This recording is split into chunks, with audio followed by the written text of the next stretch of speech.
Welcome to MMA Fighting's UFC pay-per-view watch party. Watch along with MMAfighting.com as we check out the main card for another UFC blockbuster event. Results, games, surprises, and the best reactions to the craziest moments in the Ultimate Fighting Championship. Live around the world on the MMA Fighting YouTube channel. Here are your hosts, Mike Heck and Mr. No Gray Area, Jed Meshew. Yes, indeed. We are live here on the UFC 315 watch party. Welcome, everybody. I am Mike Heck. That is Jed Meshew, the Baron of Boop himself. And ladies and gentlemen, there is no time to waste. We are already in the middle of a fight. We got Mike Malott versus Charles Radtke, 440, 439, 438, 437 in round number one. This fight just began, and crowd's been fun. There's been some ups, some downs, some big finishes, some big moments, some bad judging. This one's had it all so far, Jed. I'm excited to hear about the bad judging. I do apologize. We probably would have a few moments earlier, but a tornado attacked. Yeah. And I got to play my very own Twister. It was fine. Honestly, not the most fun drive here, if I'm being realistic. My mom was terrified about it, but Mom, we made it. We made it. I'm certain you're not watching, but if in case you are, we're here. And I hear I missed some things in the drive. So I don't know who won the Bukauskas-Kutalaba fight. And I know that Jasdavicius ran over Jessica Andrade. Yes, that is true. Bukauskas won a splitty. We had the usual 30-27s on each side and a 29-28 for Bukauskas. So I can't lie to America. I wasn't watching the fight incredibly closely.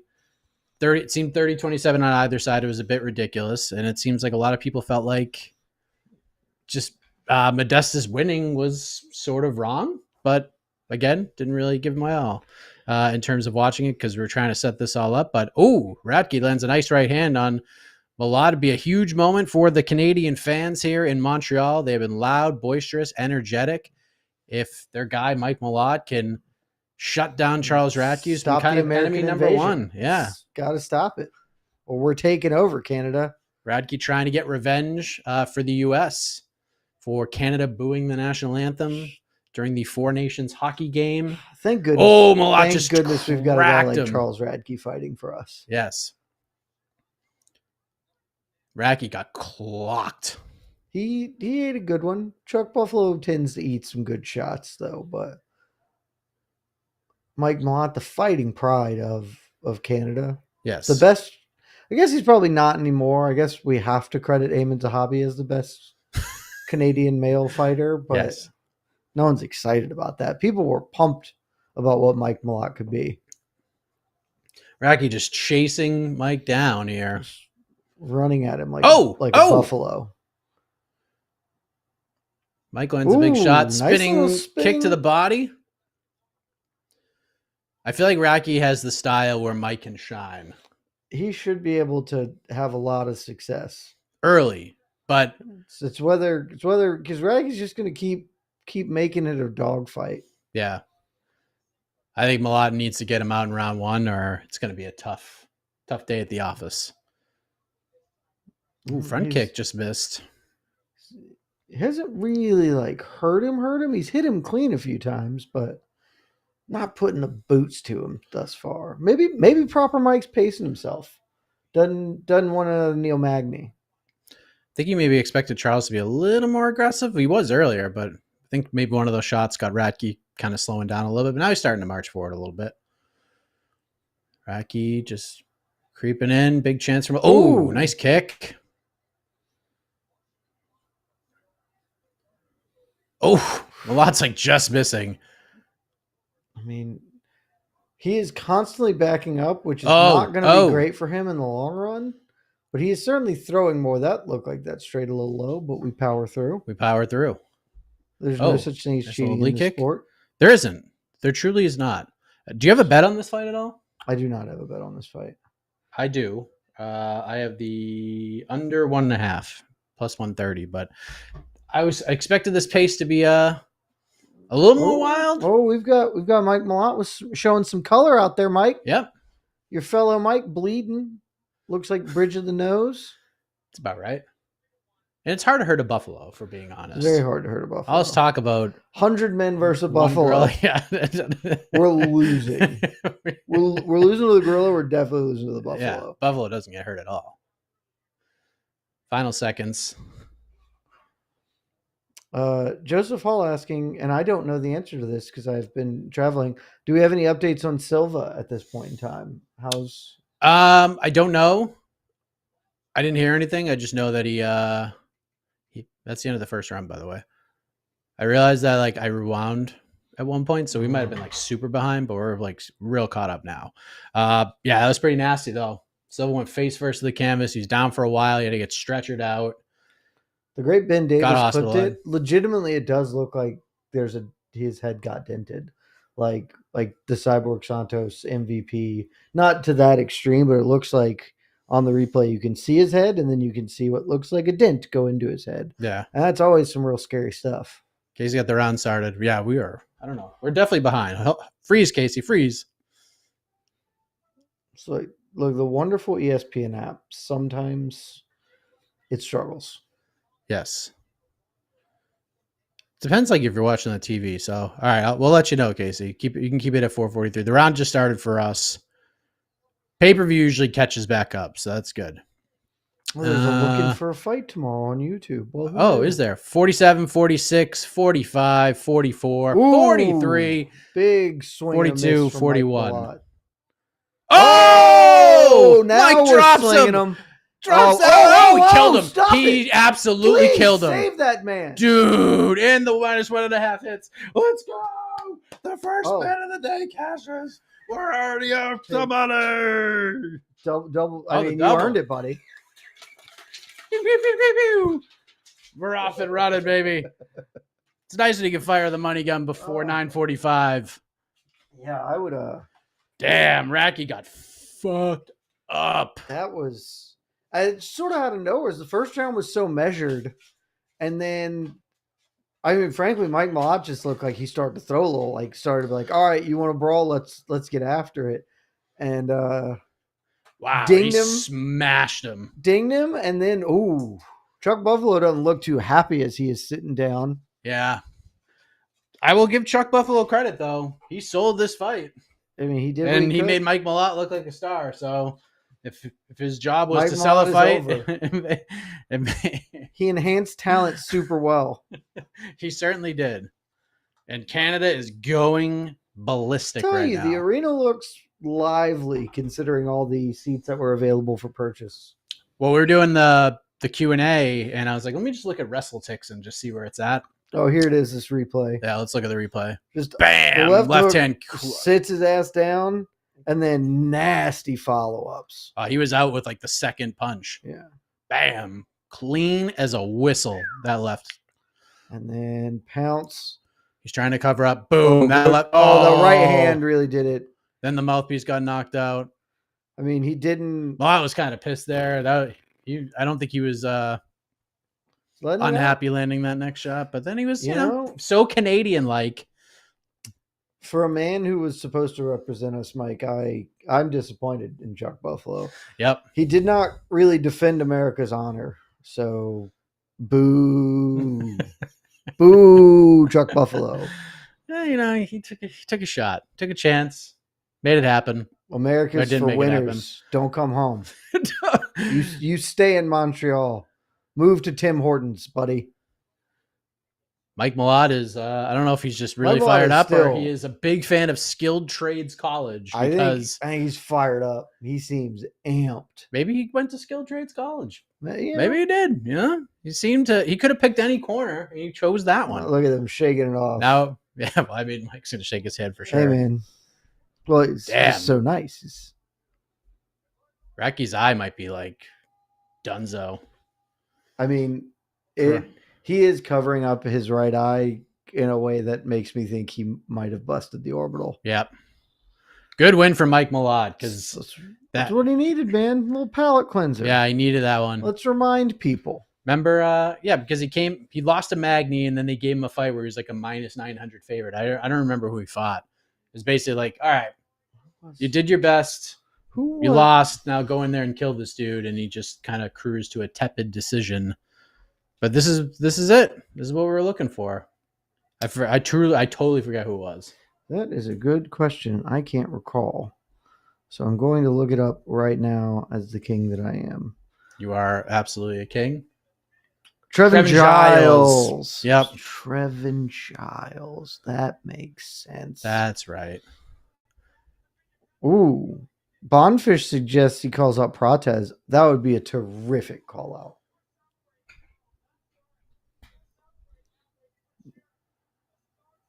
I mean, I don't hate the Protez call out. I don't think he gets anywhere near that fight, but I don't know. That was fun.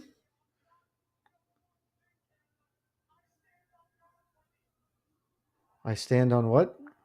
God for thee. Oh. From the national anthem. Okay, got it.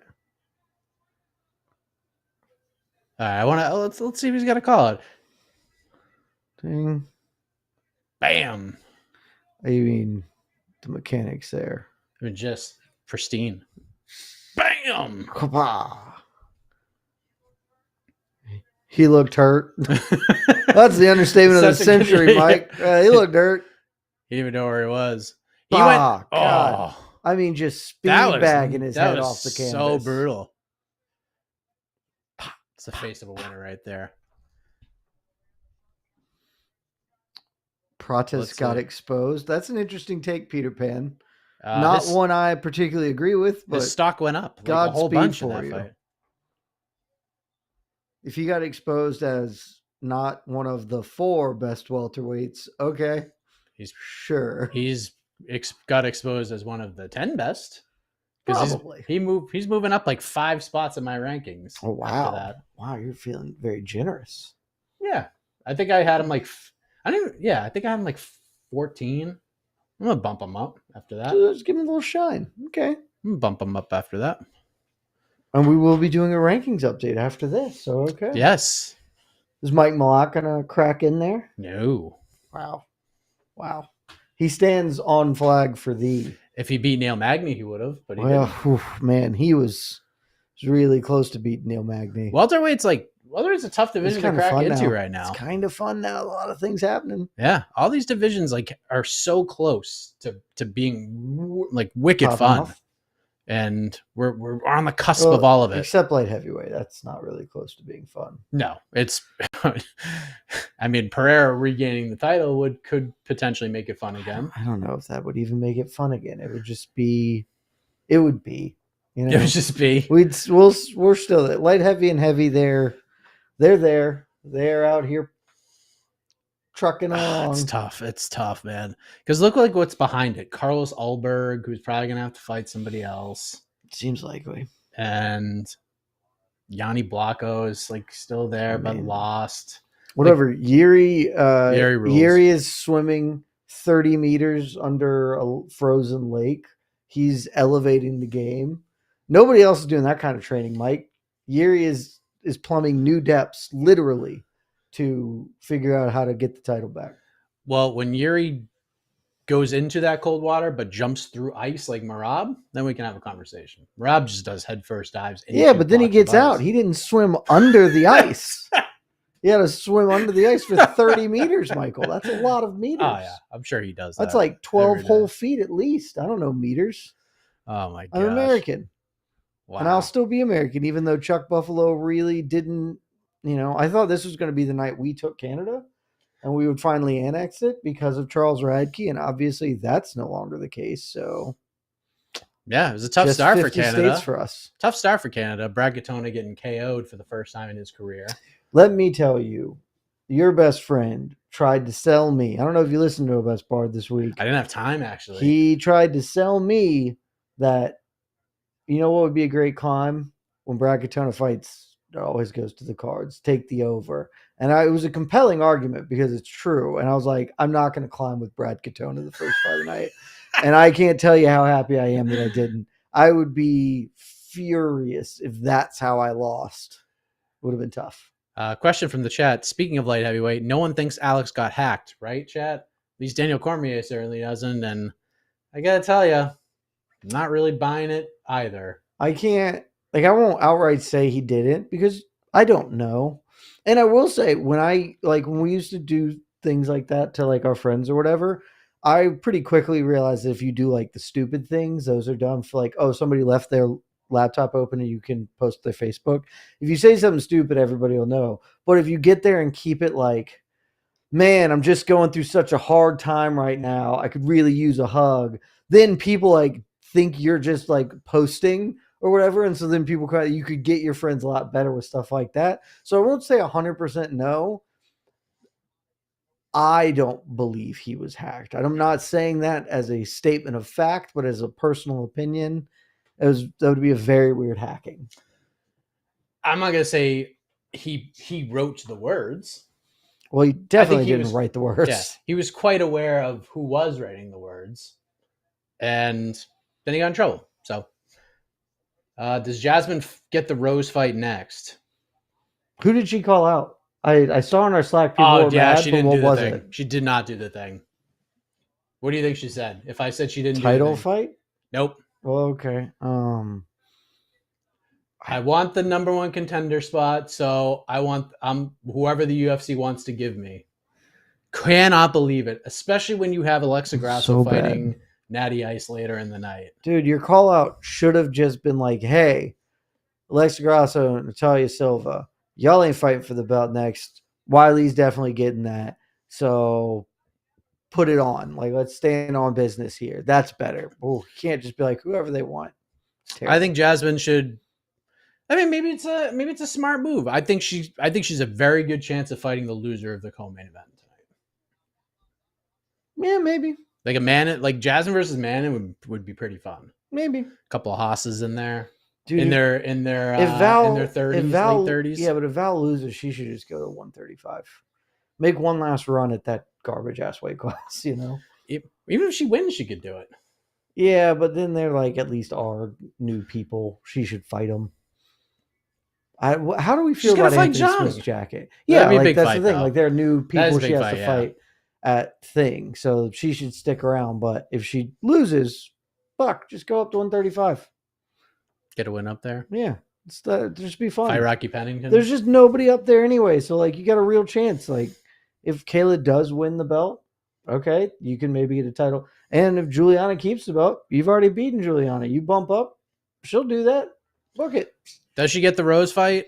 Tough to say because Rose is fighting, so she's booked against Miranda Maverick. Yeah, I suspect Rose is going to beat Miranda Maverick.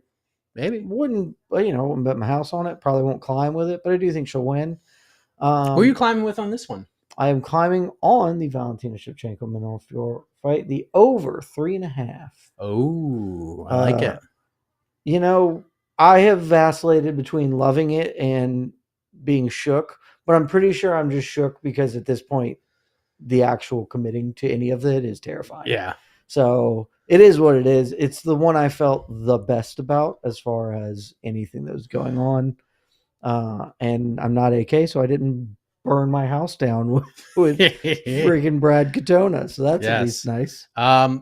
By the way, we're going to take questions for a hot minute because the featured prelim is already over. Main card has not started. The main card broadcast has not started yet. So you want to get your questions up on the screen.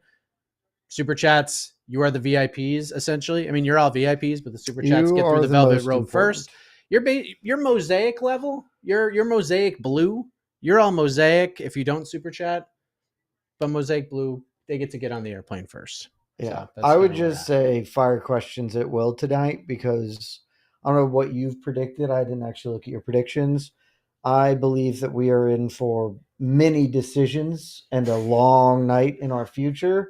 And we might, just have a lot of opportunity to engage with you folks for an extended period. So I have get them in. 2 finishes and 3 decisions. I also have 2 finishes, and I don't think I believe my main event prediction, but I'm trying to believe it. Trying to manifest it. I've picked JDM. I have a bet on Belal because I made the bet already. I think I would not do that now if I could take that back. I think straight you have to pick JDM. Or at least like 2 days ago you had to bet JDM. At the beginning of the week, I just felt really good about Belal winning, and now I've talked myself into it, and I just don't know if that's because I think it would be more fun or if I genuinely believe it. But the vibes feel very JDM-y. But if they're I not, do agree with that. If they're not, we're gonna have 4 very long decisions in our future. So this one will not be. Benoit Saint-Denis is gonna. It will not be. AK did talk me into taking some action in this fight. The over 1.5. Oh, because Kyle Prepolec is a fairly durable young man. Yeah, but Benoit is now actually having a training camp. Yeah, but maybe he's coming off some losses. Exactly. Maybe he doesn't throw caution to the wind. Backs against the wall. He needs to prioritize a W over being a chaos merchant. I love how Maybe AK's talking you into stuff when his betting career, like he has like a certain amount for a year. Last year he was done like by fucking March 15th. He was already out of money. Yeah. I mean, look at him still going though. Like, we're in May. Well, He's crushing it. No, I know. That was last year. Yeah. So he had to wait till the whole he's still alive. So that's true. That's true. It. But I think he already lost the Katona bet like immediately. Yeah, well, look, we all make mistakes, Mike. as long as I didn't climb with that. That would have been so brutal. I would have been very upset. Sorry. Anka, do you think Ilya versus Charles actually a better fight? If Islam goes there and dominates Ilya, there won't be much to look up to. Both divisions need a bit of a shakeup. Let's go JDM. I have said this from the absolute beginning of this whole saga, 100% yes. I know that I am now in like an increasingly singular minority. I would like to see Ilya fight another lightweight before getting Islam. And I think that there are a lot of reasons why people want that fight. I genuinely just don't think anybody has considered, well, what if Islam just beats the shit out of Ilya? And then where does this stand? Because like that's absolutely in play of just being like, okay, he's much better. And he is 15 pounds bigger than him or whatever. I would love to see Ilya get a fight against a guy like Charles. I think it's perfect matchmaking. If he wins, it makes the Islam fight undeniable and super massive. If he loses, then we didn't burn an Islam Makhachev title fight against another featherweight. And like if he loses, he can say, hey, I'm still going to do this and I can reset as opposed to immediately throwing him in. I think they should have, the entire plan should have been those two from the very beginning, unless it was going to be Arman versus Ilya, but they would have never done that. So 100%, that's the fight that should happen. I do not know why I'm the only person who thinks this. What do you think of Islam saying, no matter what happens, I'm not vacating? It's a little annoying. It is. But I think it's justified to some extent, but it is a little annoying. I think Hunter Campbell going down there, when they found out Hunter was going to visit them, their first thought was like, okay, you're not vacating. Like that is a bargaining chip on our end. Mm-hmm. So, and I think he took it. Again, I'm with you. I don't like the champ fights unless one, it's an emergency situation and it has to happen. And two, if you're going to do it, you have to vacate the other belt because there is no risk for Islam. There's a risk of losing and like your chance at history. It's not even really history anymore because so many other guys have done it before, but then you can just be like, you just go right back and defend the 55 title. Like I don't like that. Like Ilya at least vacating before moving up. I dig that. I'm with you. It'd be way more gangster if he's like, you know what? I'm going to fight Arman Tsarukyan first. I'm going to knock this dude right out of the top spot. And then I'm going to fight for the belt. Like that'd just be incredible. But that's where we're at. I'm mostly okay with it in the fact that he is the longest reigning UFC lightweight champion. And so that probably does deserve a little bit of extra credence, right? Like if Ilya tried to do it no, you have one title defend your belt a bunch of times and then that's okay. For Islam, it's still not great, right? Still not the best. But again, I think there are circumstances where this is at least explicable. Honestly, the bigger issue with Islam going up is that there are a ton of people in line at welterweight and he gets to skip that. And that is certainly a problem. But, you're the number one pound for pound fighter in the world. You get a little bit extra. You're probably the greatest UFC lightweight of all time. You're certainly in the conversation. You're the most accomplished. You get a little bit of extra credence there. So, not my favorite, but I can look past it. Should the UFC have tried to have Paddy Pimblett in this spot instead of Charles Oliveira? No, What was I think? At this point, I now feel good enough that Patty will get a title shot. Or like previously, you're trying to do this because you just think, okay, Patty's not really. We got to manufacture Patty into this position. I don't feel that way. I feel like Patty is genuinely good, and so we can just hold that. And the obvious goal or hope is that if Islam does move up or Ilya just beats him, then you can do Patty Ilya for the belt, and that's mega. We'll get back to that in a second. Super chat LFC DJ. Jed, with all the humans fighting animals talk, would you rather fight one John Jones-sized duck or 100 duck-sized John Joneses? 100 duck-sized John Joneses seems very beatable. Why? Because they won't show up? Well, no, they're just like a duck is like this big, and like 100 ducks would be harder because they can fly. 100 John Joneses can't fly. They're just like literally every time I kick, they just fly. They then get sent flying. So I feel like you could probably manage 100 duck-sized. Like it's straight up Gulliver's Travels, right? As long as they can't like tie me down with ropes like the Lilliputians, I suspect I can beat 100 duck-sized John Joneses. One gigantic duck.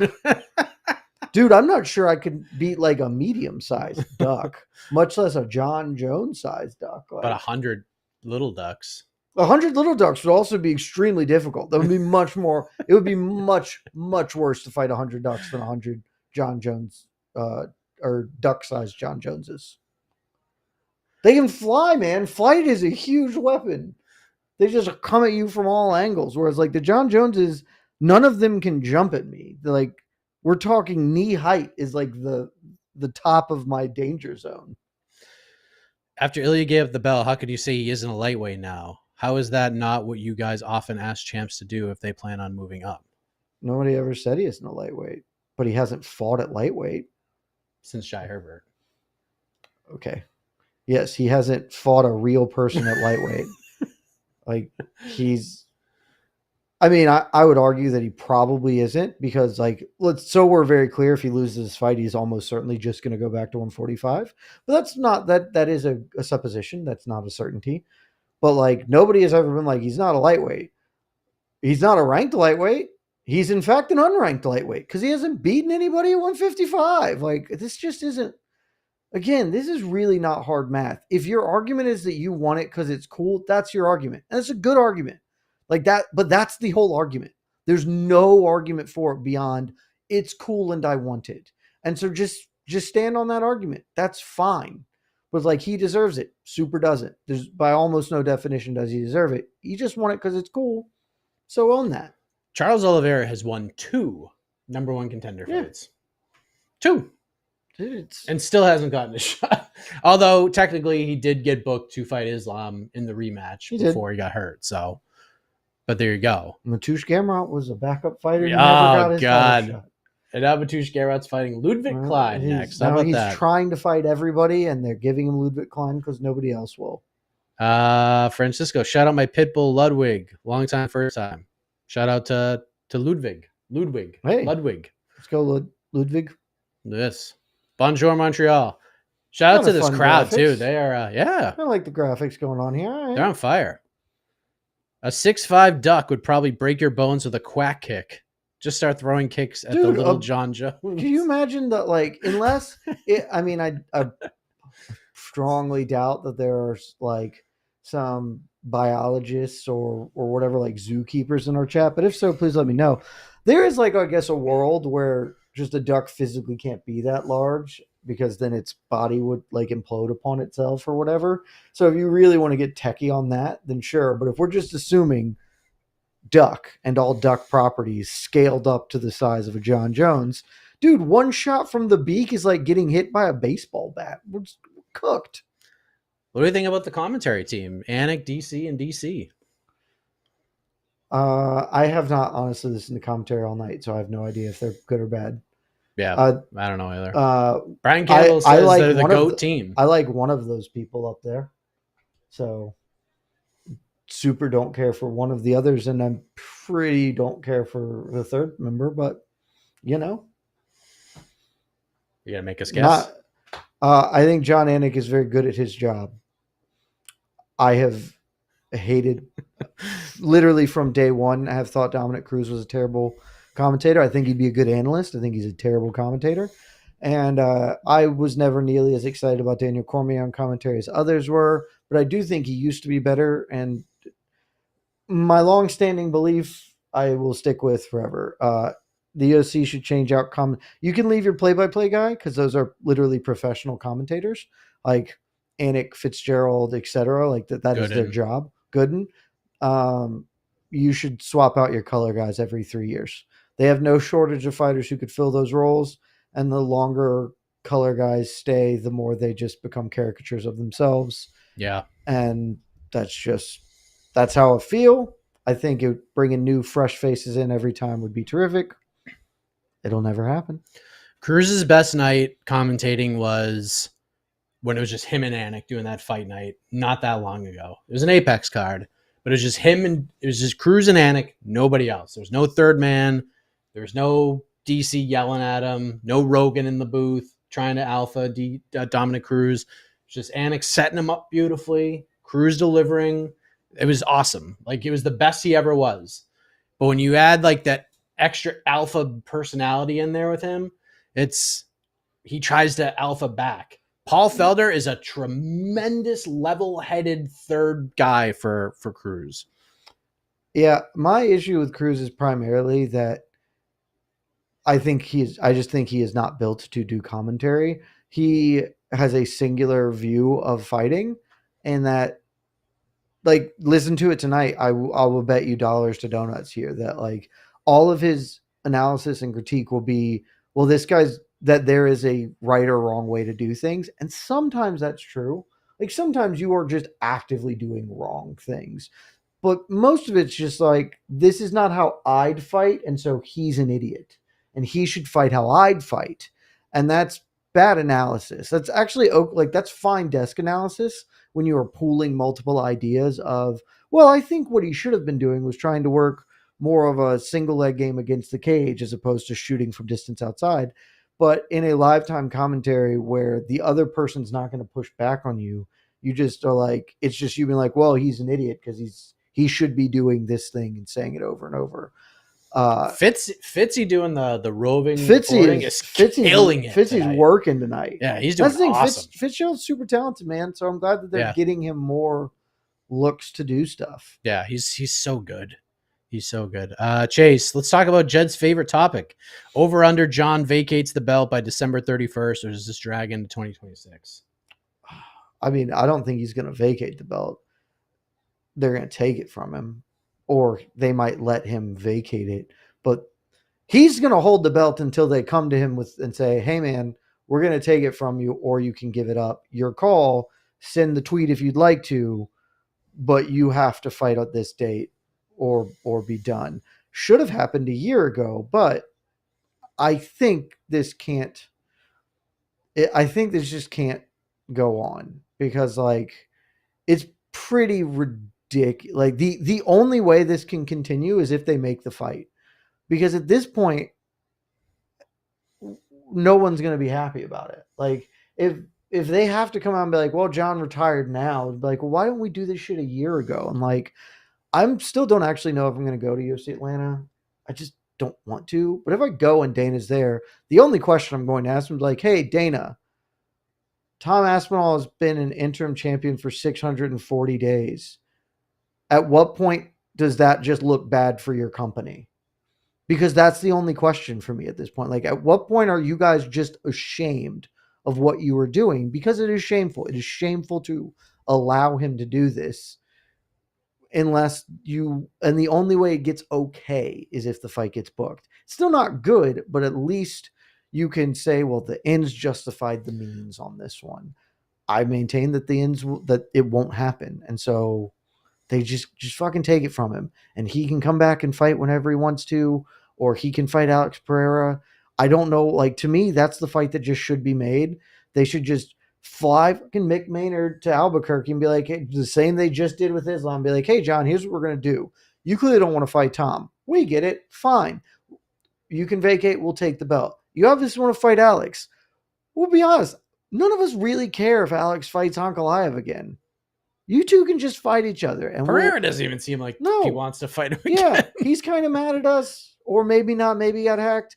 We're just gonna set y'all up for a fight, and we're gonna call it the GOAT belt of all time, like the legacy title, the baddest motherfucker of all time, the BMFOAT, the boat, the BMFOAT, baddest motherfucker of all time belt between the two of you, and everybody else can move on, and that'll be fine. And we should just do that. I think people would be into it. Everything else can go to normal. And so if he is still interim champion by December, it'll be the most shameful thing in UFC history, like in modern UFC history, other than that time Dana White beat his wife on camera and nothing happened. If Tom Aspinall does not fight this year, it'll be horrendous. It'll be really bad. And if he does fight and it's him defending an interim belt again, like, come on, what are we doing here? Like, then it just becomes so obvious. Hey, we're trying to negotiate $1 billion a year TV deal. It's easier to sell with the greatest fighter of all time as our heavyweight champion. Everyone knows who John Jones is. You could sell that to anybody. I mean, that would just, if the whole thing is ridiculous. We're just trying to sell this fight to Netflix for February, it'll just be like, fuck. We're wasting one of the most talented heavyweights we've ever seen. Also, straight up, I think it's a horrible idea for John. John can win this fight. Like, I don't want to see this fight because I think John will lose. I would probably pick Tom, but I'm not even sure. The time is not on John's side. No. The longer this goes on, the better it is for Tom. Yep. Like, Tom should be frustrated because he doesn't get to be the champion, he doesn't get to fight, etc. But literally, this is just helping him because John is not getting better. Tom is still getting better. Guys, I know this is the moment we've all been waiting for. The reason you are here right now, Kyle Prepolec is making his way to the octagon. He is back in the UFC. He's fighting in his home country of Canada, and he gets to fight Benoit Saint-Denis, who is either just going to absolutely annihilate this man in such violent fashion, or maybe BSD's ripe for the picking right now, and this kid could have what a moment it would be if he could pull off this massive upset to kick things off here on this main card. What a spark it would be for Kyle Prepolec. I decided I'm just going to squint my eyes and pretend that Kyle Prepolec is Joel Alvarez. And if I just, if you squint tight enough, you can just pretend and be like, all right, look at him. He's kind of lanky. He doesn't look like Joel Alvarez, but we'll just, I don't know, Joel did something different with his hair. It's fine. And pretend that this is literally the fight I was most excited about that is booked. I'm so bummed that we didn't get BSD Radtke in its place because that fight would have been still insane. That would have rocked. Legitimately, Gamrot would have been a fine step in. He tried.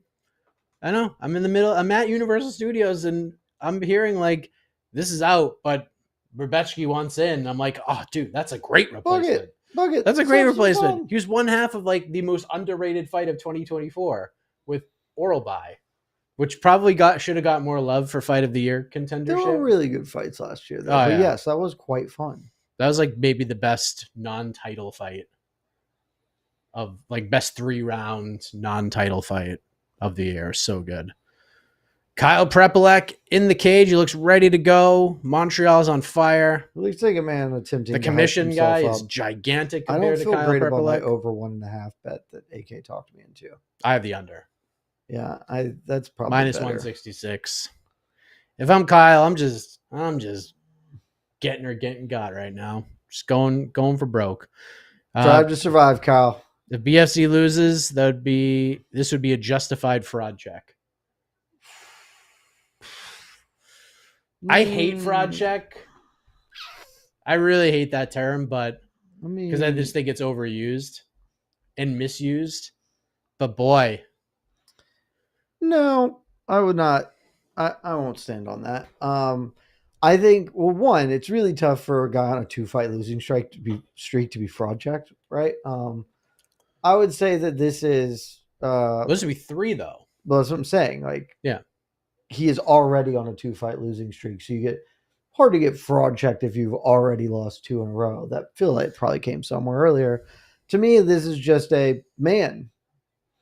the sport moves fast, and that's really tough situation for him because like he's got great wins is the part of the thing. Like Bo Nickel doesn't have good wins. I'm still not really like I don't think we should call what happened with Bo Nickel a fraud checking, mainly because like we'll find out in the next couple of fights whether he was fraud checked or not.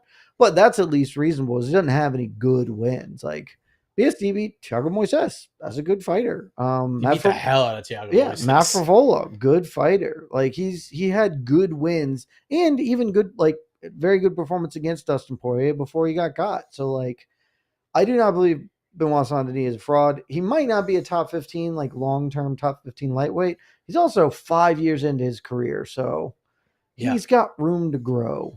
Yeah. He's green as a fighter and he's green as like a UFC ranked fighter where just a lot of, I could do this on my own. A lot of, I'm just going to train in my garage with random people. And now it seems like he's got a team he's still 29, behind him. Man. He's still 29.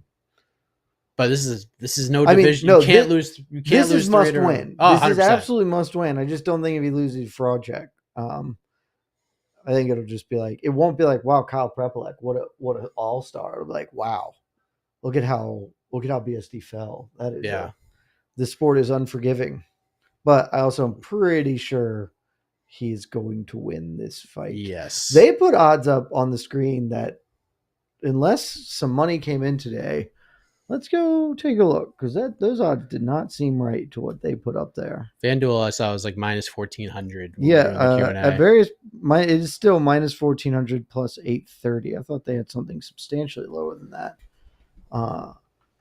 This minus 1,400, I believe, would make him the third biggest favorite to lose if he loses ever. And betting favorite in UFC history, I believe. Yeah, BSD kind of has that look in his eye tonight. Don't want to be Kyle Prepolec right now. Let me take a look.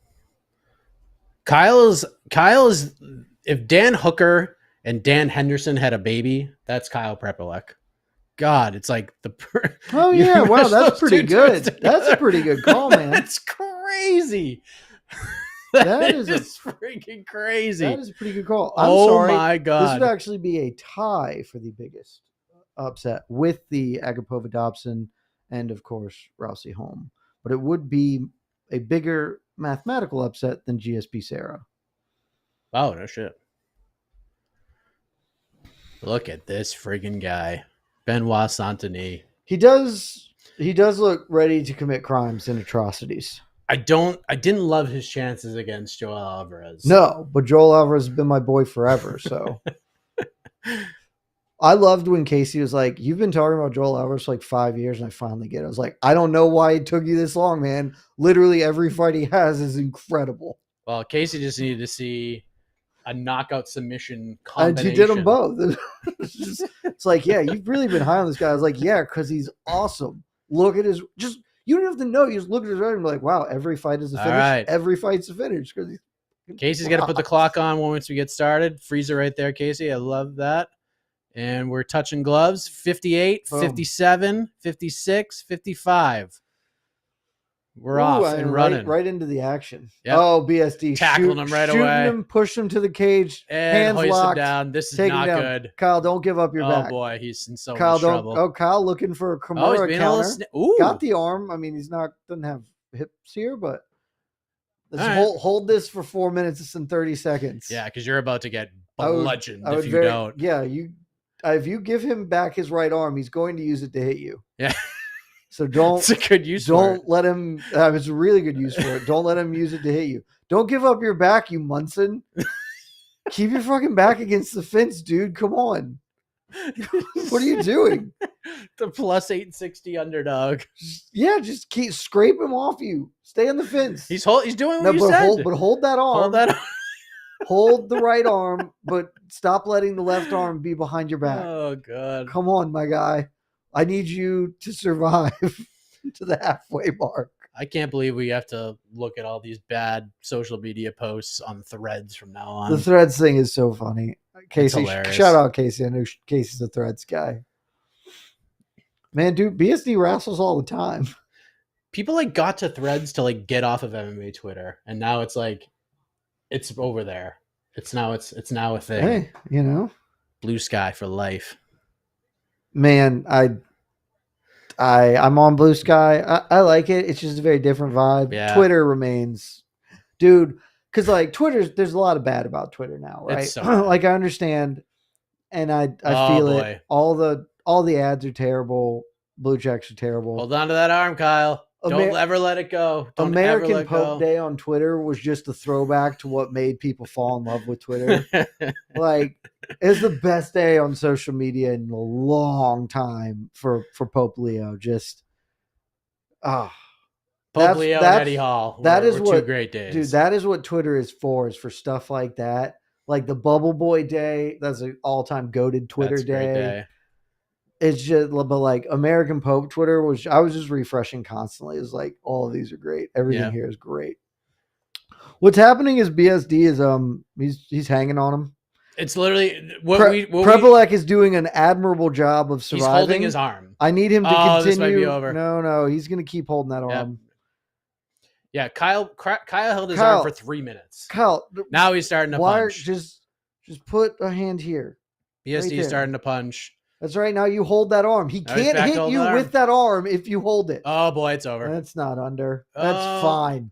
Hold it. No. Grab it. Punch. Grab the punching arm. BSD punching him a lot. Grab the punching arm. Now he's got it scraped across his face. That's mean. Oh. Just buddy, again, just cheat. Put your hand in his gloves. They won't stop you. That's worse. That's much worse for us. That's a crank. Oh, almost. Stand up. Shuck him off you. Do the Michael Chandler. Yeah, Prepolec. Way to go, Kyle. God damn it, Kyle. Come on. He doesn't have an arm now. BSD. Ooh. Almost got him over. Prepolec doing a great job keeping Jed's bed alive, but not mine. Oh come on, BSD. He's got one hook in. Prepolec trying to fight the other hook. Prepolec's trying to fight the other hook. Come on, BSD. Get the body triangle. He's trying that body triangle. Kyle it's so close. Kyle is admirable. Oh, he got it now. Oh boy! Oh, BSD's got to just get another arm in. He's strong like bull. Come on, strong like bull. Come on, BSD. If this goes over 1.5, I'm gonna fucking lose Kyle. It. Well, I mean, here's the thing. Even if it does make 60 seconds, which is by no means a guarantee at this rate, like we know BSD is just gonna immediately shoot, and there's another 2.5 minute sweat. I wish he would just mount him and punch him in the face a bunch. There we go. Just mount him and punch him. That's what I expected this fight to be. It would probably be better. Way better. This fight would be over if he did that. Oh, I don't know how Kyle broke the grip there. What just happened? Maybe I'll get on top of him and punch him. Maybe. There you go. Actually, maybe BSD was just like, I think I'm going to stop being in the backpack and try and hit this guy in the face. That's that was a slick little knee from BSD. Nasty. I like that. Stop taking Shake him back. off. Shake him off the front, Kyle. Back. Just mount him and punch him in the face. 30. Oh boy. That might be cooked. No, he's still Kyle's under. So he's gonna have to just squeeze hard. Face crank him. He's trying. Oh, 2 seconds, Kyle. 2, 1. Oh, he was about to tap too. His hand was in the air. Kyle, way to be tough. Way to hang tough, Kyle. That is a 10-7 BSD. Really? I mean, it's at least a 10-8. Yeah, it's 38 to nothing. It's at least a 10-8. Kyle did not. Yeah, it's a 10-8. Kyle literally had 0 offense. It was 5 full minutes of survival. His offense was shaking off BSD's limbs off of his body. Joshua, I love you. Wasn't even close. BSD is gassed. I manifest it, Josh. That's what we're doing here, baby. No one wants me to win a single bet. I mean, I won one, but come on. Good vibes to the under 1.5. I do like that we're just stonehead down. I know, it's crazy. It's AK talked you into it. Yeah, it's like Kyle Prepolec's pretty durable. It's like he is durable. This is true. Maybe BSD. Also, the other part was I was like, genuinely, maybe BSD tries to be measured, reasonable. Not true at all. Came out immediately, shot a takedown. He still was kind of measured. I mean, there's still 2.5 danger minutes for us because he's going to instantly get on the hips again and take the back. I mean, you could just do what you did to Matt Frivola and just punch him really hard. Wouldn't be a bad idea. I think you should do that in 3 minutes. Ooh, Kyle. Kyle with a big left. Damn. And stuffs the takedown. And BSD lands a left. I mean, this was Kyle just planning to weather the storm and then grind out a decision. I think you're right. Oh, BSD with the left hand. 10-9, Adam Martin. Come on, dude. Adam Martin, be better, man. Come on, be better. Ryan Frederick also 10-9. Ryan Frederick, you're embarrassing. You're embarrassing yourself. The 10-7 is incredible. I'm pro. Ooh, they are mixing it up now. BSD's this landed. is really bad. Boy. Oh, he's trying to knee him. Yeah, BSD's about to Kyle, run away. Oh, that's right. You poked him in the eye, Kyle. Shout out to Kyle Prepolec, because not only did he poke him in the eye, he knew he just got BSD really mad doing it. And BSD wasn't even going to stop it. He was going to keep going after him. And he goes, "Oh, no, I'm sorry, sir. My bad." He made the referee stop it. Just smart. Just a smart. Yeah. I mean, that's just a full knuckle deep. Look how mad BSD gets. Oh, he's so mad. Oh, we're back. Oh, what a left by BSD. That head was snapping around. Kyle's about to get knocked out. He's throwing erratic, wild punches. Run away, Kyle. Kyle, run away. No, don't attack. Don't poke the bear. Yeah, this is going to be real bad for him. I don't feel great about my position. Oh, but he lands. Look at him fighting back. Oh, jeez. BSD. Oh, BSD's going to kill him. Swinging for the bleachers. Oh, big body kick. Oh, Kyle lands.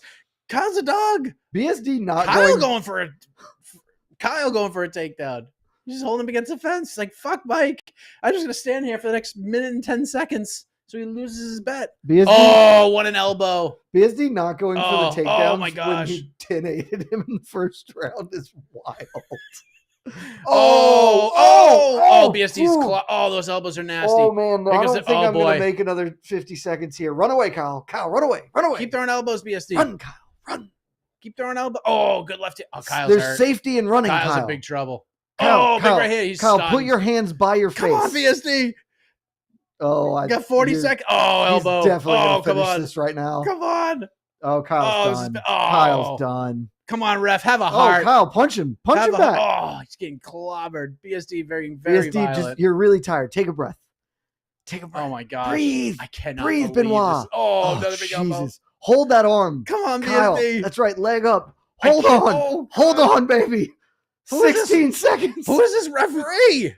Yes, BSD randomly going for the back now. Oh my God! What a come on, Kyle. 5. Now you're mount up. What is this? Oh my God, he's gonna finish him with like 20. Oh God, I'm gonna lose this by 2 seconds. Fucking bitch. Literally lost by 4 seconds. God damn it.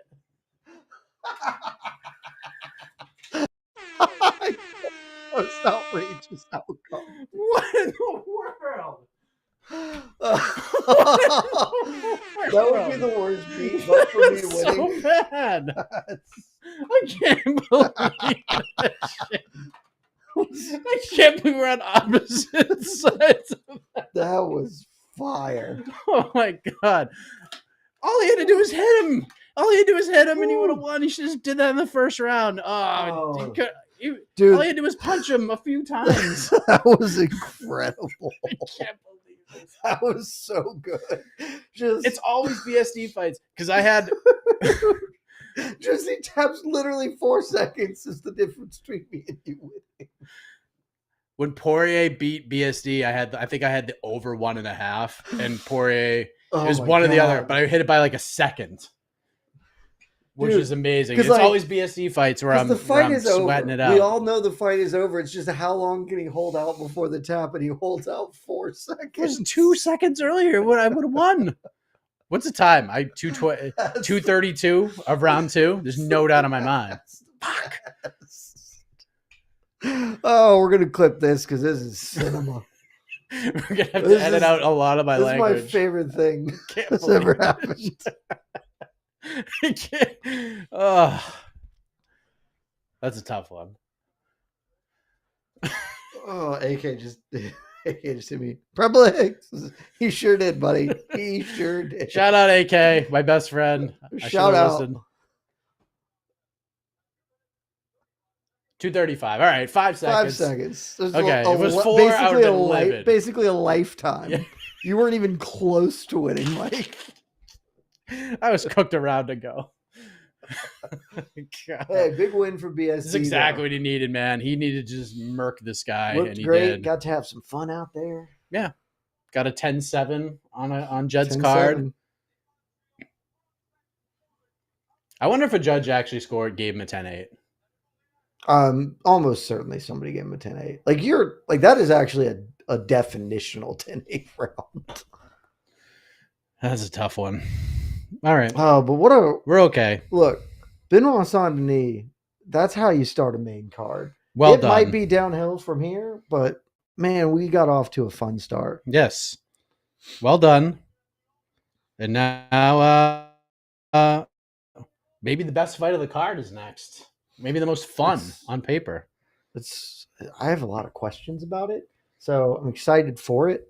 It might not be that fun to watch, but it also could be awesome. I really have no idea what to expect from Natty Ice versus Alexa Grasso. I think this will be the leader in the clubhouse for fight of the night when it's all said and done. Yeah, there weren't. I mean, I obviously didn't see the Bukowskis Kutalaba fight. Not a lot of the Jung Lee Silva fight was quite fun. That was fun. It's quite a fun piece of activity there. Let's see if BST's got a call out in mind.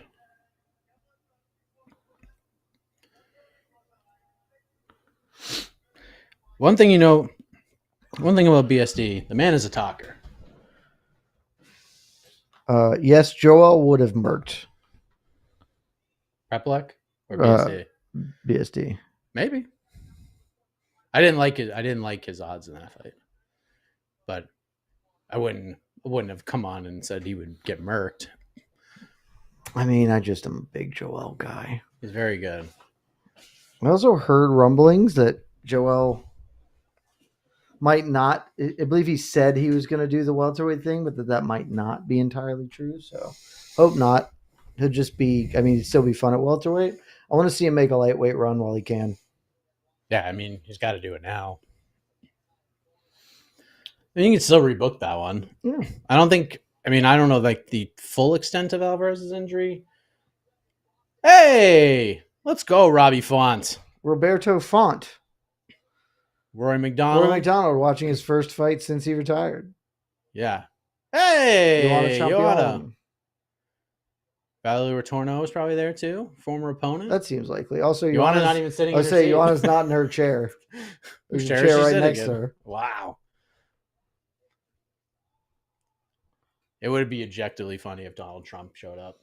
It would be incredibly funny. I mean, it would be. It would be unbelievable. Gets the full entrance treatment. Or if the Pope showed up. Oh, we got to get the Pope to a UFC fight. Yeah. Pope fight. Let's go. Pope fight. I love it. All right, questions. Let's fire him in. Let's get after it. Oh, by the way, your boy, RDR, gets his first main event. You see that? Baby. Against Bobby Nux. Thoughts? You like this? I think this is like the best he could have hoped for. Love it. It's going to be, I mean, this is just the same story I told you all with DDP. Now he gets to go beat Robert Whittaker in his prime. Probably does beat RDR. Robert Whittaker's not in his prime anymore. Robert Whittaker's coming off having his face totally ripped apart. RDR's going to get to that back. Robert Whittaker's going to have a PTSD flashback, and suddenly he's going to be unconscious, and we have finally set up DDP, RDR. And that will be, when that fight happens, that'll be the last night I cover the sport, because it'll never get better. I'll be Yuri versus DDP. That's a pipe dream. The fight can't ever actually happen. Wow. Because then RDR beats DDP, and then we can't. Yuri's going to be at heavyweight by then. Now, it can still happen. That'll just be Nirvana, and I don't, because then if I never get back to that high, I'll feel like I should have walked out on top. I'm going to go out on top. DDP, RDR, hang up the gloves, hang up the microphone stand, sail away into the sunset. After I watched Justin Gaethje and Max Holloway stand in an octagon together and fist fight each other, really fun. I will never say never again. We can will fights into existence. That one I tried to will into existence for like 7 years. On to the next one. After every one of those two guys fought each other, I pushed for that fight. That was a great fight. And we fight. finally got it. And it was everything we hoped it could be. It's the fight of the year, knockout of the year. Probably the greatest single highlight in the history of the sport. Probably. RS40, BSD versus Dawson or Rebetchke next. I actually like the Dawson fight. Shout out to Radtke. Yeah. Radtke would have been a great short notice replacement. I think I'd like the Radtke fight over the Dawson fight. I want Dawson to get a bigger opportunity. You like the Michael Chandler call from him? I really honestly like it, and I like the way he did it because the way he did it's right. Like normally I wouldn't call out a dude who's won one fight in a decade. I love me some Grant Dawson. Known this dude for a long ass time. But that's exactly what you do with Tony Ferguson. You did exactly the same thing. The dude was on like a 4-fight losing streak, getting run over by everybody, and you called him out. Like you have done this before. I mean, but people don't remember that. What are you talking about the past for? The past is for cowards. You live Pepperidge Farm remembers. You live in the past, you die in the past. Okay? We're looking forward because the past is not what we're focused on. So I just don't have any interest in that fight. Eh. I think Grant just mauls him. Like it's just not compelling to me. I don't want BSD to fight Grant. I want BSD to be fighting back a little bit to get back there.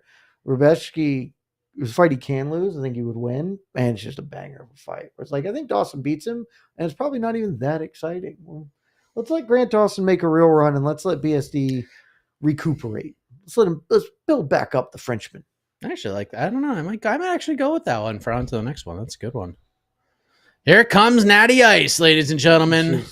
Your girl. Future flyweight champion, Natty Ice.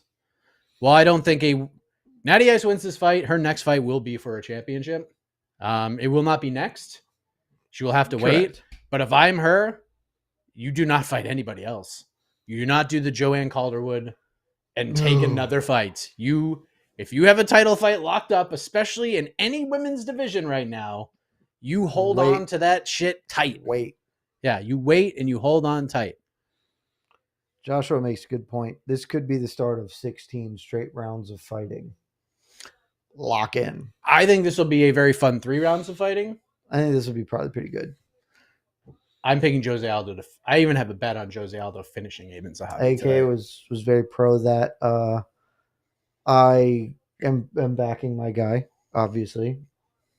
But if I wish he was an underdog in this fight. I would love that, but I don't know. If he comes out looking fired up, that'd be dope. I am suspicious that he will get a finish because he looks fired. He's been fired up, like he's been angry Aldo like all week. Yes, and I kind of dig it. Could have been a little more angry Aldo at the scale. No, this is no. This is a brilliant PR move by Jose Aldo. He's sick and tired of listening to John Anik and listening to Daniel Cormier and listening to all these people saying that Alexander Volkanovski is the featherweight GOAT. He's the all-time great. Jose Aldo said, F that.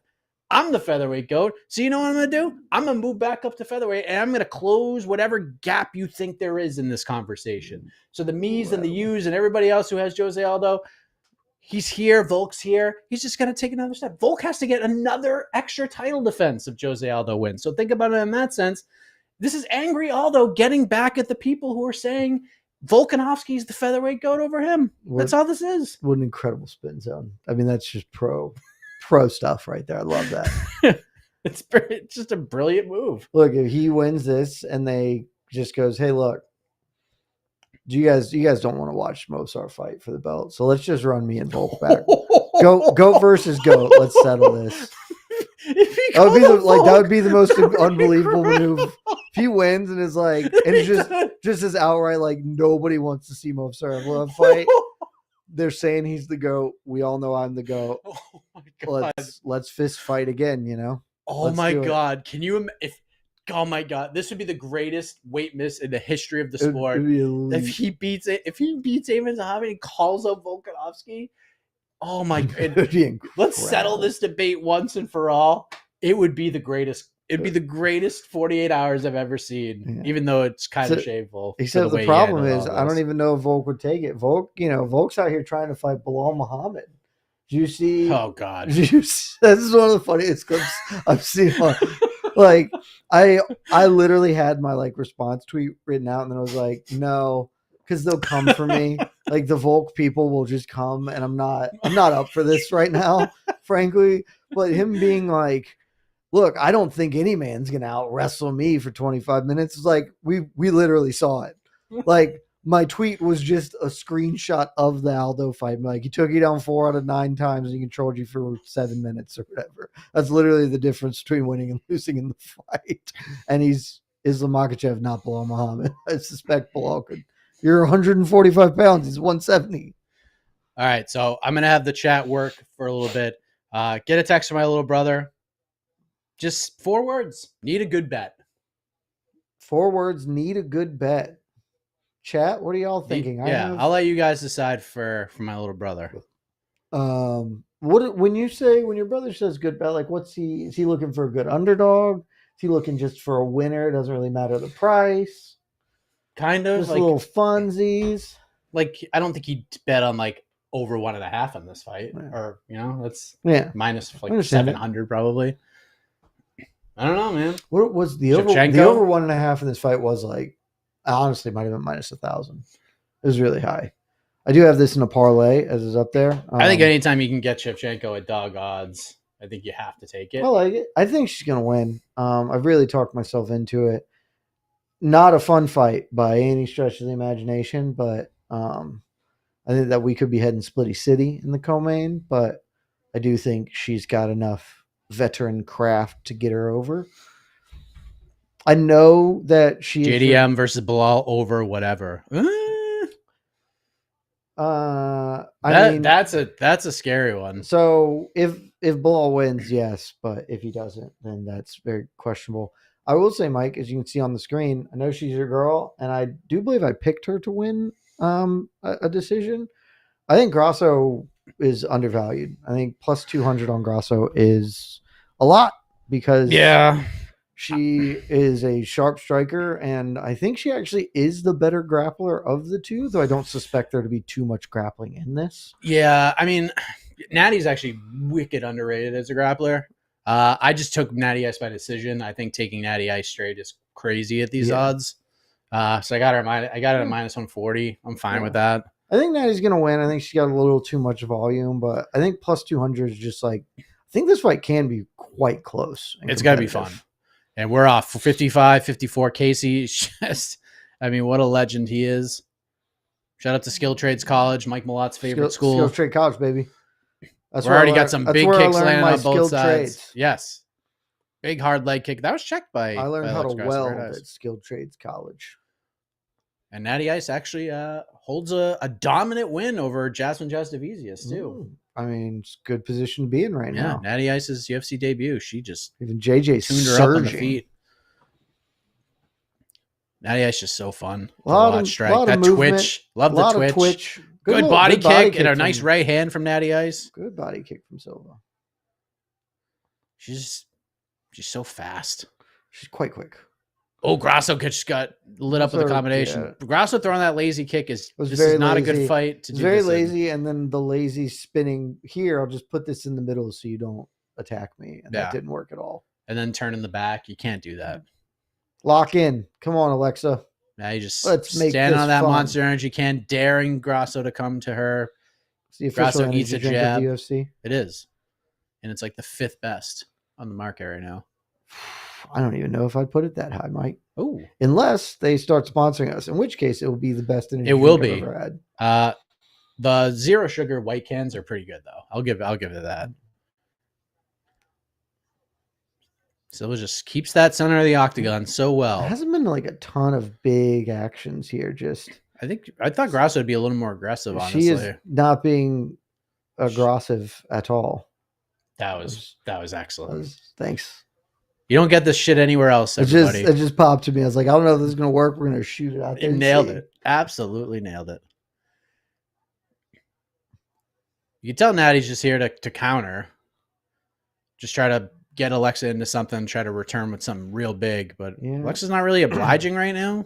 I think Grasso might be looking at this and be like, wow, this woman is quite fast. And that is hard. Yeah, this is not a fight Alexa Grasso will win. Alexa Grasso boldly attempting to win a fight without punching her opponent. she was inspired by Kyle Prepolec. Yeah, also without attempting takedowns. Natty slips. Falls. Oh, and now Grasso tries to pounce. She gets to a leg. She gets to a leg, but this is being sprawled quite now well. He's right back but up. now Grasso's got the high crotch against the fence. Let's see if now he What can can avoid she it. do here? Oh, she's abandoned the high crotch. Now just into the underhook, and Silva breaks out. And she gets out of there. This is where Grasso could be actually really advantageous, is in the clinch against the fence. Got to get inside. Got to get them boxings going. This like fast game at range where Grasso doesn't punch is not a winning she's just strategy. Gonna get. You can already see that the left leg's already getting real raw. Got some color upon it. Oh, there we go. Grasso with the nice jab. Minute 40 left here in the round. So far, Natty Ice with the lead. Oh, side kick. Little side kick there. The camera angle is a little weird, so I think it got her in the chest, but thought it hit her in the face at first. At first look. Grasso, I would love to see the stats. I don't know if she's thrown 20 punches this round. Thrown. I don't think so. Thrown, not landed. Like thrown 20 strikes. Push kick right to the chest. She's just paralyzed by the movement. I don't know. She is not doing. She's not doing much, folks. Nope. My Grasso bet looking bad. Oh, Natty just missed a head kick. So this is really good, man. I will say I am. Oh, great counter left by Natty Ice. I'm starting to regret the other climb I've strongly considered was the over 2.5 in this fight. Yeah. Strongly considered. Ended up putting it in a parlay with a couple of other overs. What was that? Minus like 5? Was it like minus 400 or something? I think it was minus 425. Damn. Oh, nice little wheel. Leg kick into a wheel kick combination. You don't Natty see that every day. To feel herself, which is easy to do when your opponent isn't fighting back. I often feel myself when I'm hitting the heavy bag, which is akin to what's occurring right now. She's thrown 33 significant strikes. Not true. That's gobbledygook. Maybe the kicks are involved. That's gobbledygook. She hasn't thrown 33 strikes. Saying Natty's only thrown like 16 more significant strikes. I don't believe that at all. Somebody's hand. That maybe they. All right, that's the end of the round. She might have thrown Natty 23. Ice. That's a world's easiest 10-9. New Prime Sour Nova. You can get it at your local Circle K, guys. John W., that is a bold strategy. What? Grasso should try some punches. Maybe a kick. That's a bold strategy, Jonathan. We have the best live viewers, the best chat in the industry right now. Michael Weston, I actually had ham for dinner tonight, so I don't smell like roast beef. I do smell like ham. Sick. It was honestly amazing. I haven't had ham in a long time. It was great. Like Easter ham kind of thing? Like yeah. It was fucking rocked. My parents got one, and my parents are getting a new refrigerator put in. And so they had to like clear stuff out of the freezer. Oh, she did. That did land in the face. Wow. Grasso. Tougher than a $2 steak. Grasso with the Canelo game plan. Wow. Except for Canelo won. I was the only person on staff who had to work both of the boxing nights, and let me tell you, that sucked. That wasn't fun at all. Oh, God. And you love, like, God, anyone who works for, like, the Ring magazine right now, I have to unfollow all of them. It's just so brutal. It's just so brutal. It's very tough. At least they, like, admit that they're doing it for the money. I mean, and, look, like, no journalistic integrity I got a price, whatsoever. too. If y'all want my services, there's the number. We can talk. Yeah. But, boy.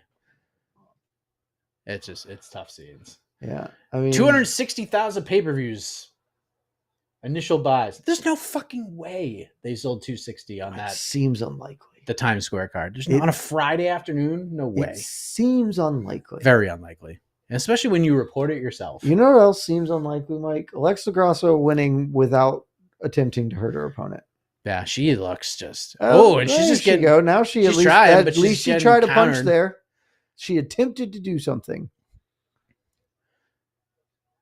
Grasso looks so bored.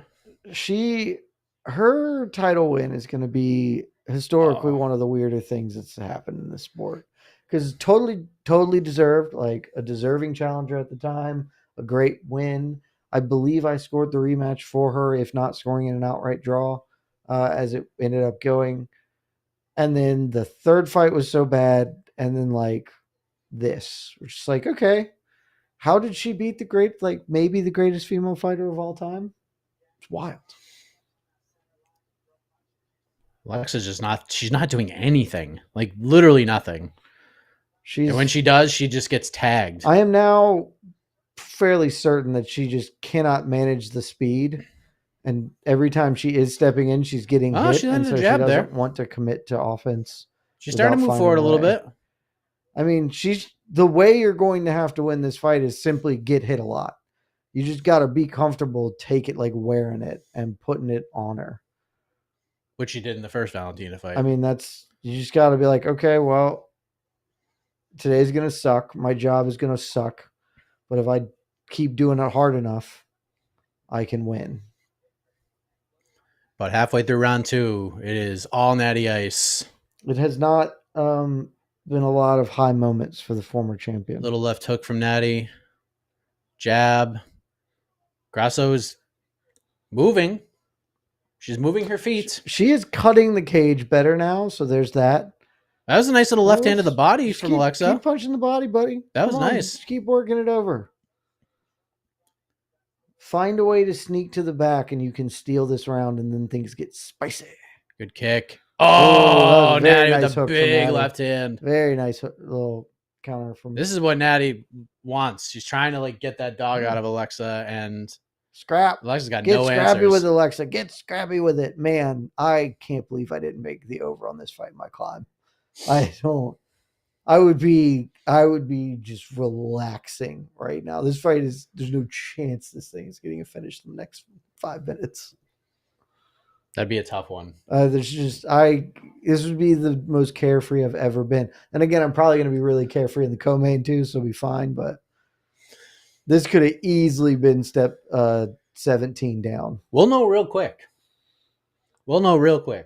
I mean, how that co-main bet's going to be. Either Valentina is just going to annihilate her, or I think they're both going to throw 5 punches around. No, I think Valentina's going to be like, "Hey, we're here." They're saying Grasso has thrown 16 less significant strikes. There's just no way. This is not true. That's gobbledygook. All right, Grasso's starting to do weird stuff. That's right. Steal around Grasso. Put it on her. Come on. Make things fun, or get a 3-piece. Also the same. There is a decided speed nasty in this fight. Natty with a body kick and then a right hand right behind it. And she used the right side on both of those shots. I don't know how she does it. She is wildly more athletic than Alexa Grasso is. Yeah. Looks like she is in 1.5 speed. Yeah. And Alexa looks like she's in slow motion right now. John, Natty sees everything coming. John, I have never thought about it that way, but it's a really good comp. Oh, the Alexa's win does, in hindsight. Oh, that was a big. Now we're talking. There you go. Now we're talking. Now we're talking. Roughhouse with her. This is how you win, right here. Yep, that's her best chance. You just got to make it ugly. But Natty absolutely she stood under the fire. Smashed her with the left hand. Look at Grasso's head. Yeah, but that's how the only way you can win this fight is just get rugged. She looks like an alien right now. That is nasty. She's got a lump in. 10-9 Natty Ice, by the way. Correct. But now we're getting fun. This is what this entire third round needs to be. Spiced up. But John, as I was saying, I've never thought about it that way, but I think that's a really good comp that Alexa's win is somewhat akin to Matt Serra's win over George St. Pierre. Of not quite the same. Obviously, the level of upset much bigger. Because Grasso fought really well in the second fight, too. She did. But George St. Pierre is a good, or not George St. Pierre, Matt Serra is a good fighter.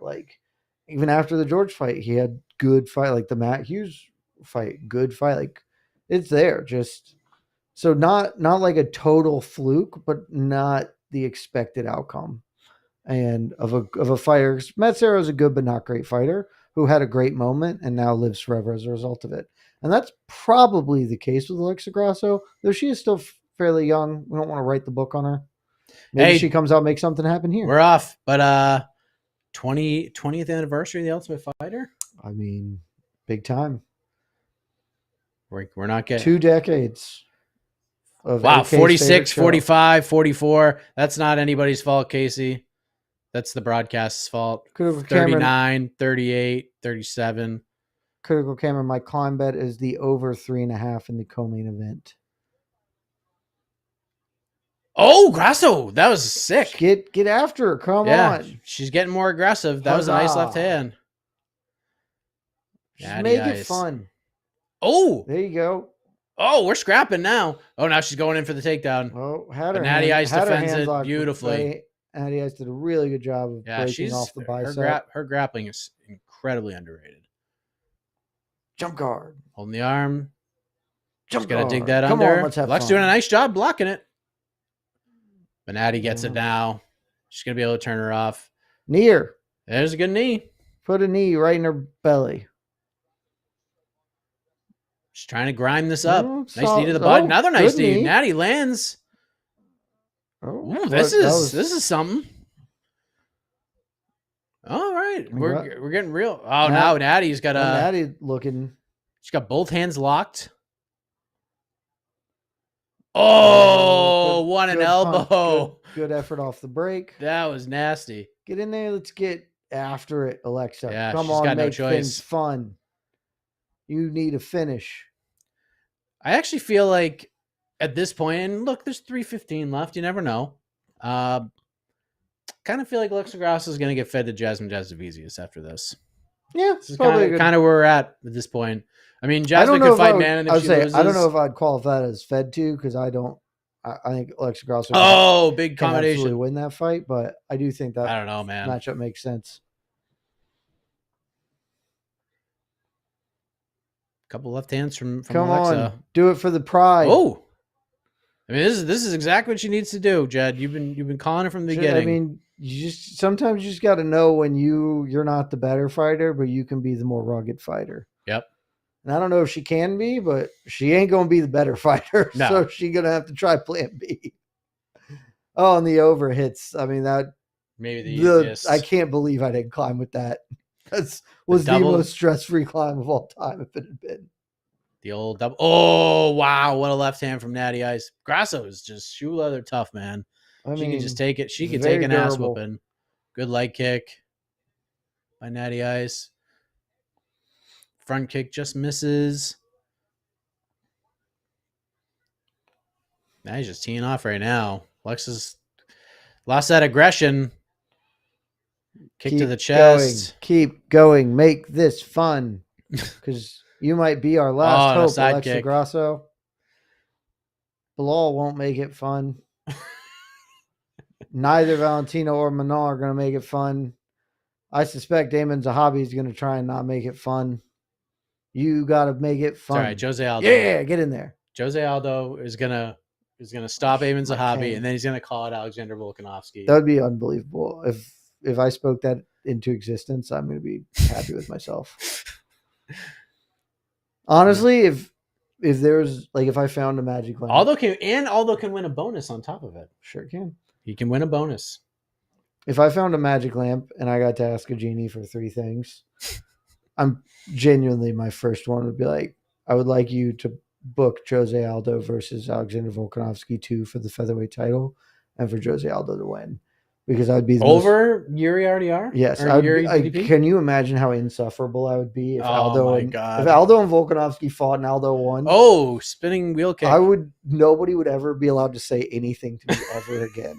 I would every time Damon started to say a word, I'd be like, nope. Just it would be the best thing ever. So that is 100% what wish number 1 for my genie is. Crimson Mask for Alexa Grasso. Yeah, she's been punched many times. Many times. She did make this a little more fun down the stretch. Probably needed to bring this energy earlier. Still wouldn't have won, but yeah, I don't think could have been more exciting. Her face would be a little more mangled. Yeah, but because I think Natty expected this. Natty's smiling. Natty's just having a great time. Taylor understands that she has won this fight and what that means. Oh, and then just dings her up again with a 3-punch and a kick to the face to cap it off. What a performance from Natty Ice. She's about to fight for a world championship in her next fight. Well, when you say about to, that's a while from now. End of the year. You think end of the year? Listen, Wow. Availability is your best ability. Bold, Michael. Dude. John's gonna fight for the belt for the end of the summer. Oh. And then now he's gonna get in December, baby. That is, man, you're making some moves happen at flyweight. Listen, this is a big year for these women's divisions. We need a spark. We get Amanda Nunes coming back. She's gonna fight Juliana Pena again after Juliana Pena beats Kayla Harrison. Dude, if you're the UFC, I don't even think I'd book it. If you're Amanda and Juliana wins, there's like, I'm not gonna come back. I would not. One, it would be deeply funny because that would hurt Pena so much more. Oh, imagine if Nunes just went in the ring and they did a face off and she steals the money. He's like, nah. Yeah, it's like just drops it. No, I just wanted to fight her because she's good. You're terrible. I'm gonna fight Kayla instead. I beat the shit out of you, so I'm good. So, bye. All right, let's make this official. Who's his referee? I mean, just a shiny bald head. Great beard. Terrific. It's 10-9 natty, obviously. Oh, yeah. For me. 30-27s across the Easy board. peasy. I mean, just look at the faces.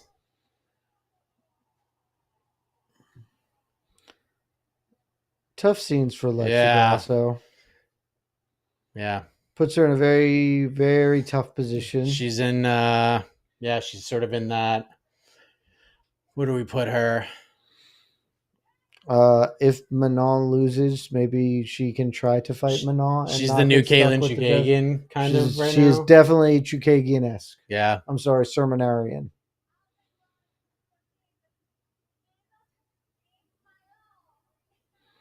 Maddie shouts out Jesus. And I hit. Where's my gun? Yeah. I mean, technically, I lost, but I also won. I'll give her a quick shot. -140 natty by decision. Nailed it. I was just so overwhelmed by the performance, the post-fight work, the mic work. I mean, you just want to hang out with her. She's just one of those fighters. She's got an infectious smile. Yeah, I mean, just shout. I said she'd be the breakout performer of the card, and perhaps not the case, but a great win. Oh man, 27-4 champ. Mike, big news. What? Andrei Arlovsky retirement fight. BKFC June 21st. BKFC 76 against Geronimo dos Santos. What? The GOAT, hanging him up. Where in Texas? Is it the Fort Worth card? I don't. Yes, Fort Worth. Oh. The GOAT, hanging him up. June 21st. So what's that? That is the Baku card, right? That sounds like that is right. Listen, MMA Fighting, you want to send me to Fort Worth? I got family in that area. Just throwing that out there for you. Well, I would go cover our Andrei Arlovsky's retirement fight. BKFC 76, baby. Let's go. Wow. Wonder how Mike Perry feels about this. So June 21st is in fact the Baku card. I mean, hey, Sam Stout. Wow, what a king. Damn. What a legend. Mark Hominick. Man. Now this is a celebrity dais that we like to see. Just one of the most disrespected men of all time. John Brady. What are you doing there? Do you think you're gonna try and make a claim for the title fight, Sean? He should. He should make a claim for Ian Gary. Okay. Who's also here. Montreal, such a nice place. Got the carousel. Montreal is. Have you ever been? It is. I have. Wonderful place. I spent many of just rando college weekends to be like, "Want to just take a bus to Montreal for $49?" I guess that tracks. We did that many times. It was terrific fun. I got stuck there for 5 days on a layover. We were flying back. We were flying back from Europe, and a storm canceled our flight, and so made some adjustments. Stayed with some friends in the area for a few days, and it was just lovely. A great time. That's freaking crazy. I'm still not over this Arlovsky news. It's interesting. Alexei Oleinik Well, I mean, it was right there. Then we kind of blew it there. All right, here's your main card for UFC 316. Luke A. Holland, Jesus, wow. Vera Batista, give Mario Batista a main card fight. Jesus. Gaslam, Joe Pyfer is the featured bout. Vera Batista could be an awful fight to watch. Could be very bad. No one who, Man, no punches thrown. That's a bad fight. And then we get the 2 title fights. It's like it's one of those, again, objectively a good fight card might not be the most fun. I need to see the rest of this card. This is not structured the correct way. Anyway, and there it is, RDR, baby. Mike, it's time for the King of Rio. Oh, I gotta let the folks know. We support the King of Rio in this house and in all houses. Now, every watch party that has involved Jose Aldo, there has been a bet on Jose Aldo. We're getting a Hall of Fame announcement? It would appear that we are.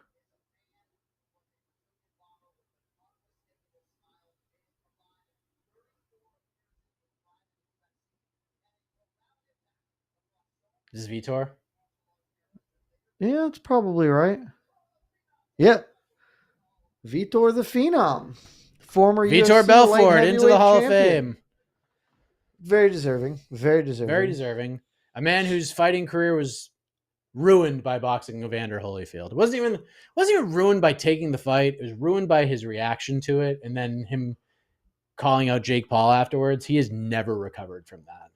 It's too Joshua, bad. why would they talk about TRT? He did nothing wrong.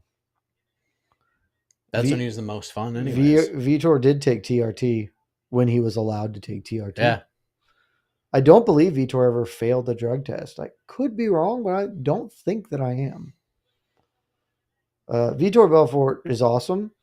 Vitor Belfort is also like hugely responsible for Anderson Silva getting over, like the front kick. Yep. That really launched Anderson. For the longest time, like it was just very cool to me. Anderson was like the hardcore fans fighter. But also just like his late career run of Vitor was just super cool to be like, he was for many years at the end of his UFC run, Vitor was the longest tenured UFC fighter. And he had been in and out, but he'd been at so many early UFC events that it's like, okay, Clay Guida joined at like UFC 40 something. Vitor was at like 21. Him knocking out Vanderlei, I probably watched that it's unbelievable. A billion times. The fastest hands of all time.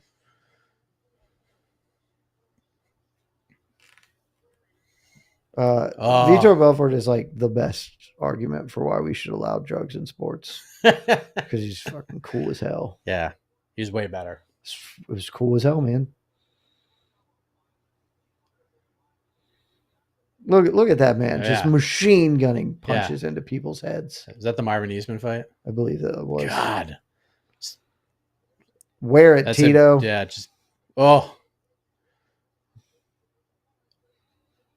Look at Vitor, just emotionless. Now this is a man we can use the term legend over. Yeah.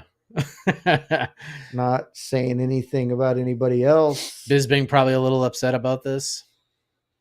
Oh, Bisping all over the highlights. Shouldn't be. Vitor was legal against him. Congrats. DDP weighing in. I mean, honestly, there's a little bit of Vitor in DDP's game. There's a little bit of that there. Look at him go. Man, Vitor was a absolute psycho. God, He was fun as hell. Sure was. I mean, quite possibly the most fraudulent champion in UFC history that nobody's upset was a champion. Like nobody, like it's one of those where like people are frankly justifiably upset with some. Like Jermaine Durand is a fraudulent UFC champion. Like, you know, you can even argue, though it's not real, Michael Bisping is deserved like there. But like Vitor is almost objectively a fraudulent UFC champion, and nobody is the least. But like, yeah, it's actually kind of cool he got the belt, even though he didn't deserve it. It's fine. He gave it right back. It's okay.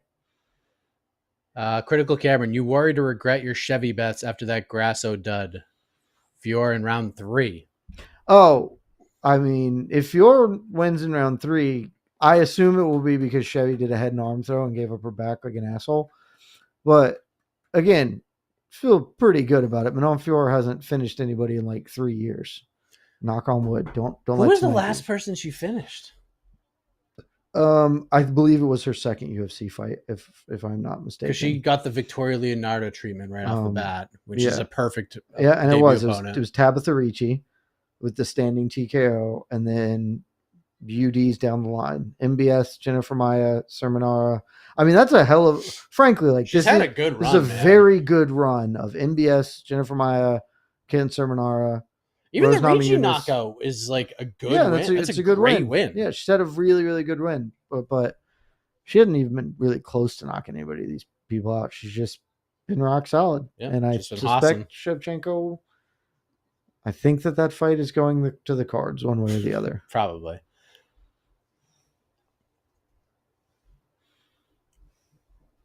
Here we go.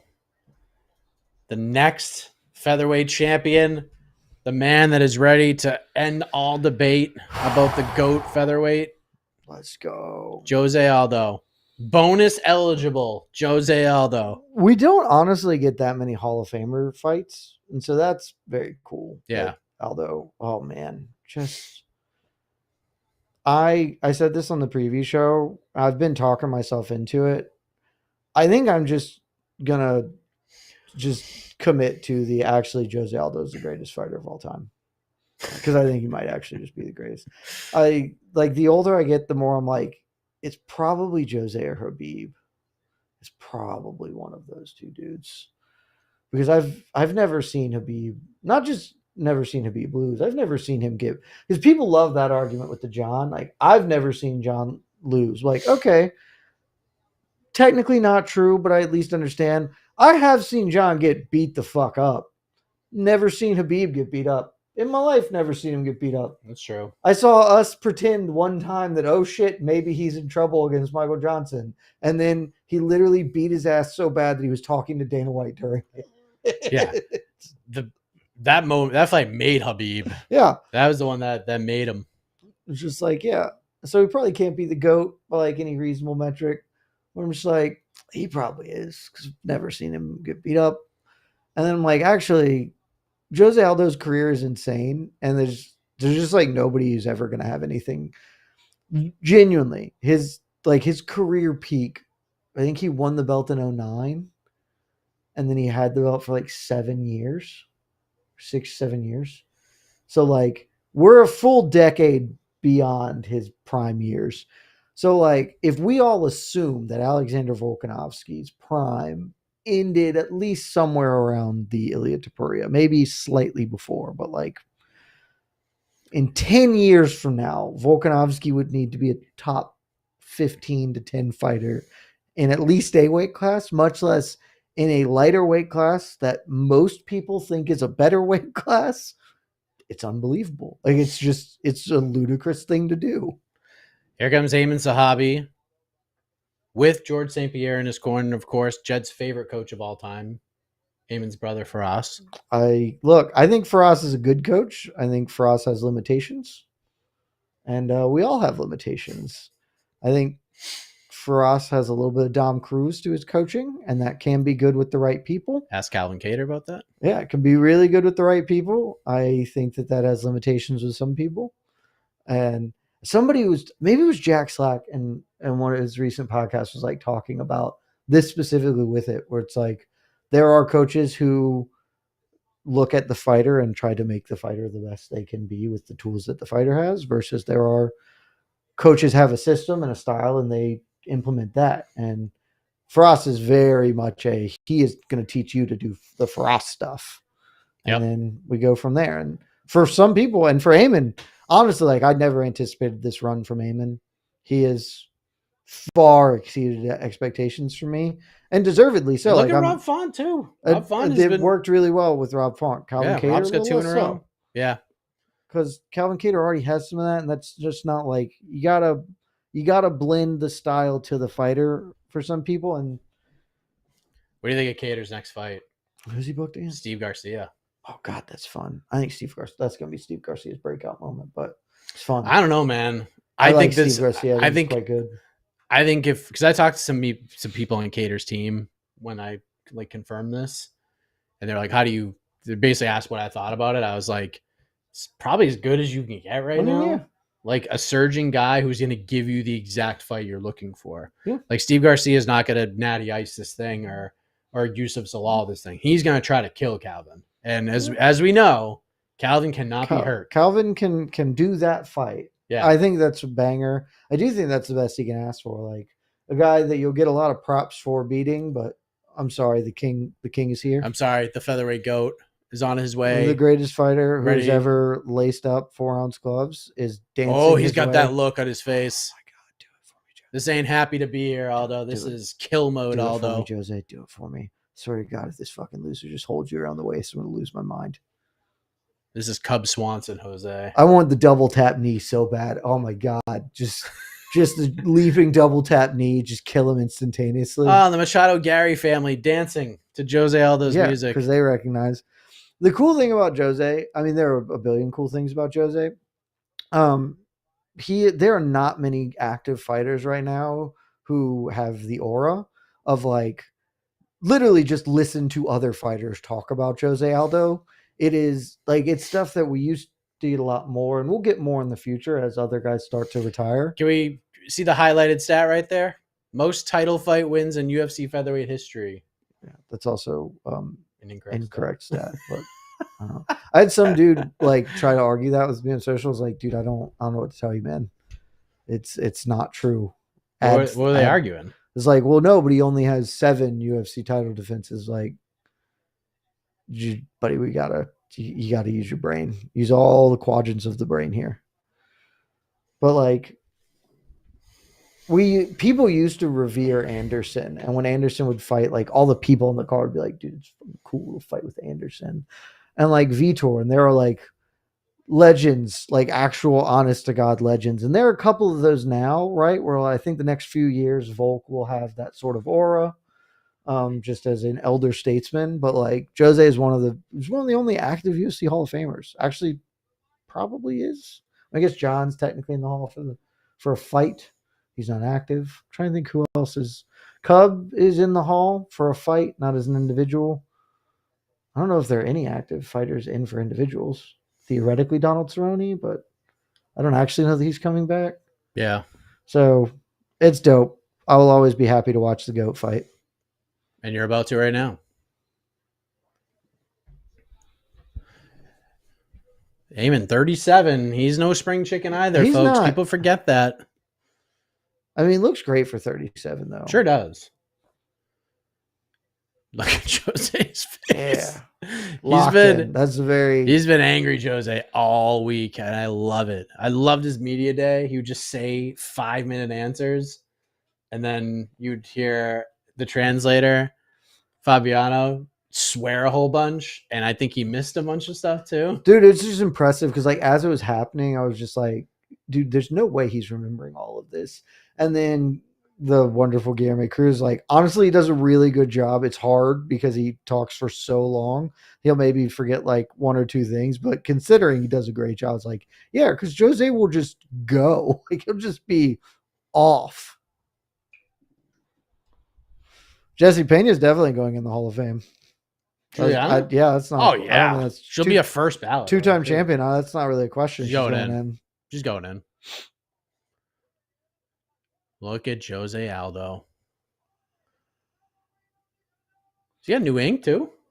Where on the right shoulder, maybe? I know the left shoulder's there. He's had a lot on the right arm. I don't know if the sleeve went all the way up. I don't remember being that all the way up like that. Might not be. Oh, Eamon's in trouble. Eamon's in big trouble. Giovanni Perez. That's not honestly that hot of a take. It is a hot take saying that he thinks Matt Hughes had a better career than Habib. I think Matt Hughes has become one of the most underrated historical fighters. People do not understand Matt Hughes. Matt Hughes who's the pound for pound best fighter in the world for like a reasonable chunk of time. Yeah. But he was very much a product of a time. He is probably the most underrated champion. Historically, he's really, the more we move away from him, that's happening. 4, right. 5-4, 5-3, 5-2, 5-1. Hey, way to go, Eamon. Way to not just shoot for the hips and pray. Yep. Right out of the start. Aldo. I love, if this is Eamon's plan to just circle around, that's going to be great. I'm a huge fan of this plan. He's just going to get kicked. I'm just going to run around. He's going to get kicked a couple times. Jose will jab him periodically. Eamon will land 0 punches. It'll be great. Waiting for something to happen, guys. Aldo's about to kick him in the leg. Jose's just cutting. Eamon literally has not stopped moving. He is in a circle. God, with that high guard from Aldo. This is classic. I mean, just class. I mean, he's looking. This is WEC looking Aldo right here. Double tap knee. Let's go. Just give me one more sick KO, Jose. It's coming. It's gonna happen. It's gonna happen. Oh, Aldo with a kick to the body. I think that's the first strike thrown of this entire fight here. It's the first one that touched anybody. Oh, Aldo with the left hand. Left. Eamon landed a little bit as well. Zahabi, I mean, like, we're real early. This is just the worst. Oh, Jose, give him the business. Aldo, the jumping knee, and then a left and a right land. Aldo's getting. Oh, good right hand. Dude, he's throwing heat, dude. He's throwing heat. Dude, if I hit this KO bet, I'm going to be so happy. Eamon, this is just. Oh, I hurt him. This is maybe the worst way to fight Jose Aldo. Oh, my God. So keep doing it. Please keep fighting him badly. This is incredible. Then you win, and then you call out Alexander Volkanovski for a GOAT fight. That is the best day. I think this will be the biggest. If Aldo finishes, knocks. If Aldo knocks him out, I think this would be the biggest win of the year for me from a betting perspective. Let's go. Get plus the money gun ready. Plus 550. It's coming, baby. Good right hand. Aldo is tagging him. Aldo's getting that chopping right hand right over the guard as Zahabi covers up. Ooh. Oh, good body kick from Eamon. He did something. He mixed it up a little bit. Look at Aldo's face, dude. He's so pissed. He was so fired up all fight week. I know. Like, yeah, that Batista fight was bullshit. I hate it. I was super pissed. mad. I hate MMA because of that, dude. I was absolutely furious. And then try to be respectful too. Yeah. Plan to come out here and murder someone. Being nice and professional about the matchmaking, but you could see it in his eyes. Like, he was like, fuck, so like, fuck these guys. What do you think about how the UFC's booked you? It's fine. You know, what did you expect? My job is to beat a bunch of young dudes, I guess. It's cool. I'm really mad. And he stuck it to him by missing weight by 9 pounds. Oh, yeah, you get that body. Eamon did not like that at all. You get that body, Aldo. And then he checked Eamon's leg kick. You get that body. Oh, that was a good shot to the chest right there. All right, Eamon's starting to wake up a little bit, which is maybe what we need. Oh, chucking him. Okay. Jose Aldo. Oh, my God. I love Jose Aldo so much. Dude, Aldo's going to rip to the body and hurt him. Like, there's going to be a bad body shot. People were legitimately having quite like, oh, do we need to ban the calf kick because it's too powerful? It's too OP. And Jose Aldo is just like, no, I can check this easily.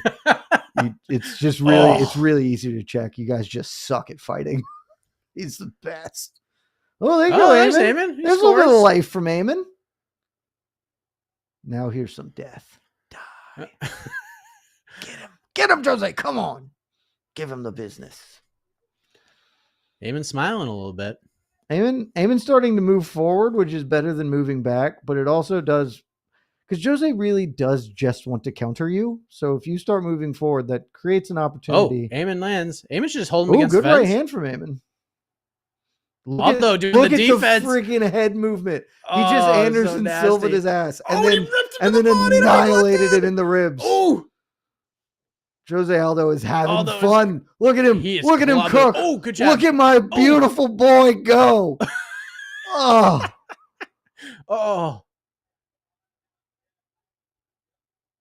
Oh, God. Give Eamon credit. I mean, Eamon has decided. The stepping elbow from Aldo is sick. Back to the just body. Keeps annihilating the body. But Eamon's fighting back. Oh, good clinch, good knee. Oh, Aldo clipped him with the left. Oh, I know. Good Oh, my right hand God. from Aldo. Aldo gets his head off the center line so fucking well. Good elbow. Shout out to Zahabi, man. Dude, shout out to Zahabi. He made that fun as hell. Shout out to Eamon. He said he wasn't going to be he's not going to Mario Batista this thing. And he ain't. 10-9 Aldo. He didn't. He came in to fight. Took him a little bit to sort of acclimate, but then he made it fun. And honestly, if we're being like... He got fight or flight because he was getting tagged. And if we're being critical here, that this is a better way to approach it. Like, you got to make Aldo work. If you just get tuned up at pace for a while, like, okay, you're just going to lose the decision. You make Aldo work. Aldo's head moving at 38 is crazy. Is correct. Dude, it's unbelievable. He's the best. He is the best defensive fighter in history, and I don't think it's close. This is probably the best round of the night. Yeah, again, the Lee Silva fight was really fun. It was really fun. But this was quite fun. Yeah, very fun. I mean, good knees from Zahabi. Good Nice little elbow there. Oh, and then Aldo shinned him.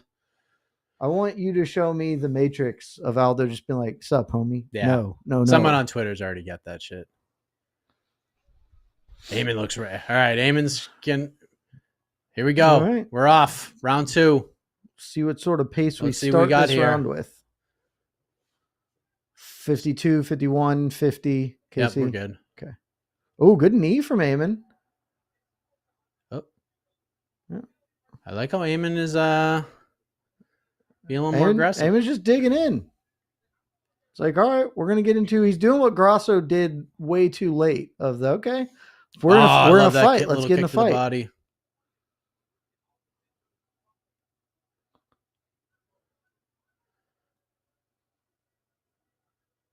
Eamon giving the people what they want.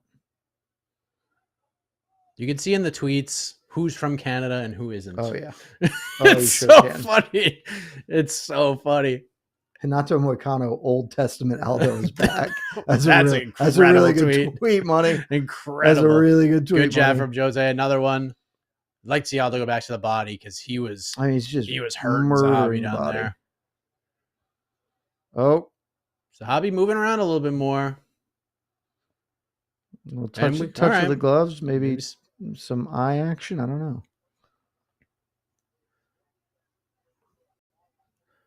Although he ain't throwing with that vicious intent like he was earlier. Dude, I mean, he's 38. I know. You can't do all that anymore.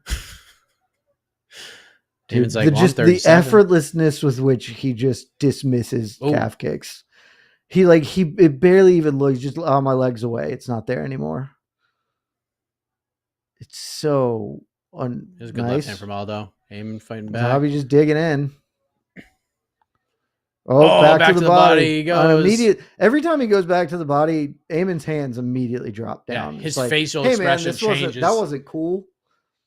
His face tells you the whole story.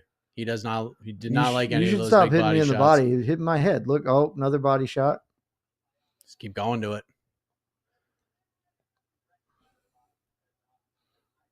Oh, man, come on. Ooh, nice little inside slip.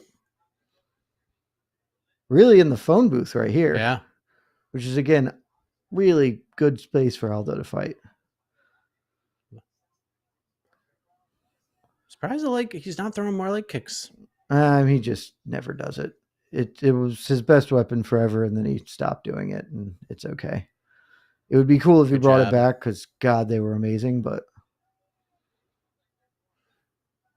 Both guys laying jabs there. Pace slowing down a bit on this round. They're very close to each other, but neither man committing to too much. Aldo really wants to counter, and Zahabi's not giving him a ton to counter off of at this point.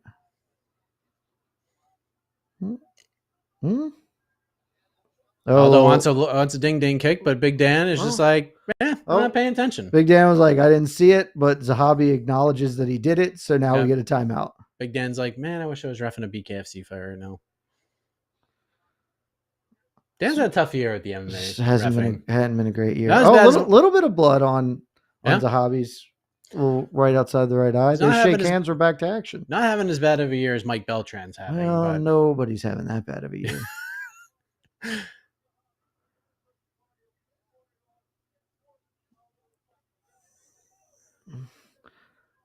Good little exchange there. Dean Thomas has become like just one of my favorite Dude, broadcasters. he's just he's perfect because that is exactly, and that's like honestly a spot that I think Dominic Cruz could do well in if Dean was out. It's like you just give him a snippet of like, hey, here's a little piece of analysis. Here's a thing that could be done, change.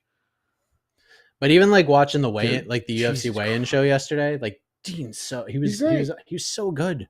The Stephen A. Smith impression he does is one of the funniest things. Another one. And now Aldo's like, hey man, what are we doing here? Do it, Dan. Take a point. I also actually didn't think that was low, but Dan did stop this one. I thought that was on the waistline. Oh no, I was wrong. That was definitely low. I was wrong. Definitely low. That was absolutely into the cup. Take a point, Dan. That's 2. It's just the biggest cheat I've ever seen. Look at it. He's not even that hurt. He's just like, hey man, come on. Let's go. Kick him back, Aldo. They hug. Okay. That's the most like old man shit I've ever seen. Like that is legitimately Jose's not mad. He's disappointed in Naaman's out. He's like, hey man, like, come on. We're having a fist fight here. And Murgil's just like, hey, watch the groin. Let's continue. Not even a stern warning. Oh, good left to the body. Dude. Aiming with a running jab, and then he runs backwards. That is not something you see every day. Good exchange. Much more competitive from a strike total round. Aldo still ahead here. Mainly because Aldo's so good defensively, man. It is so crazy. He's so... Again, Amin has continually tried to do the low calf kick and has succeeded on 0 of them. Good right hand from Aldo. Oh, the jumping knee. Set the tone, Jose. 10-9, Jose. Yes. 10-4, Jose Aldo. I mean, we should be getting some points taken. Yeah, and should have been a point.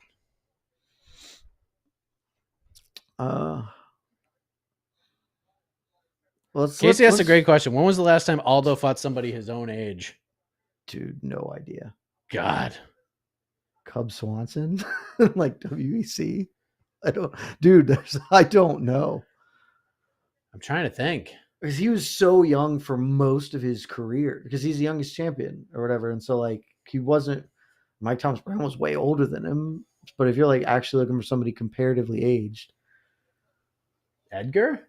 I mean, Volk's 36. Aldo's 38. That's not that different in age. It's a couple years. Well, when they do fight, yeah. Well, no, they already did fight. No, I know. So but when they do fight now. When they do fight now. 2 years, yeah. It's Is it Edgar maybe? Edgar might be a little older than Jose. Oh, okay. I don't know how old Frankie is right now. I'd say Frankie's in his 40s, but I could be wrong. I mean, it's been a while. Round 3. Good question though. And a hug. It could be 1-1. Very awkward. It's not. It's 2-0, but it could be 1-1. I don't see how that's possible. We're in Canada, you know. That's a great point. It's not going to matter. Jose now knows he only has 5 minutes left. Minus 180. Aldo is good cross odds. Counter from Jose. Yep. Now that Jose knows he only has 5 minutes left, cardio doesn't matter anymore. It's like, okay, well. Yeah, you didn't have to cut the last 9 pounds. Yeah. Just get after it. Yep. We cruised the second round just to make sure, and now this round we will attack this man. Yep, here come the Canadians, 19-19. Adam Morton scored BSD round 1 at 10. At least Bronstetter, scored it correctly. Yeah.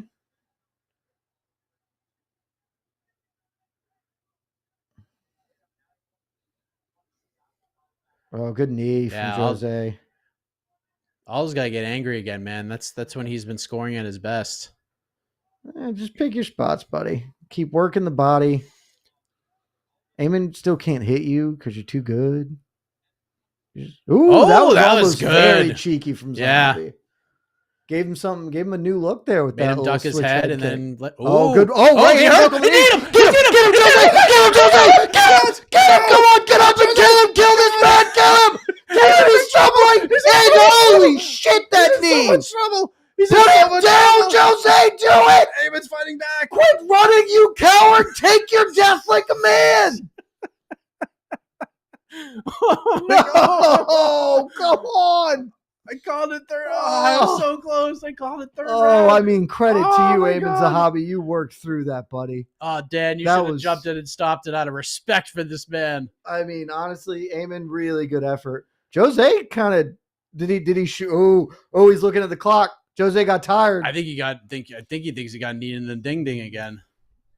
Oh man, I mean, it's This is fine. not- The this is fight's bad. over, but you just Finish him, Jose. honestly, credit to you, Eamon. That was I thought you were done. Dude, he kept like soccer kicking him as he was standing up. It was so Had a nasty knee. I mean, Aldo's pretty tired after. Dude, he's dead. He's got no. Oh, he's Change shooting. the levels. Oh, dude, Aldo's got nothing. Aldo gassed himself out there. Oh my God. Eamon's not going to finish him. It's fine, but it is bad. Oh no. It's okay. I believe in us. Man, credit to Eamon Zahabi, though, man.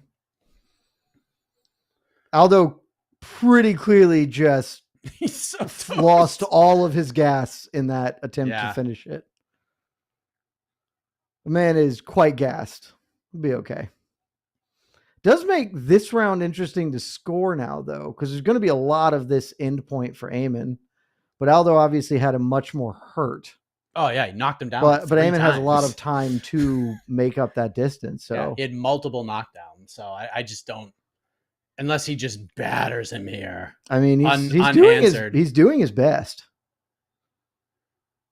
I was blocking a lot of these. Though. He is. The problem is this is pure willpower from Eamon right now, because Eamon is also obviously tired, but he is just willing himself into offense right now. Jose with the body triangle from the bottom, full defense mode. Yep. Hand fight. Aldo is quite tired. Aldo's corner like can't even say anything. They're just like they're praying. No, they're like, well, he's probably not going to finish him. And Aldo, what are we going to tell him to get up? No. Zahabi's corner. Way to cheat, Aldo. That's a way to cheat. Yeah, you be mad, man, who's kicked him multiple times in the balls. And probably a third time. Ooh, cut opened up. This actually is my exact issue with Daniel Cormier.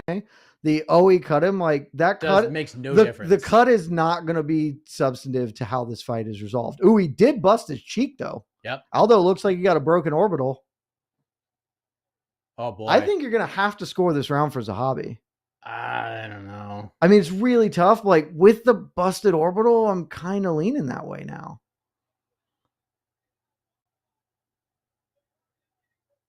I mean, if Zahabi had gas, he would have won. He doesn't. Yeah, he just doesn't have enough. It's just not enough, man. It was great. It was a great comeback. It's tough to have a lot of gas when you just almost got knocked out 3 times, but multiple terrific amount of heart from Eamon Zahabi. 100%.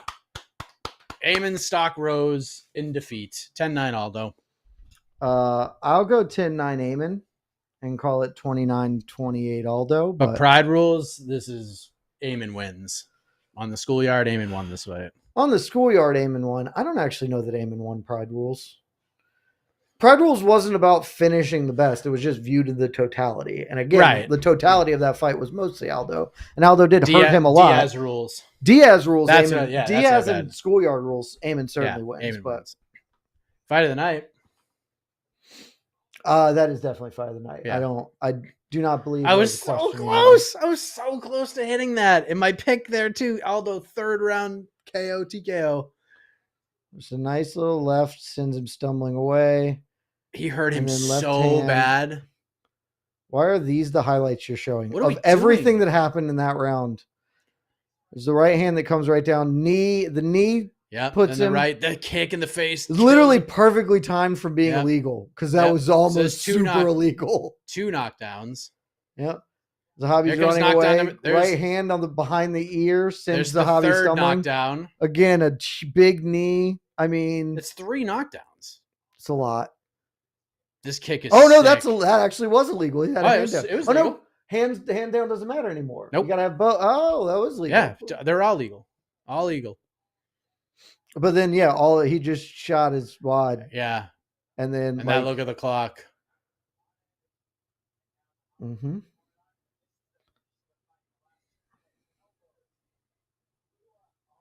I mean, it's just so hard, and just for like 2 minutes of some good ground and pound. I mean, the part that makes me okay with it is I do actually think he broke his orbital, and that's a ton of damage. The cut's around, but like it's there, but it's I'm okay with you scoring round 3 either way, frankly. Yeah. Because if neither man had the other side, I would have called it a 10-8 for either of them, right? If they didn't have the two dueling parts to it. Come on. Get it right, judges. Get it right. We need Aldo on the mic calling out Volkanovski.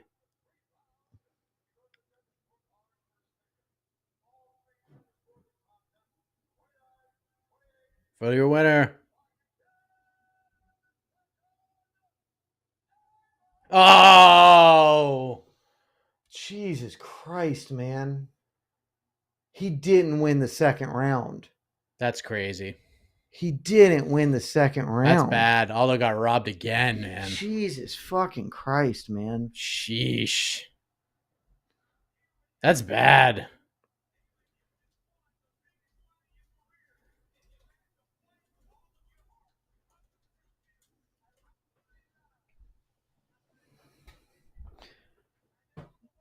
Wow. It's a bummer. Yeah, that's disappointing. Montreal screw job.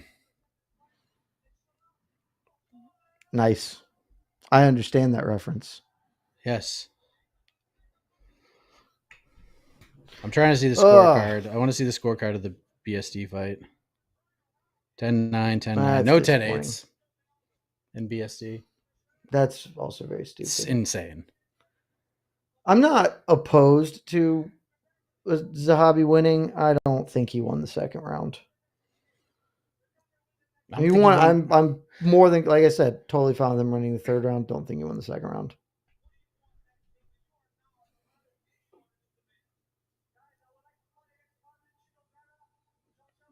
Marlon Chidovere's booked, you dumbass. It was a good performance, though, man. Like, this is way better than Mario Batista, who is coincidentally enough fighting Marlon Vera.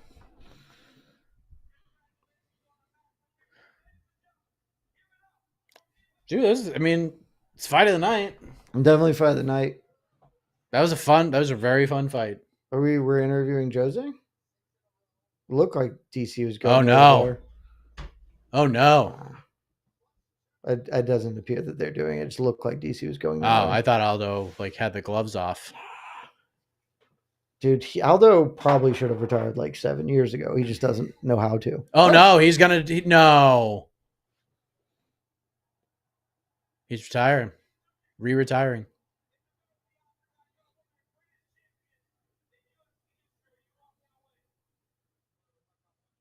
He does not look happy because he got fucked.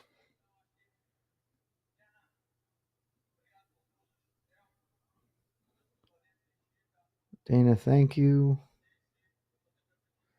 It'd be funny if he was saying something completely different. I came back. You guys booked me like shit. I got robbed 2 fights in a row. Really did book him like shit.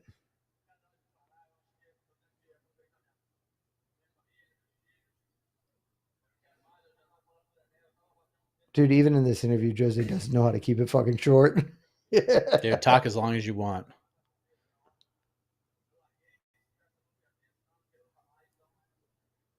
It'd be so funny if he actually wasn't retiring. After all this. He's probably just going to go box Jake Paul.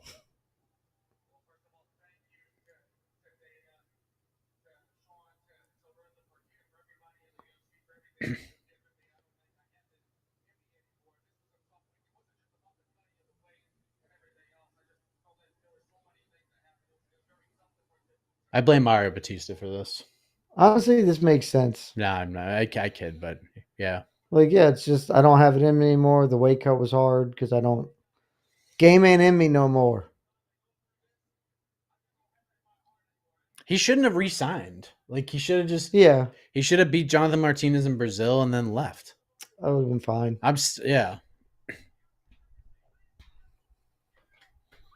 Shout out to the GOAT. Any chance he fights again? Probably in not, the UFC? Probably not in the UFC. Really? I wouldn't say never. They go back to Brazil. They're like, hey, what if we aren't huge assholes and give you something fun? I mean, honestly, they should really be like, hey, Jose, what if we do 145 and you fight Pitbull and we do it in Brazil? Oh yeah, that a would be a terrific retirement fight. They all scored the same. All 3 judges gave Zahabi round 2. I don't see it. I do not agree. You want to give him the third, fine, scorecard. even though he got knocked down 3 times. But it's crazy. Guys, you know what's really fun? I control the chat. So if you say shit I don't like, I'm gonna fucking ban the shit out of you. Oh, something bad? No, they're just like annoying things like, oh, Aldo's no GOAT, ban hammer. Out of here. Still the featherweight. Get the hell out of here. The fight in my heart is a catchweight at 143 now. Now, if Aldo won, official featherweight fight. That's just the way it is. That was a good fight, though. It was great good win fight. For Zahabi. If that's your retirement fight, that ain't nothing, no shame in that. I do think they should be like, hey, Jose, take a year off, take 6 months off. Let's give you a full retirement gala. Let's give you the Anthony Smith treatment. You versus Pitbull in Rio. The King of Rio one last time. That would be bang. Chevy time. It is now Chevy time. We might be in for 50 minutes. I hope we're not, but we might be in for 50 minutes. It's 11:48 p.m. We will be hours into Mother's Day before this card ends. Big Mother's Day plans? I mean, I saw some of the plans, but you guys doing a brunch? Wife just traveled. She just got back from Massachusetts today. She had to travel for work, and then I'm actually traveling tomorrow. So tomorrow afternoon with the legend E.K.C. Leiden. Big times. A trip coming, something very fun coming your way. Stay tuned.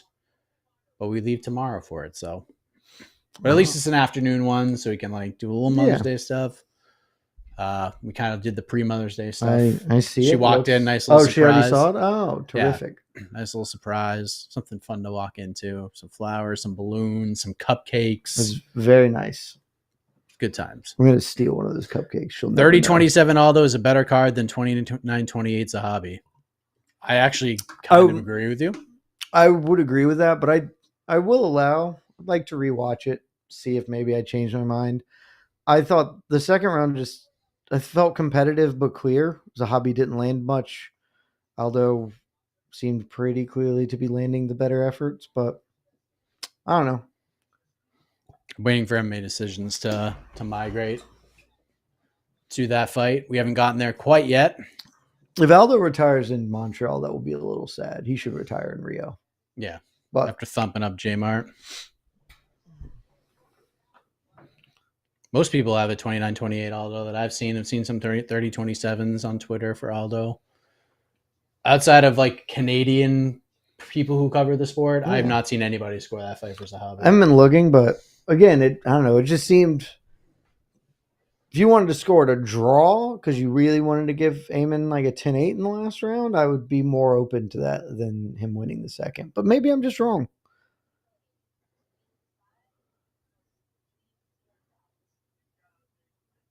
Just got a text from somebody asking if Aldo retired. Sure did. It would appear that he has done so.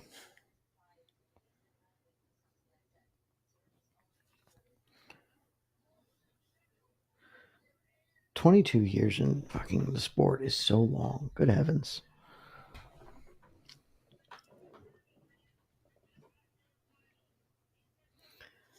YBP, it was competitive. It seemed clear. I don't know. I watch a lot of fights. I don't just score it for the guy who's walking forward. Again, competitive. It wasn't a blowout. No. It just certainly seemed to me like Aldo landed better and cleaner and more. And so is about 95% of the people I've seen. But I'm open to being wrong. We are doing this. It could be wrong. I'm less inclined to believe that. What with most people seeming to be on that side who are not doing this. Yeah, but could be wrong. unless I'm watching fights like alone, I really get less convinced about my scores. All right, let's see what MMA decisions got. 2 medium. Wow, Jed, you'll actually be kind of impressed with this. People 2 media members, including a former colleague of ours, scored at 29-28 for Zahabi. Just 2. Which former colleague? Drake. Yeah. Okay. And someone from the New York Post that I've never heard of in my life. Okay. 1, 2, 3, 4, 5, 6, 7, 8, 9, 10, 11, 12, 13, 14, 15 people scored it for Jose Aldo. That's a lot. MMA Mania and Phil Murphy from ESPN scored it a draw. Hey, I actually respect the hell out of the draw score. I think you can make the argument. You can honestly make the argument for literally any score you want for me in round 3. Yeah, you could any numbers you just want to put next to people's names in round 3. This is a hard round to score. Yeah. I don't know. 3 knockdowns. 3 knockdowns. That's the thing. You're gonna have to kill 3 a guy. knockdowns is a lot, but he did then almost kill a guy in the response and landed a lot. Like, I'm open to round 3 scoring, man. Yeah. Like, you could do whatever you wanted in that one. Watching all these highlights of Shevchenko. Also, it's bodying ultimately people. like, it is annoying because maybe Aldo doesn't retire. Maybe he still does, win or lose. I guess we'll never know. Maybe. I doubt he's going to be getting scrum afterwards. Given his face, he's probably going right to the hospital. It would have been unbelievable if he got the decision, then called Volk out. I mean, that would have been one of the top 5 greatest moments in UFC history. Here comes Manon Fiorot, who is oozing confidence. She all week really seems certain she's going to win this fight. And this isn't just like, because I'm not like a psychologist. I'm not a mind reader. You're not? I am. I gotta tell you, talking to Manon Fiorot, like, you can tell when you're talking to fighters and they're full of shit. Yeah. When they say stuff. Manon Fiorot feels like she's gonna go in and just murk Valentina Shevchenko. Like, she doesn't feel like this fight's even gonna be competitive. I super hope she doesn't murk her. Yeah. I desperately need this fight to last for a full 17 and a half minutes. She's like, look, I'm bigger, I'm stronger, I punch way more than her. Like, my defensive wrestling is way better than she thinks. My offensive wrestling is better than she thinks. Like, I'm a hoss her around in that cage. She may well do that part of it. The part that again, unless Shevchenko like goes for a head and arm throw and then suddenly Manon just has her back. It's just like, Manon doesn't really kill people on the feet. She tuned up Erin Blanchfield, but Erin Blanchfield's really bad at striking. Valentina Shevchenko's not. So like, she'll just slowly outpoint her. At least that's the hope. Good God. Joseph Boza, I can't win fantasy. I don't care if Valentina wins this. It would be cool if she did. I do have a bet on her, as you see. What I need is for this fight to last 17 minutes and 31 seconds. That is what I need to happen here. It can end a second after that, just as we saw in the first fight of the evening. That's fine, but it needs to last. As you can see on the right-hand side of your screen, the climb. We have arrived. We have arrived at the climb bet. They're so stressful now. So you have two. You have the climb bet and I have the and a dog bet on Shevchenko. I have a dog bet on Shevchenko and the climb bet. Where did you get Chevy at? Plus 125. Oh, damn. I got good. Early in the week, I looked at it. I was like, okay, we're doing that. I got a plus 118. So donation in case the climb doesn't cash. What a legend, Mr. Senor Pepe. I feel a little bit better, and then I did take some climb money out, so it's not like the saddest thing in the world if this collapses, but I genuinely never thought I'd get 16 steps up this damn thing, and so now every one of them is like super stressful. Because there was no climb bet for 314, right? I don't think so. I think 314 we skipped because there's nothing good. Yeah. I think that sounds right. Okay. I didn't climb last week. I'd have to remember. Joseph, I needed to go. I don't need points. Points can fuck off. Imagine if you climbed. Also, none of us can chase. AK and Casey are head and shoulders above everybody at this point in the league. I mean, I got Ilyich. I mean, I'm not dead. I don't think I'm dead yet. Dead. I need Arman Sarukian to fight. A lot of your guys decided not to fight this time around. Shevchenko looking a little focused in here. Let's get some focus going in here, boys. Let's go, Chevy. This is what you want to see. But don't be too focused. What if I think we should do is not fight for the first 5 minutes. Let's both of you just feel each other out. Just think it through. She's ready to go. She doesn't talk a lot of trash about the opponents, but she is this time around. I'm trying to look at my team. I got Shamil Gadziev again. Blachowicz, Blachowicz, I'm probably not getting anything. I did get a big performance from Sean Brady. I'll probably get Fluffy again. I'm getting Ilya Taporia, which would be nice. Theoretically. I am Batman. Totally understand it. I got Molly McCann, who's retired. You're just going to have to live with that in this world. Even though I picked Kayla Harrison, which like the more I watch these two women fight, I think Juliana Pena is going to beat her. But it has become an emotional hedge. Hey, Pat. Plenty of other streams, buddy. Hate to lose you, but bye. Oh, we lost Fat Pat? Oh, no. He's saying things. Oh, peace out, Pat.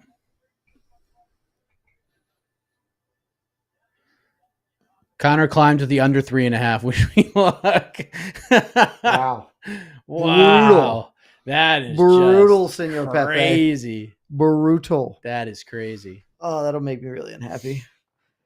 It'll be okay. We can survive it. I've suffered worse things in my life. I mean, but I want Valentina Shevchenko. She's done worse things. Valentina Shevchenko could not be on the wrong side of the two most devastating losses. It'd be objectively quite amusing. Wow. That was actually my buddy Billy was like, "Are you sure you want to do this, man?" And I was like, "That's the one I feel the best about." Obviously, I should have just gone Grasso Silva. That never had a chance of going under.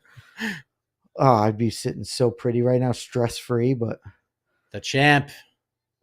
Again, let's just hang out. Let's just not do anything, guys. This is the custom gear, right? Let's just circle. Pretty cool. All right. Tail of the tape. I do like her custom gear. Why Martinez? Why Mario? Why Zahabi? Just why? Martinez is fine. I didn't mind that one. I still didn't love it, but it was okay. But then to go from Martinez to Batista, the Batista one was really bad, and the Zahabi one is also pretty bad. I think the Zahabi one's the worst of them, but it did actually lead to a really fun fight. Yeah, and Aldo just put Zahabi over, which is huge. Yeah, the issue is he's 37. You can't really put that man over. Yeah. That was like my big issue. But at least people came out of this fight more excited to see Eamon fight than Mario honestly, scrapped his ass off. Like Mario's gonna have to do the unthinkable. Oh yeah, he's knock out Marlon Vera. Except for what he's gonna do is hold on to Cheeto for 15 minutes too. Manon's still looking just like the most confident human being who's ever existed. Yeah, just oozing it. I mean, she literally smiling. She has and no concerns laughing. that she might lose a fist fight right now. The biggest of her life. No, she's got no. She concerns. seems deeply unbothered, as if that's not possible. And it's literally going to be her only chance to fight for the belt. She's not going to fight for the belt again. I don't know, man. I mean, I would tend to agree, but she's put together a hell of a resume. She has, but she's not like a massive star. She's not, but she's French. They don't have that many fighters. That's okay. She can still have that. They don't do pay-per-views in Paris. If she loses, I think she's fighting Grasso next. And then if she beats Grasso, right back in it. Right back in the mix. Throw her in there with Jasmine. Throw her in there, Natty Ice. Well, not Natty Ice. Natty Ice fighting for the belt, but like Macy Barber's fighting Erin Blanchfield. Like that's the thing. Natty Ice deserves to fight for the belt, buddy. I just don't know if her next one is for it. I think it is. I think the Wiley. You can't give it to Blanchfield. No, I think the Wiley thing just makes there's too much time. Oh no, Wiley's gonna get it. She is, but then there's too much time. So then they're like, hey, why don't you fight the winner of Blanchfield? She'll be the backup fighter. She'll make weight. She'll get a bag, and then she'll fight the winner. I hope so. She deserves it. I hope so. Val ain't getting a rematch. She loses. Like throw Natty in there with Zhang, baby. I hope so. I hope you're right. I am. I don't share your confidence. Oh, I'm super confident. Chat, who you got on this one? Let's go. I hope what you have is decision. This goes to decision. I'm rooting for you. All I care about is that you hit this. That's all I care about too, man. It's okay. I'm nervous for you. This is actually, it is a little bit less stressful than step 15 when I hadn't pulled any money out, because at least now it's like a net. I didn't lose anything, but I'll never get back to 16 steps down again. It's so freaking hard, man. Manon is a big 25er. She's a large lady. She's not small. Here we go. Just nobody do too much. Let's ease our way into this, guys. For 3.5 rounds. Valentina by blanketing.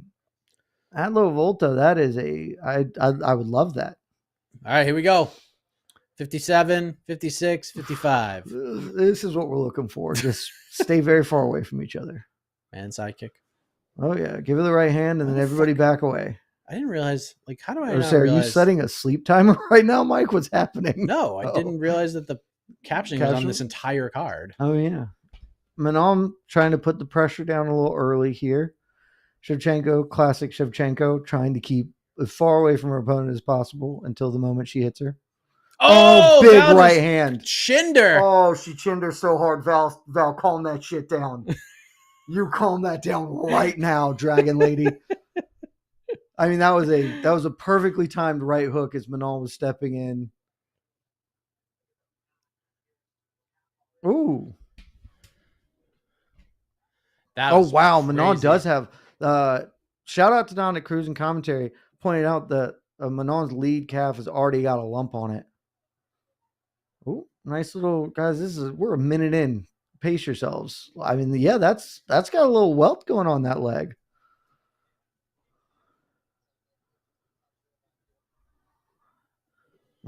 Chevy really looking for that counter right hook.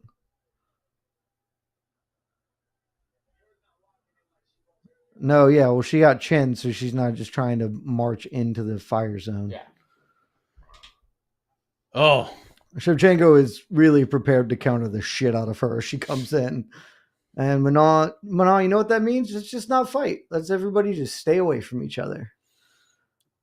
Yeah, do what Alexa Grasso did. Just circle. You don't throw anything. You don't want to get tired like Jose Aldo. You want to take your time in there. Good little high kick from Manon. We are really far away from each other. Big right hand. Shevchenko is just timing that stepping right hook as soon as Manon tries to commit in with her jab. Yeah, Joshua. I mean, let's take it easy, guys. I think we're in similar places. I think the rest of the world is too. Aldo Volta, you're right. We need to pay attention to cardio. Everybody needs to calm it down.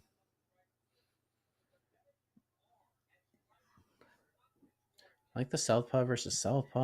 Mm-hmm. Manon is Manon's just getting dinged she's up. Walking right into that right hand. Also, she's bloody. She's bad. She's busting up already.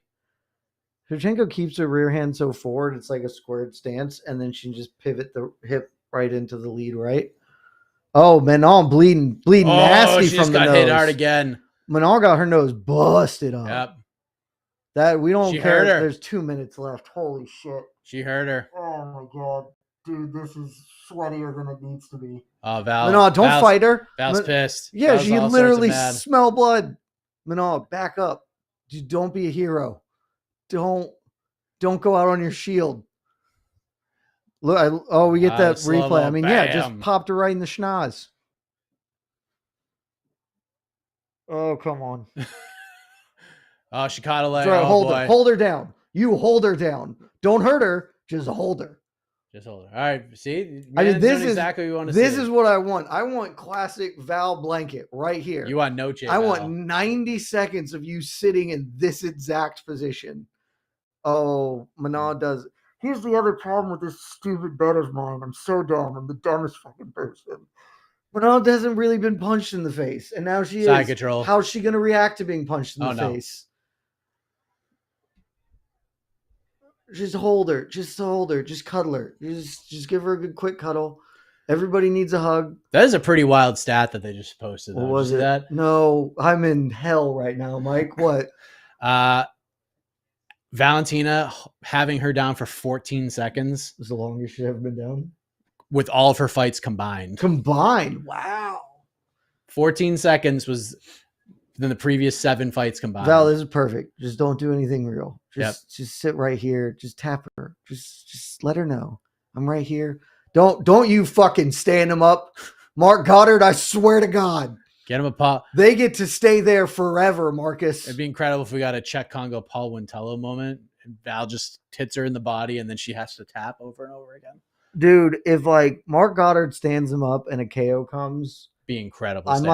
I'll have to go fight him. I'll have to fly to England and I'll lose, but I'll have to stand on business. That would be fun. This is so bad for. Oh my God, this is so bad. Yeah, because also one-way traffic. Also, Val's like, if I get her down, it's like she can't do a thing to me. So now she knows she just has to find the transitions into there. I mean, by the way, Valentina Shevchenko, quite possibly the greatest female fighter of all time. 10-9 Chevy. Yep. I wouldn't even hate a 10-8 there because Manon did nothing, like literally nothing. If it goes under, I blame myself, Ellis. It's me. I had smart people be like, I don't know, man. And I was like, this is certainly not Natalia Silva Alexa Grasso, who literally never finished fights. They won't go over 2.5 rounds. I should go over 3.5 rounds. Oh, Val, just fucking pump the brakes, girl. Oh, Manon's never been punched in the face. Look, her confidence that was once there, it's not there anymore. She ain't smiling anymore. Oh, fuck. This is going to be devastating. Come on, Manon. Grit it out, but don't grit it too hard. Let's everybody take a breath. Let's rethink some things. Let's both of you just gas out completely and nobody tries. I mean, all right, we're off and running. Let's not distract ourselves from the fact that is an elite championship round from Valentina Shevchenko, by the way. It was just like, oh, here's this woman, all the confidence in the world on an incredible streak. Oh, man, and going for the... And Val just absolutely sunned her in that round. It was like, hey. Man, trying to hot her, Jed. That's fine. Hot, cool. This is great. You guys hold right here. I'm a huge fan of y'all clinching together for minutes at a time. Don't throw knees. You don't need those. No. Get back to holding each other. But like seriously, Shevchenko being like, hey, here's this woman an 8-fight win streak. It's the first time I've been an underdog in a lifetime. She's massive. I'm gonna punch her in the mouth a bunch of times and then take her down and cleanly win the opening round and be like, hey, welcome to the big leagues, girl. Erin Blanchfield's a real good fighter. She ain't maybe the best of all time. Man, let's just settle in. Let's everybody spin kick to the body from Let's Valentina. get our jabs going, guys. I think that's what we should be doing is getting our jabs going. Yes. Maybe more on the Val side because the man throws a jab, she's gonna get hit real hard. Just a tap, just to feel her out. Why don't we just kick at range? That's it. Just kicks to the thigh. Side kicks to the thigh. There's a good right hand from Val. Manon's not backing down, despite getting nice little transition. All right, nice little transition from Manon trying there, working her way into some things. Whatever her corner told her, she's listening. Hug. That's right, hug. Getting close. And stop kneeing, Valentina. No. Good elevation from Manon. Wow, it's really nice. Val got the trip, and Manon immediately used a butterfly, elevated her, tossed her right over her head. Is that good for you or bad for you? I thought it was just cool. Yeah, it was cool. Outside of the bets, that was just cool. Because I thought for sure sunset flip. I honestly thought Val was about to step into mount with the way she was going down, and that would have been horrific, obviously. Yeah. Manon did a really good job. Oh boy, Valentina with a really nice transition to the double. Wow, Manon. Okay. Val had a locked double under, was trying to hit the trips on the finish and couldn't. Now we're clinching. A good elbow from Valentina. Oh, we got almost a wardrobe malfunction. Let's reset. Manon getting back into it after a tough opening round. You can see Manon's confidence growing in the face, in the facial expression. Into this. The thing is, Val, honestly, Manon really does thrive in the clinch. Oh, nice. Manon deep on a double, up against the fence. Let's see if she gets it. It looks like she's got the hands locked. Val's got the wide base. It's going to be hard to finish, but not impossible. This is great for your bet. Oh, she peeled the leg. Oh, now she got the back. Now she's taking the rear waist lock, knees to the butt. We love a knee to the butt. This does nothing. This is huge for me. Yeah, this is. I want us to live in this time. Break the hands. This is not good for Val. Like Manon will win the belt if she just does this the rest of the fight. Yeah. This is great. Let's just keep doing this for the next 90 seconds and let's talk about round 3. Oh, she's broken the hands now, Valentina. Great camera angle. And big elbow from Manon. That was nice. Manon fighting her way into this fight here. She's winning this round. I believe so. Her fingers are bloody from her own nose, and she's touched her head and now put blood on her own forehead, which is funny. Which is badass. It's pretty cool. It's war paint style. Manon doing a nice level change. I don't know if Val cheated there or not. She could have cheated. I can't quite tell. Wow, Manon, the takedown. A grapevine in the leg, Habib style. I don't know if Valentina was anticipating grappler Manon coming. Oh, knees to the leg. Not knees, sorry, elbows. I don't know why I said knees. This is a great round, guys. This is A+ stuff. Let's keep doing this. Really good second round here from Manon Fiorot. Oh, she's gonna win the round. She's for sure won this round. I think she's obviously established a way that she can have success as well moving forward.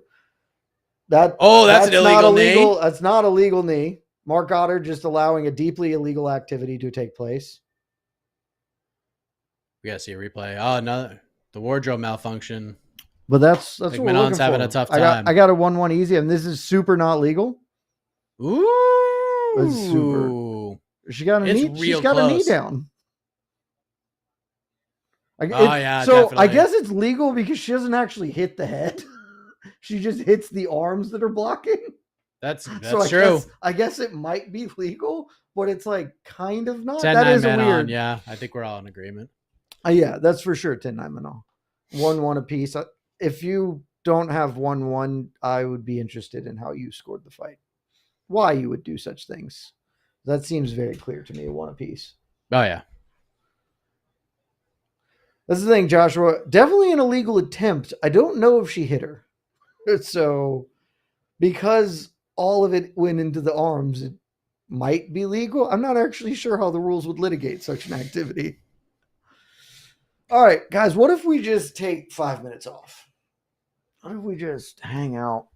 You've each one around. They just sat down. You've each one around. Let's talk about our differences for 5 minutes, and then we can reconvene next round. Mark Goddard with the stern warning, I believe. To Manon? I think so. I think he said something to her.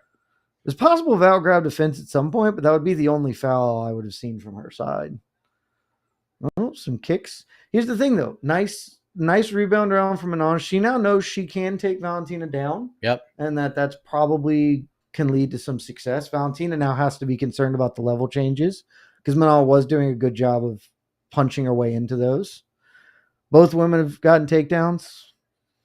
You know, high-level fight. High-level fist fight going on in front of here.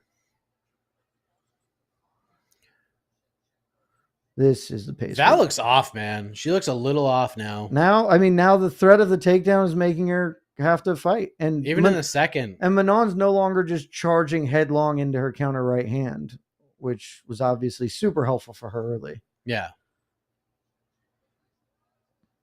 Let's see. I mean, we adore what's happening right now. Just you do, yeah. Slow-paced jabs. Oh, good kick from Manon. Like Val looks like she's not throwing. She looks like she's almost fighting in a dream right now. Yeah. She's slowed down a bit. Her strikes aren't as impactful. She is definitely concerned about the level changes. Yeah. Because that right there, Good elbow when from they Manon. clashed, where they just clashed, and her first instinct was drop the hips, not to try and score as they come in together.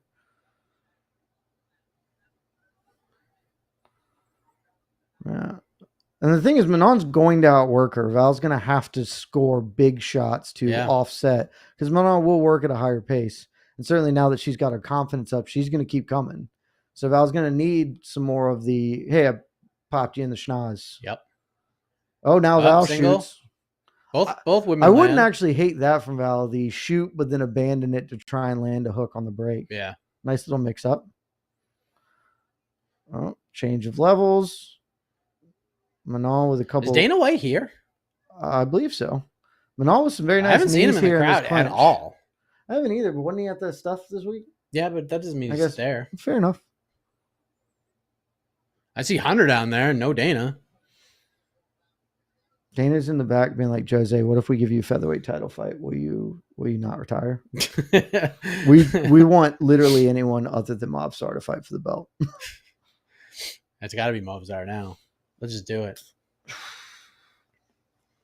Yeah. I mean, Manon Val's doing nothing. She's doing absolutely Shevchenko nothing right now. Really dialed off doing anything. Yeah. Manon's not being like massively effective, but she is doing. Oh, good knee. Oh, that's a nice knee from Val. Yeah, good knee from Shevchenko. But Manon takes it, and now we're clinching. Biggest moment of the round right there. That's 2 minutes of this is perfect. Yep. Your climb bet is. I'm feeling a little bit better. I felt bad to start. I'm feeling a little better. Val was tagging earlier. I won't feel good until it's over. This is a great place to be if you're Manon Fiorot. I mean, this is a great place. We should live here. Live right in this tight end zone. Just for the next 4 minutes or so. Shevchenko's going to need to make some adjustments now. Manon, credit to Manon. She made clear adjustment after that first round. Worked well. This is anybody's round right now. Yeah, I mean, if it ended now, Manon has it, but any big piece of offense is going to do enough to offset that. Yeah. Val has the most significant strike of the round, but it's true. It's not nearly enough. But I'd say it's one, and a sea of nothing. Oh, spinning back fist. Oh, she's got to get taken down. Oh, I think she's going to defend this one. I also think she might grab the fence right there. Yep, do it. I mean, it's. I can't say for sure, but I think she might have. She's going down. Oh, good defense. Grab it. Grab it. I don't know. She's very sleek. She's definitely grabbing it. I mean, the ring finger is curled in the fence. In the fence. Her fingers are certainly in the fence right there. Fence. Oh, it's incredible. Goddard's like staring right at it. Manon, that rear waistlock, just kneeing the shit out of her butt. You need those hammies. It's about to go up 2 rounds to 1. Those hammies are going to be feeling it tomorrow. Oh, there's another fence. Now that was a stone cold cheat. She's grabbing the fence with both hands. Yeah, well, like just standing is whatever. Yeah. But when she does it to keep herself from getting taken, yes, Shevchenko cheating like a professional that she is. Yep. Now she turns in 20 seconds. Again, a big piece of offense could make this close. Ooh. Well, I mean, Val's no threat to her in this spot at all. Yeah. Yep. This is just smart fighting. Just sucking out time. Let's go, baby. Just smart fighting. 2 minutes and 31 seconds. I'm sorry. I now need 2 minutes and 31 seconds from this very moment, and then I can unclench my batole. 29-28, Manon. Correct. That's where I have it as well. I was pretty clear. If this keeps up, we won't. I was like, man, should I bet this fight goes to split decision? Like the plus point spread, I think was get like 9.5. Like, oh my god, just give me.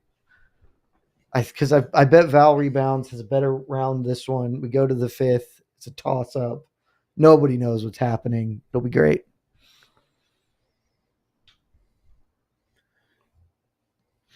Joshua Ash, if this fight ends at 231 in this upcoming round, I'm super okay with that. Wow, 15-13 in stats strikes that round. 8-9 in the first round seems low, but the numbers, okay.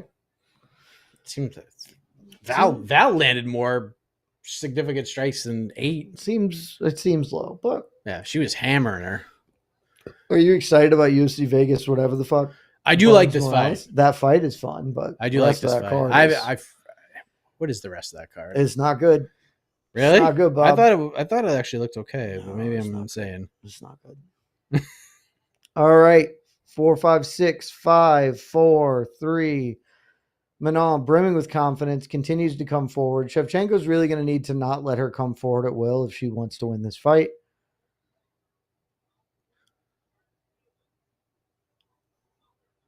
Manon's fought 5 rounds before, right?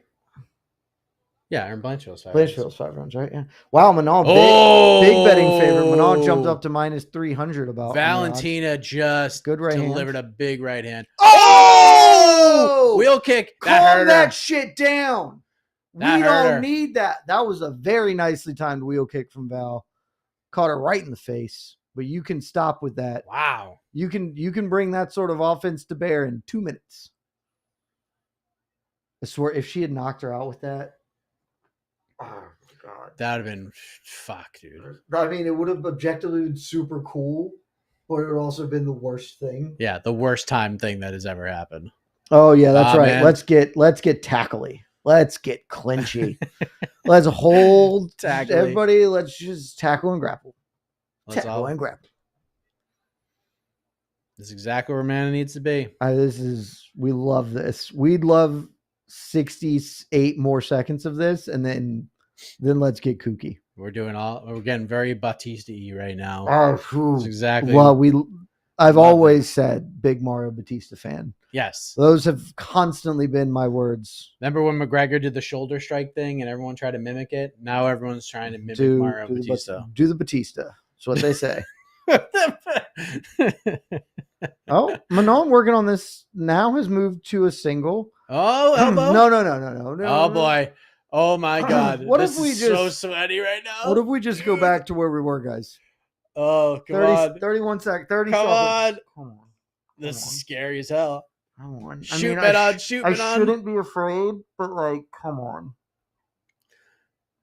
Come on. Oh. Please stop. Oh. Please stop doing things so violently. 14. Yes. Hold.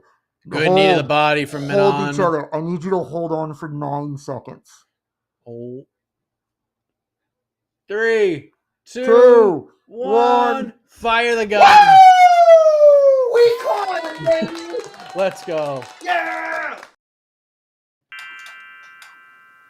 This gun's having some struggles. No, I have cash. Yeah, I have one here. It's just it's having a bit of struggles. I think the battery might be dying on this gun. Hey! Oh, guys. Oh. Congratulations. Stress. Thank you. 17 steps down, baby. Let's freaking go. Oh my God. Guys, we still have 5. We have still 6 more rounds of fighting. Oh yeah, there's so much fighting left to go. Oh, need to send my obligatory tweet. Unfortunately for Manon, she's not doing anything, so I don't know if she's going to win this round. That's the thing. This round is like nothing is happening. She is the one coming forward. Valentina did clock her a few times. She did land a very cool kick, which is fun. And punched her really hard a few times. And elbowed her. Oh. We got a separation here. Still anybody's round. I think Chevy's got the slight edge. I saw somebody score round 3 for Valentina. That would be. It seems. I would say like ambitious. Up. Takedown for Val. Takedown. Huge. I mean, if she can do literally anything with this for the next 50 seconds, or Manon will just stand right back up. And just toss her in there. And then just turn her around. Landed a good knee. Good knee really body, good knee. Val defended that one. Val in the gives up the Muay Thai clinch. Let's go, boys. Manon's got to do something here for the next 30 seconds. I don't know how to score this round. It's Val for me right now, just because, I mean, this just isn't damaging at all. This is where I would like to do the... Good left hand from Val. I would like to score it for Shevchenko because it's more fun for them to be tied going into the final round. Yeah. But I don't reasonably. I think the judges are going to favor Manon here. So Manon is slowing down Manon right is, now. She's is breathing. oh! Val drops her. I mean, Big trouble. it's 100% Val now. No shit. Wow, Manon is in big trouble. No, Lucas, we were paying attention to the wheel kicks. But literally all she did that round was like 3 wheel kicks and then the finish. But the finish is good enough. Huge. Yeah, massive moment. Manon is pretty clearly getting real tired. I mean, just a pair of right hands just sat her ass down. Also, Manon really didn't look happy there. Like I think that, the head's not like super bad, but she looked very uncomfortable of like, oh shit, this woman's attacking me. Yep. 2-2 though. Let's go. I'm looking at next week's card. Burns Morales, Paul Craig, Hidalgo Bellato as the co-main event. It sure is the thing that's happening. Sadiq Youssef, Myron Santos is interesting. There's Sultan Rutsabayev versus Dustin Stoltzfus. That'll be fun. Shevchenko now the betting favorite in the live odds. As she should be. Arosa Costa. It's fun. And then Jared Gordon, Thiago Moises. I think one of those that fight is fun, but I wouldn't call it good. Luana Pinheiro, Tisha Pennington. Championship medal here. This is what it's all about, ladies. We've had way worse Apex cards than that one this year. I mean, yes, but the standard isn't. Has there been worse poop? All right, 2-2. 2-2. Leave it all out here. I think Manon's going to go full Mario Batista this round. She should. She looks miserable right now. She doesn't seem to be having a great time, despite the fact she's very much in this fight. She is potentially 4 minutes and 30 seconds away from winning a world title. I mean, that would be pretty big for her. Chevy. Just they collide knees. You got to break out, Chevy. You got to just peel off. You can't just Shevchenko's strategy after winning a round and like landing big destructive shots is so puzzling. She did this exact thing in round 2. I don't understand why. It hasn't been the best IQ. Yeah, what is I don't get it. Like she was still hurt at the end of that sequence after they come out, sat in the corners. Should have just come out and tried to pounce on her. Yeah, and now she's gonna have her back against the fence for like half this round. No, we're already off. Already off. Look at us go. She's got to attack. Chevy just looking for that lead right hand. Perfect again, but just hit her. Just punch her right in the schnoz. Anything, like literally land anything.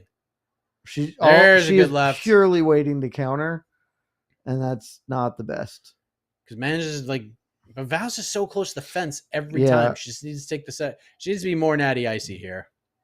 That you got the monster can turn. Keep pivoting. Oh, there you go.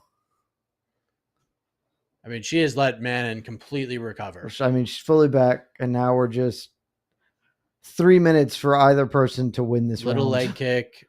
Nobody's setting themselves up. Fight's still very much up for grabs with 3 minutes to go. Body kick from Manon. I don't know what that was from Belal. Oh! Spinning back fist. Big back. I mean, Manon just ate it, but damn. That was filthy. And just landed right in her. And I was like, all right, cool, man, I guess. Manon just got her against the fence. Oh, now we're getting the shoulders. We're getting Batista. We're getting the Batista. Dude, this is... Oh, there you go. Just show a little pep, Val. Just Jose Aldo this bitch. Let's go. Just hit her. Just be like, all right, time to unload the clip. Championship mentality right now. Swing hard and fast. Ha ha. Oh, a little Superman punch from Shevchenko. Sorry, Wonder Woman. Oh, almost got the back. Oh, it's so close. Over 4.5 hits at minus 375. Mm-hmm. Crazy. Now we're clinching again. Significant strikes completely equal. 50 for each fighter. But Valentina's 50 significant strikes have been a little more powerful than Manon's. Yes. Minute 50 to go for all the marbles. Anybody's round. This is still complete. Somebody do something that is definitive. Val is the slight edge right now because of the spinning back fist. Somebody do something that's definitive. Oh, good right hand from Val. that was like 6 of them just spammed into the space. I think one only actually. Yeah, landed. I know. None of them landed, but it's just like, rah. And then Manon just punches her into the fence. And doesn't. If I'm Manon, I'm grabbing the fence. And right doesn't do. Don't anything, let her move. But she's just eating minutes away from the clock. Has not landed anything. I mean, nobody. Okay. Let's do somebody do something in the last 60 seconds to win this round. Tough scenes from Montreal right now. I mean, we all thought that this was possible. We all believed that this could be a thing. Val, don't go for the head and arm choke. Oh no! Now we're here. Now we're back to knee in the hammies. Oh, breakout. This is a big.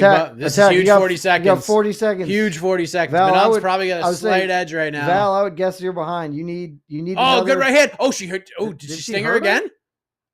Manon's just so tired. I don't know. Yeah, I don't know. Maybe she's just tired. She could just keep going. You just got to pour it on. You can't back up. You got to pour it on, kid. Good right hand. Why she's backing up? I truly a good right hand from Valentina. Yeah, I don't understand why Valentina is Max going Holloway backwards. this right now, ladies. Come on. Oh, go for the spin. No success. Yep.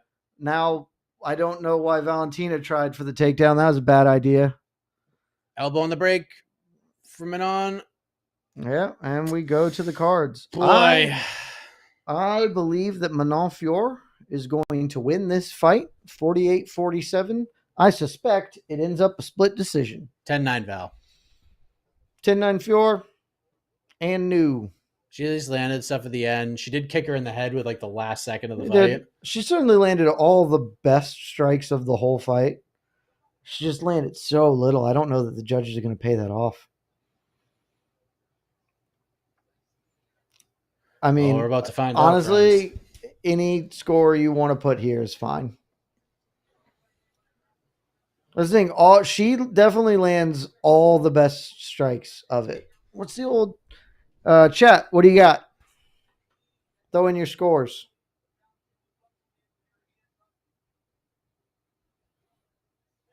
Oh, somebody had a 4-1 Valentina. Damon Martin for 3-2 Val. I'm seeing a lot of Valentina support on the timeline. And again, this is a for sure Valentina won Pride Rules. Sure. 100% Valentina won Pride Rules. I don't think if Manon wins, Manon wins. I mean, this is where Dana should be going to the judges and being like, hey, man, you need to score for Val. Because if Val loses, there's going to be some thought, Jesus Christ. That's Mike Richmond. Yeah. Dude. Well, we're about to find out, folks. Let's hear what the Buff Man has to say. Buff Man is behind Val. One looks confident that they've won. The other does not. The other does not. Here we go. Unanimous. 48-47. And Valentina wins. Oh, Dana's there. All right. Also, Dana. Straight up credit to Val. Plus 118. We have hits. Yeah. Plus 125. We have hit. Credit to Shevchenko. She had zero doubts that decision was going her way, which I was deeply suspicious of. Also, at worst, the second greatest female fighter who's ever lived. And more importantly, we now get the setup, right? We get the fight. 10 title fight wins for Valentina Shevchenko. That's pretty insane. One behind Amanda Nunes. It's pretty insane. If Val gets to 12. Oh man, that spinning back fist was tough. Yeah. If Val gets to 12, does she overtake Nunes? I think that you can make a totally reasonable argument that she is past Nunes right now. I also think it's fine to believe it the other way. Again, it's my same sort of general vibe with the men. There's a room. There are a couple people that get to go in that room. If you're in the room and somebody wants to argue for you, I don't have an issue. The men's room, it's 6 of them. You want to open up the women's room, it's Val, it's Nunes, it's Cyborg, it's Zhang, but I don't know if Zhang's in the room yet. But Val, Nunes, Cyborg are in that room. If you want to make the argument for any of those, I'm okay with that. I'm sure she didn't call for Zhang. I'm sure not. Now she's going to do some dancing. I mean, genuinely, remarkable career. Credit to you, Valentina Shevchenko. Very competitive fight. According to my buddy Nolan King, I know people asked about this earlier. Quote, Bruno Silva avoided serious injury despite the scary optics and is already back at the Fighter Hotel after the knockout loss to Marc-Andre Barrios. That's good. So glad to hear it. And Nolan's word is as good as gold to me. So yeah. JDM. I gotta tell you, that final face-off with him and Belal was sick, and it was because of him. I thought JDM was gonna try to eat Bilal's face. Like, he just looked so angry. Again, I won't be stunned. Belal wins. Belal's a very, very good fighter.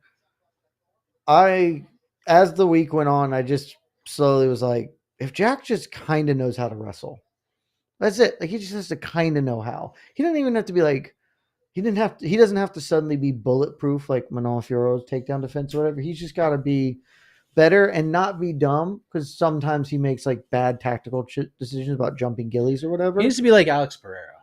Like, just be Alex Pereira. If he's just like not that bad, he's gonna win this fight. But if he's bad, then he's gonna lose. If he can't wrestle at all, he's gonna lose. But I kind of think Jack Scott, he's been so like confident without being ridiculous about it. Just like, yeah, Bilal's real good, gonna beat him. He knows Bilal's gonna try and take him down. If somehow Belal did decide to do Canelo hands, it'd be the dumbest thing in the world, but that would help him a lot. Right, but he could use that to his advantage. So if he doesn't punch at all, he could still say he used Canelo hands. So it's actually a brilliant setup. Well done. Very well done. It's a brilliant setup. Now you're thinking, Mike. Yeah. Oh, we got our first Power Slap commercial of the pay-per-view proceedings. I love the push for International Fight Week, yet they don't have a main event for the actual UFC card yet. We're about to find out what the main event is. They have the main event. They just don't know which it is. Islam could play such hardball right now, dude. I would a billion %. Like I would like. He could get like another like couple million. Like out of the every UFC. dollar that you will give to me. Hey Scott, I'm not, and we're gonna give you a happy little timeout here. I think you might be super drunk, Scott. Paige back at Power Slap. The rematch from the draw, I guess. She went to a draw last time? I guess so. Okay. Alrighty. I truly like, again, we say this all the time, like if you like it, cool. I just don't get it. It just has no interest to me. Yeah, I don't care. It's a social media play. It's a brilliant social media play. I think that, 100%. But no one watches it live. Like, the Rumble numbers, I don't believe that shit for a second. No. So, but social media numbers, I believe all that. I'm sure that, because, it happens. But yeah. My stance from day one, a lot of people were very up in arms. I don't care. I would rather they get paid more money than literal pennies to do this, but they're grown adults. They get to make their own choices. If you would like to watch it, cool. We got Ice Wars coming up. Ice Wars is much cooler. So apparently, I think there's going to be multiple ice fighting organizations. That's incredible. Yeah, so I think the gentleman who is sort of behind the matchmaker for like Game Bred Bare Knuckle is doing a hockey fight thing too, which is going to be interesting. He runs a few different promotions, so I'm curious to see how it all plays out. To me, that feels like just bring the fighting back to hockey. People want hockey fighting. Just nobody really wants only hockey fighting. They just want hockey to go back to the basics. Oh, it's a great question. Jed has many adult sons. Does he have any adult daughters? Aaron Blanchfield is probably an adult daughter, even despite the unfortunate loss to Manon Fiorot. I was very, very high on her, but she's not nearly as fun as my adult sons. That's the thing. Like, all of my adult sons they're weird fellas, you know? They're curious, silly boys. And there aren't that. I'm trying to think of like a fun, silly woman that's out there. What's her friggin' name? Who's a Louisiana fighter? Buddy, that is not helping me. From Contender Series. She's got like 5 fights, but she's fun as shit. Oh, Katie or whatever. What's her face? Oh man, give me a second. Yes, actually, she is. This is in fact good call because I stand her hard, and then there we go. Give me a second. Not Claire. Oh, that's the last one. No. Give me a moment. Where are you?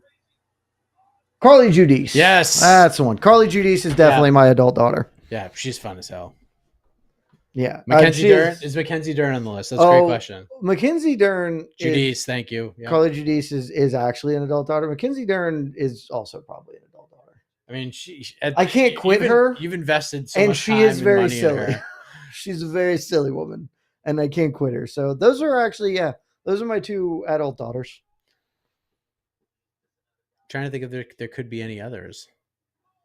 I mean, I've always long respected and appreciated Valentina Shevchenko. I mean, Joanna Jędrzejczyk was a 1,000,000,000%, but she's no longer competing. 1,000,000,000%. I was massive team Joanna from Jump Street.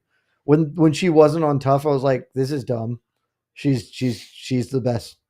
She's the best one. Why is she not on the Tough season? What about? Look, I'm gonna throw a wild card name at you.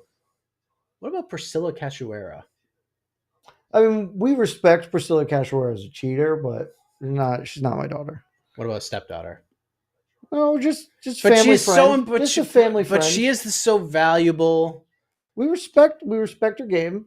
She's happy. She gets to come got over. incredibly well. She's great at getting got. She's never in a boring fight.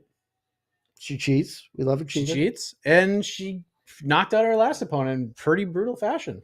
Molly Meatball is fun and silly, but I just never gravitated towards Molly Meatball in the same way others did. Molly McCann was fun and silly for like 5 fights, and then it just got kind of tough to watch. No, for sure, Carly Judice is my new one, for sure. And then Mackenzie Dern, potential. Mackenzie Dern, absolutely. Me and Shaheen Al-Shadi were the last 2 men on Dern Island for a long time, and we might still be. No one should be there, but we can't quit her. Good Lord, is this the longest main event promo video ever in UFC history? I mean, we're definitely about to get a first round knockout. There's no history between these 2 guys at all. Like the John Jones Daniel Cormier promo was not this long. Holy shit balls. What do Mike and Jed think if we had it 3-2 Manon? I scored it 3-2 Manon. I think you're right. I don't care. I do not hit either way. 3-2 either way is fine for me. I thought it was 3-2 Manon. Yeah, I felt pretty confident Val won that fight. Mike was confident, and apparently most of Twitter that I saw was all on Val. I think certainly this is, again, she won the Pride rules. She won the we would rather her win so we can do the Wiley fight. So no one's going to be upset. Also, she even just won the optics because at the end it looked like Manon knew she lost and Val knew she won. So 100%. The optics were absolutely everything there. Oh, no. Okay, let's go to MMA decisions, Jed. Let's see. 2 fighters, or not 2 media members scored it for Fiorot. Keith Schillen, before you joined BTL, was a legendary BTL competitor. I know who Keith Schillen is. Ryan Frederick also scored at 48-47. Frequent broadcast. Manon Fiorot. Personality. 1, 2, 3, 4, 5, 6, 7, 8, 9, 10, 11, 12, 13 media members scored at 48-47 for Valentina Shevchenko. 1, 2, 3 media members, including Zane Simon, scored at 49-46 for Valentina Shevchenko. I saw a couple of those. Again, I'm not willing to say that's wrong. I'd have to go rewatch it. certainly there's an argument that some of those Manon rounds that I scored, she just didn't do anything. And so, like, I'm fine with it. What else we got? JDM's coming out. We have Buffer's intro. We got at least 10 minutes till this fight starts. So, God. Belal going to take his time. 12:48 a.m. and we're getting cage walks right now. Tough scenes. Although Aldo Zahabi was fun as shit. That was a great fight. It was really fun. And the opening fight was Benoit Saint-Denis. That was just fun in general, but it was also very fun, particularly for us and our head-to-head. That was honestly my favorite thing that's happened to watch part of this year. It was so silly.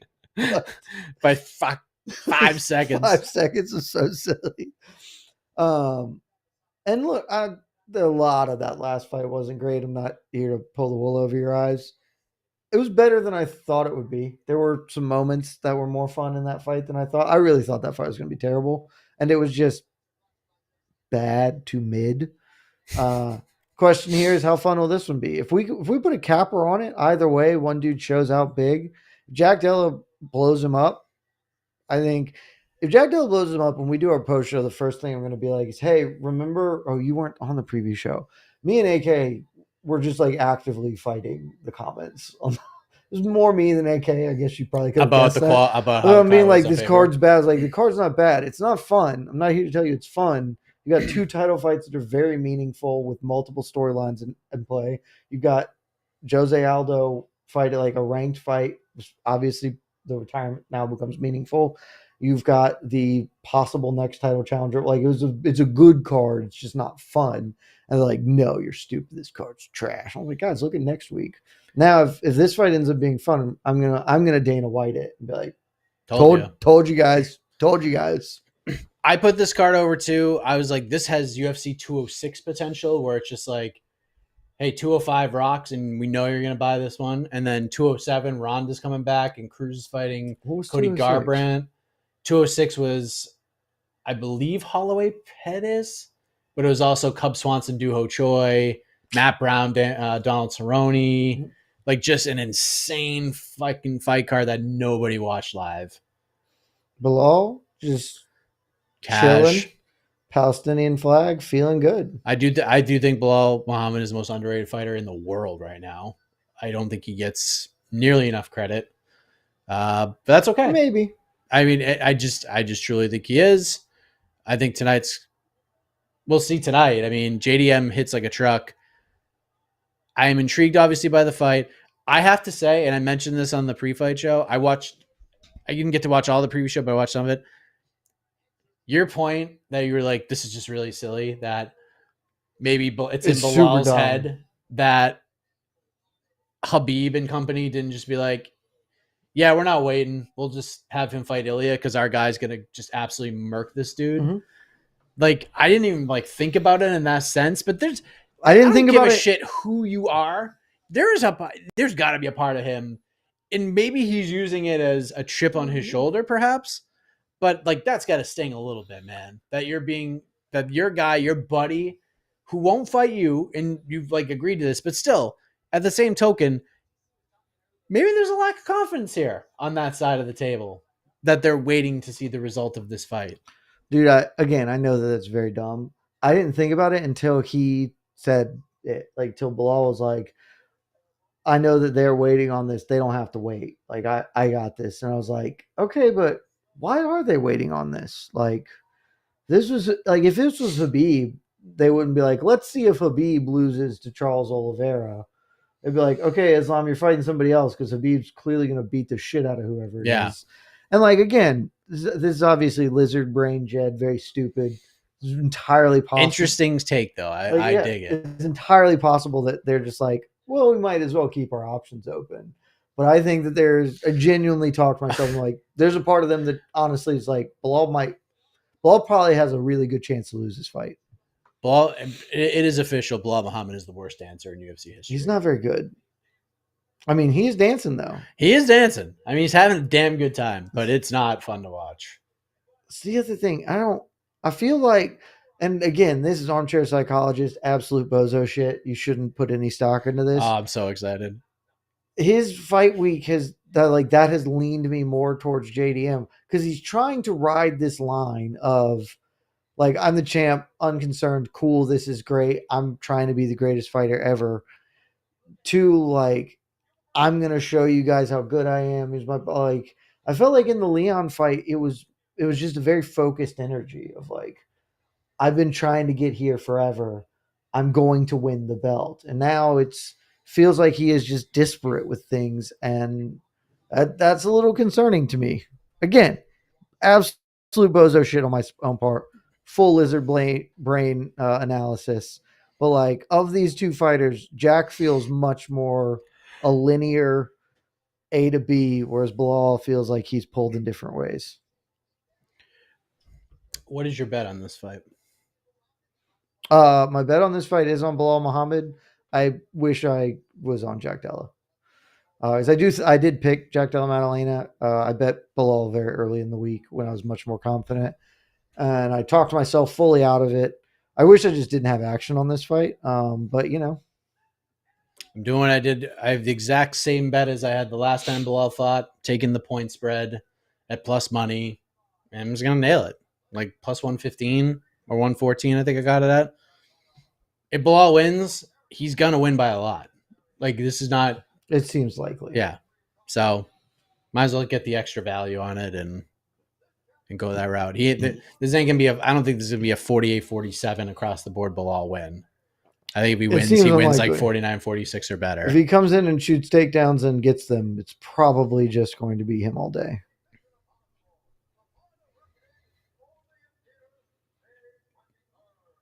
And Belal, honestly, like even though some of it's not like all that compelling to watch, Islam Belal is low key Haas. Islam is very low key Haas. Islam is preying on Bilal's downfall. I don't know that was a comment. I don't know if that's entirely true, but I think that they wouldn't be upset about it. It'd be pretty wild if like Belal won and Islam like came in and just like called him out. It would be incredible. And it's like what theater that would be. Belal's just like it appears what? that they are in fact friends, right? Like that this is a genuine friendship. And so it does strike me as weird for that to happen. Whereas like, okay, Habib and Islam literally grew up together. Got it. Like they're not gonna face. Yeah, like y'all came to the friendship later and at a time when this could have been possible. And that's fine. You know, your choices, but it does obviously it would just be better if y'all weren't friends.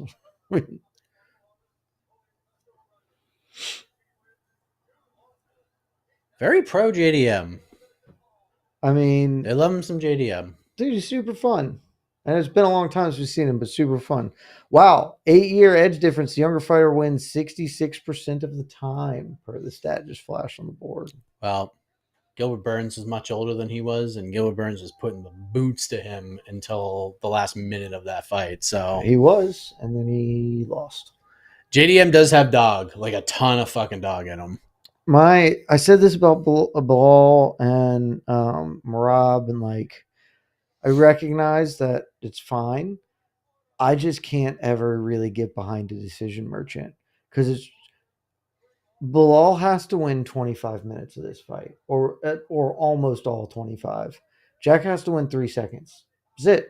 He has to win 3 seconds of 25 minutes. Belal has to win all of it because Belal isn't going to finish him, and it's such a hard math problem. It can be done, but you're walking a high wire, and it's so much easier to just have potent offense that can end a fight. Belal open is a minus 285.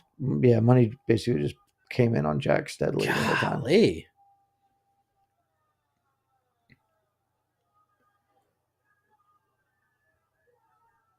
Final face-off. Here we go. Jack waiting for him in the middle. Touch it up. I'm trying to look at the crowd. Looks like I'm seeing a bunch of empty seats. Seeing some seats in there for sure. And it doesn't mean like because this is gonna be a legit sellout. There was only like there was over 19,000 tickets sold out of like 19,700 available, originally available. So this will be a sellout. This will be a gate record, all that shit. But maybe people left after the Zahabi fight. They're just like, all right, we out. Here we go. We're underway. 55, 54, 53. In my breakdown of this fight, my entire key is like Jack should just be the guy coming forward the whole fight. Yep. Because it's really hard to shoot takedowns on the back foot. And so Jack can do this and just back up Belal. He will win the fight. Jabs from JDM. Off to a good start. Jab to the body. Jab to the body. Belal feinting the level change. Yep. Got JDM to bite a little bit. Again, really. Oh! Yeah, again. JDM with a nice right hand. Belal with the jab. Body kick kick from Belal. Canelo feet. Was a messy feet. Like what are we calling that? JDM is landing. Yeah, he's getting to a good good jab start from early. Belal. JDM needs to keep being the advancing party. I love how JDM keeps spamming the uppercut. Yeah, it's just flashing. It's hey man, you try and put your head here. I'm gonna uppercut it to the jab moon. from JDM. Good jab from Belal. JDM is ready for that body kick attempt. And JDM keeps. Oh, nice right hand from Belal. Yeah. Good combo. Came right over the top behind a double jab. Again, JDM, this is terrific fighting. Oh, just keep backing Belal up. Belal lands another right hand.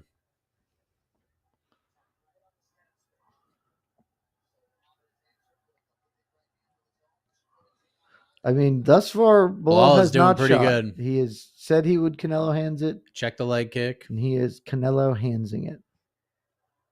He's already landed more punches than Canelo. Ooh. Head kick. Oh, JDM with a good left. Yeah. Head kick into a left hand from JDM.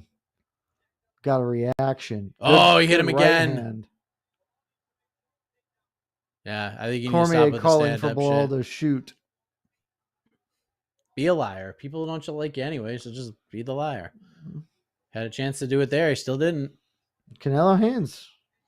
Sending a message. Well, he's losing the round, so he needs to, Oh, look, there's a half of the round left. We got a lifetime. Plus, he's just going to knock him out. Remember, that's what he said. Oh, he did say that. What do you say, round 2? I don't. That sounds like that might be right. He's now backing Jack up, which is the key to victory. Is whoever is walking forward is winning this fight. 2 minutes left here. Thing is, very chess matchy. Jack is always good leg kick at his best early.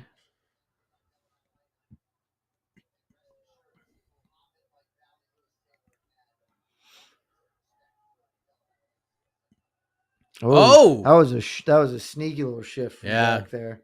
Leg kick from JDM.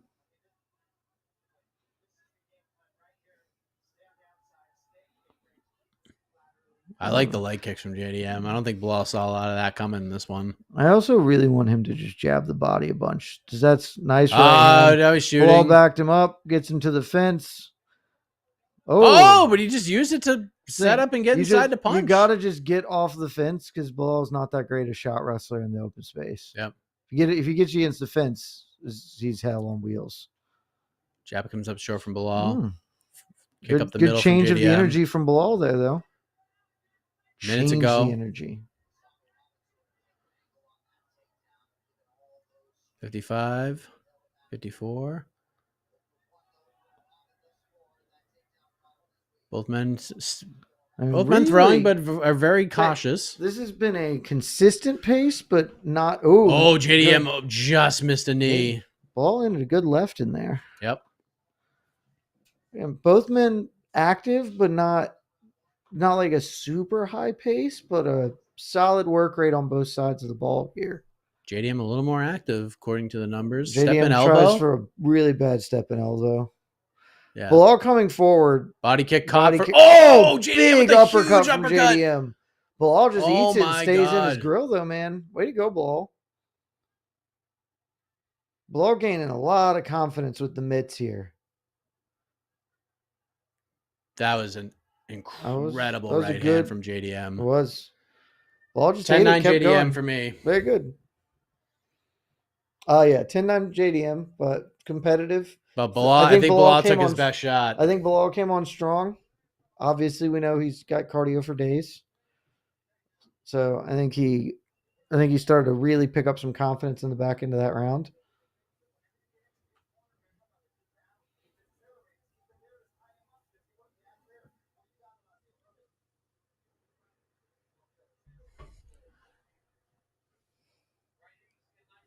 Yeah. It's right over the top. Good head kick. This is where the left hand comes. Bam. So I remember that sequence, the left hand. No, but here comes this uppercut right on the inside. No, not this sequence. They're not going to show it.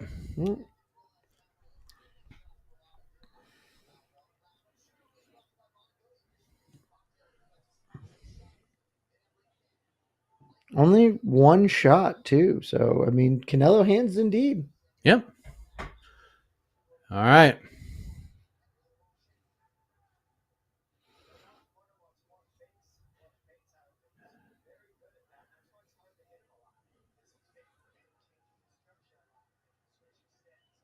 Belal moving. Body kick from JDM. Comes up a little short.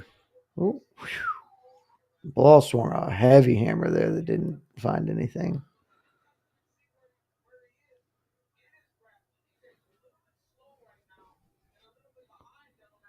Oh, good right nice hand. right hand from Belal.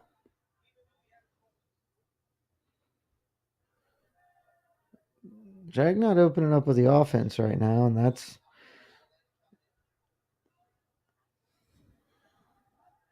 Oh, nice. Belal with a little cheeky, just short front head kick. I'm surprised Belal's not pressuring more. I mean, he took JDM's maybe best shot and ate it like it was nothing. It's having some success right now on this back foot, which is interesting. Good right hand from Jack, though. I'm surprised he's just not like in his face. I mean, he should be voluming the shit out of him, trying to take him down. He should be, but maybe it's just this is a wait and see game. You know, maybe comfortable dragging this out a little bit. It's a dangerous game after you lose the first round.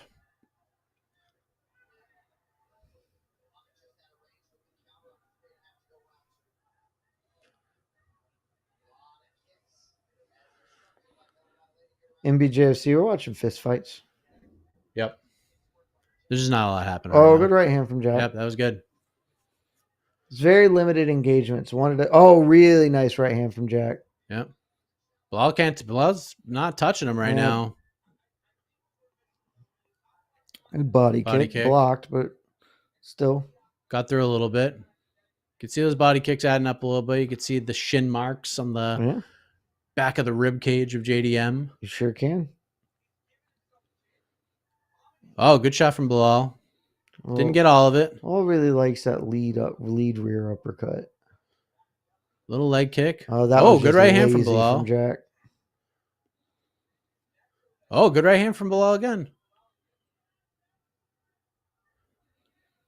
I mean, this is a very nip-tuck round here. Yeah. Oh, that was a weird time to shoot for Belal.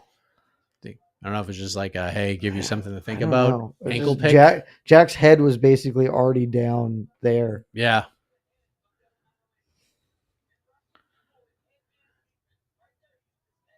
Belal, both punches blocked with a guard of JDM. Jab grazes JDM. Not a lot of things. I am a little surprised by Belal right now. I got to tell you, he's starting to come forward a little bit more, but my point spread bet is like dead right now. This is very much not the pressure that I thought Belal would bring to bear here. He's genuinely operating mostly at range, which seems bad, but he's not getting slaughtered here. I can't believe he's not wrestling though. Yeah, that best guess is that he is like first two rounds. Oh, there it is. I mean, really good work from Jack to basically block the head instantly. He's going down. Now he's trying to switch up. Oh, good right hand from Belal against the fence. Oh. Jack landed one good shot there, but Belal put some pressure on him. Well, this is the big question you had. If he can defend wrestling a little bit, He's doing, yeah. He's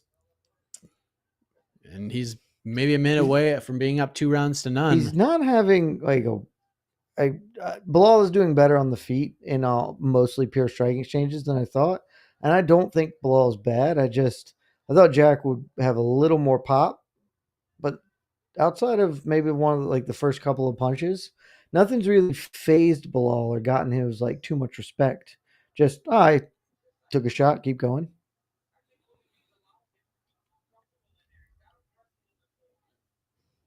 Oh, nice right hand from Belal. Oh, Jack's got some really nice interior slips there. Belal got a little bit of blood on the nose. Sure does. He just took a big left hand to the face.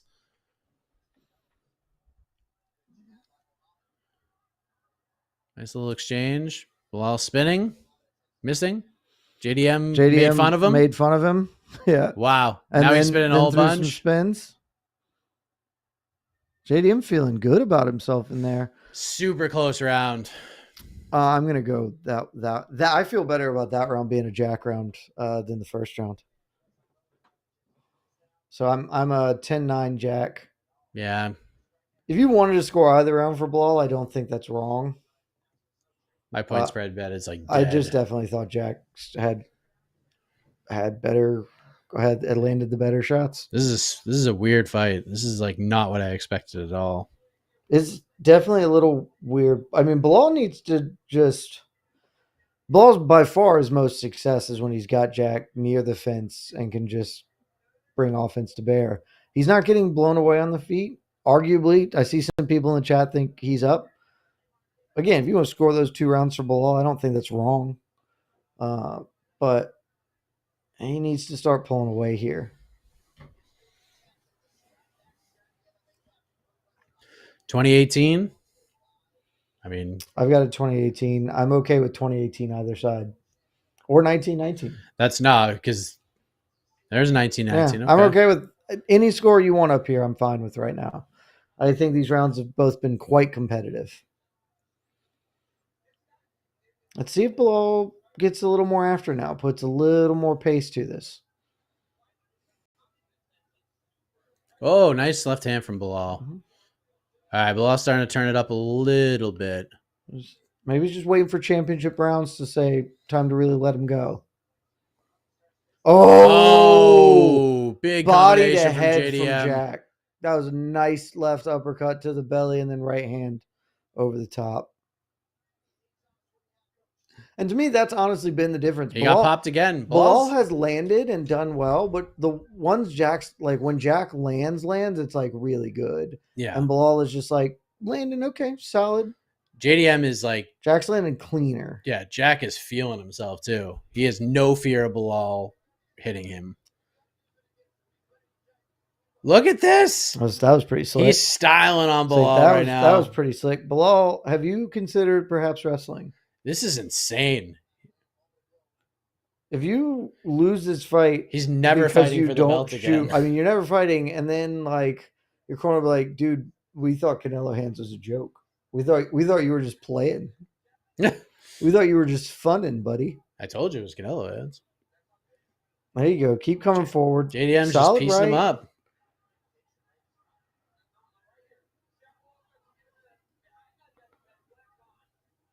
Yeah, but that's DC has actually nailed that. 100%. Every time Jack gets behind the black line, he's fine. He's all right. Time to this is the lava zone. Got to move. Got to truly one of the more stunning game plans I can imagine. Good right hand from Belal. Yeah, from a guy who cannot lose. Good luck. Oh, I mean, Belal is starting to put it together here. He just needs more. Yeah, I mean, he's having moments, but he's losing. The rain has started, Michael. Yep. The tornadoes, they're back. Leg kick from JDM, jab from JDM, Belal misses, right hand from JDM. But if you had told me that Belal had shot 4 times, and realistically, maybe one of those was committed. Like, this is just one. Wild. Yeah. This is wild. Good right hand, though, from Belal. Again, like he's scoring, but it's not. JDM on the live odds, minus 350. Very, very nice pair of jabs from Belal.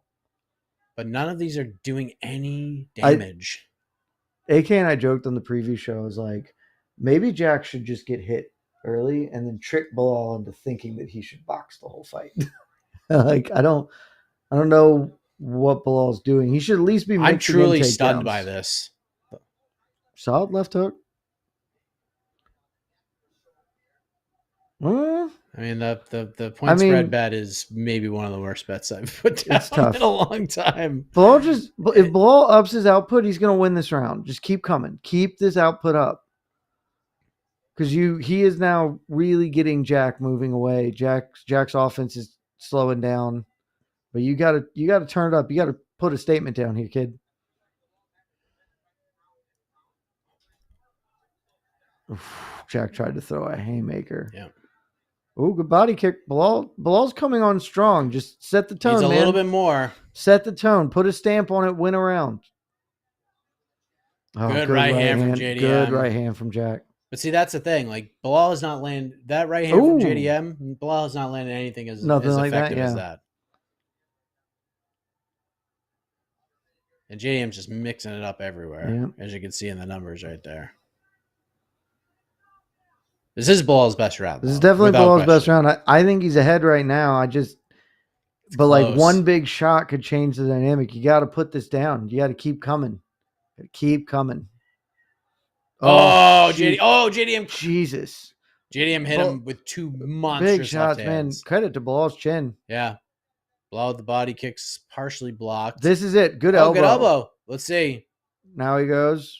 Nice. JDM defends. This is big. What a big moment in this fight. This is where Belal. A really good defense from Jack here. And he clears his space. And now he shoots on Belal. He took Belal down for a second. Belal landing some good elbows here. The old. And he gave him a wedgie. I was like, what the fuck is Herzog doing? 10-9 Jack, 30-27. I'll go 10-9 Belal that round. Again, you could off any score. I'm open to any score you want. All 3 rounds have been very competitive. But I will give that round to Belal Muhammad and thus have it 29-28 Jack.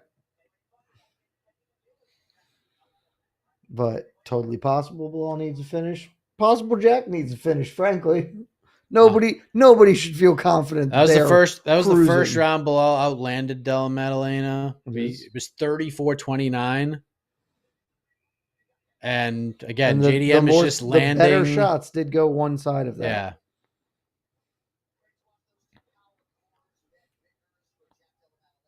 Pretty wild. I mean, it is a very close fight. Very, very close. I want to see what the tweeters think. I bet scores are going to be all over the place on Twitter. Over $6 million gates, highest grossing non-hockey event in arena history, UFC 315, nice. 19,786.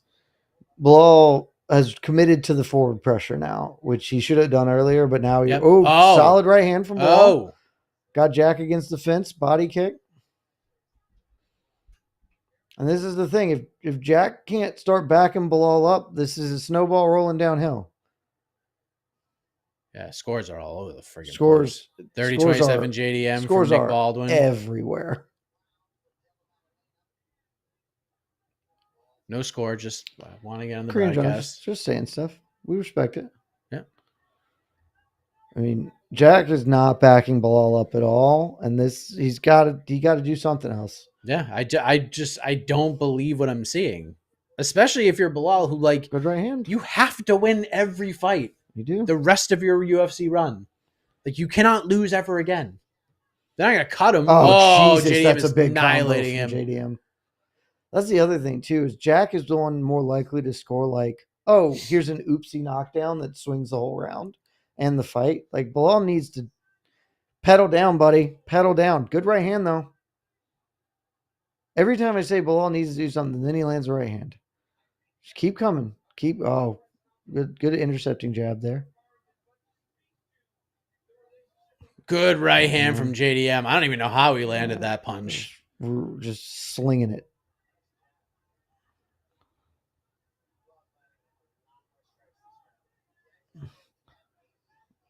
Oh, nice uppercut. Okay. Oh, good. Oh, no, that was a level change. I thought he sat him down for a second. That was Belal changing levels. There again. Oh, big right hand.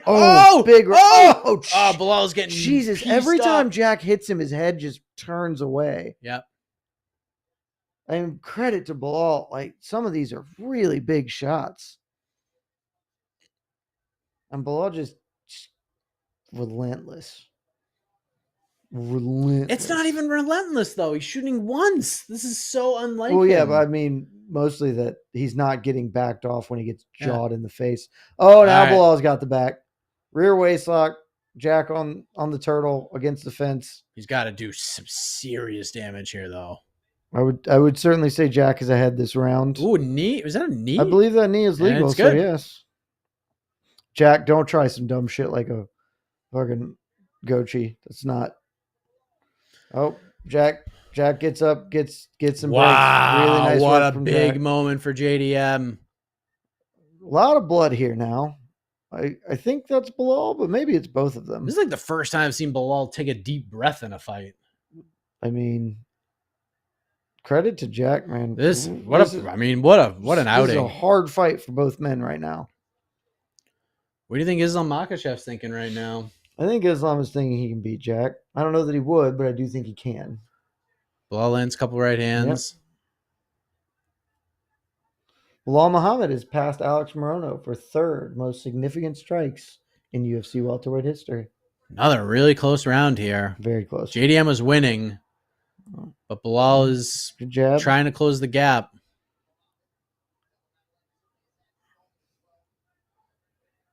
Solid right. But he's not hit. He missed and again, this is just so close. Good leg kick from JDM. This is all of these rounds have been razor thin.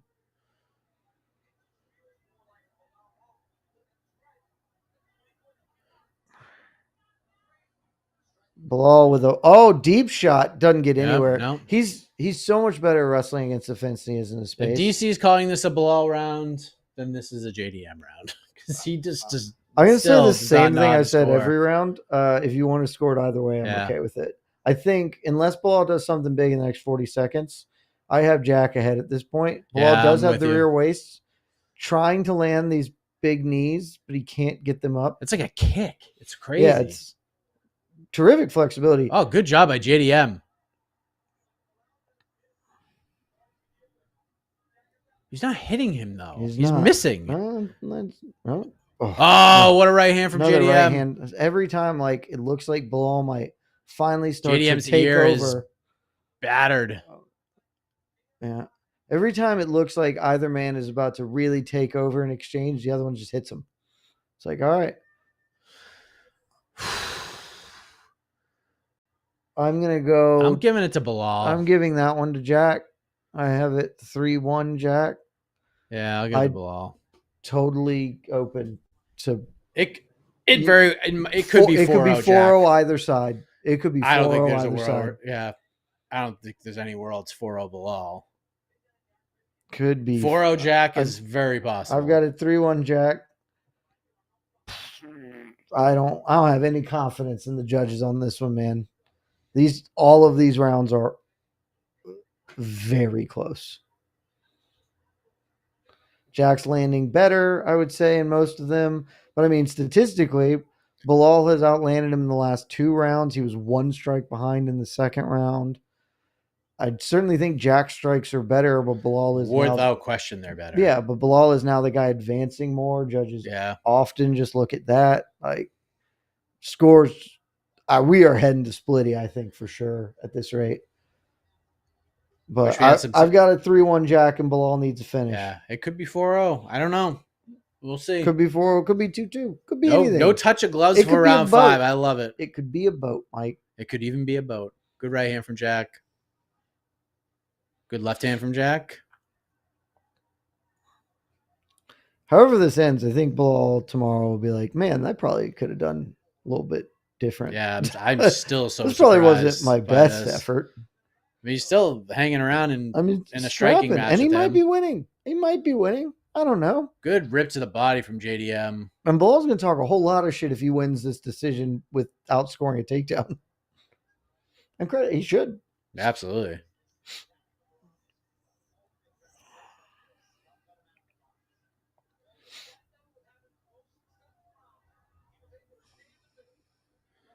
It's a big round here. I mean, Belal is fully in the pressure mode now. Yep. He's gotta land. Jack is really just looking for big counters. Oh. Hasn't landed anything major, but Belal is not. Oh, good left hit. Oh, another one. And a good right too. Boy, when JDM hits him, his whole body just moves when Jack hits him. Yeah. Like it's just like he gets hit by like a cattle prod and he stands up.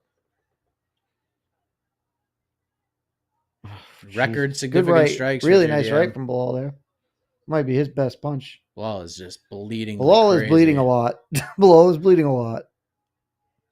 I thought maybe Jack had busted a cauliflower ear, but I think it was just blood from Belal's face. Oh, Jack's almost got the back here. Really boy. Nice work from Belal. This is a big moment here. Really nice work from Belal. His top half guard now.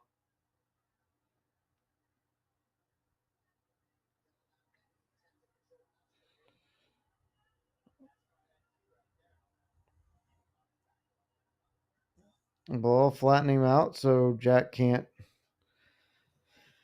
create a scramble. Let's see what Craig Jones is worth, Jack. What's Craig Jones worth, Jackery? Can you put Belal to sleep the same way you put Craig Jones to sleep? I think that's unlikely. But Jack might be a little too tired to get up here. He's not creating any sort of scramble action here. And this is a terrific finish for the champ. Sure is. But I think the champ might need a finish, though. He might not. JDM with the scramble. Jack scrambles. Wow. Good scramble. Huge moment.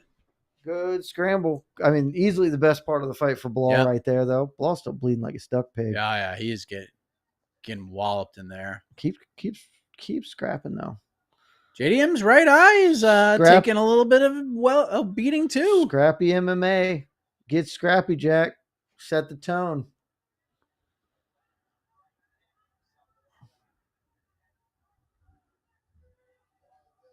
Oh, good elbow from JDM. Another really nice elbow from Jack. Again, like another. Belal certainly winning. Did he hurt him? I don't know if he hurt him. Maybe he might have just caught him off balance. He stunned him. Oh, but Jack thinks he hurt him. He definitely stunned him. Jack believes he hurt him because he is backing up for the first time. Jack is attacking. Jack is attacking. Oh my God. Oh, he hurt him. He hurt him real bad. Belal is in trouble. Belal is in survival mode. He is about to lose the title. Jack, step back. What are you doing, man? Get out of here. Get out of here. Get to space and punch him, bro. Oh, nice rib roasters. Good ribs. Get out of the clinch, Jack. Get out of the clinch, Jack. JDM is a dog, man. Jack tries for a knee tap, and then Belal throws him. What is he doing? What is he doing? I cannot believe what I'm seeing here. Jack went for a horrible knee tap. What is he doing? And Belal hit a sick overhand throw. Oh, my God. And then Jack tried to scramble, which was pretty sick. Just horrific fight IQ. But sometimes Jack has bad fight IQ. Still, honestly, he's probably winning this round because of the damage. JDM did it again. Jack's back up to his feet. Honestly, this last 40 seconds maybe determine who wins the round. I don't quit trying to that. I mean, big knee. He's used that over toss several times as a he stung Belal again. I think Belal still might not be all there. Another right hand. Belal's in so much trouble. Jack, just punch him, buddy. Oh, he's so hurt. Jack's gassed. Jack, just punch him. You will win the belt if you just don't get into a clinch here. Oh my God. Wow, look at them digging it out, boys. All right. Digging it out. 6, 5, 4, 3, 2, 1. Jack Della Maddalena is about to become the welterweight champion, I think. And new. I have it 4-1, Jack. I think he wins that final round. JDM wins the fight. I'm not Okay, I think he's the champ. I'm gonna I think say he the won. exact same thing I said about last fight. I'm not actually upset with just about any scores you want to offer for this. I believe pretty clearly to me, Jack won the pride rules of this fight. Sure, oh, certainly. But I've got a 4-1 Jack Della. 4-0 or 4-1 or 5-0 Jack seem like Get in good there, cards to me. boys. What do y'all think? Chat, let us know.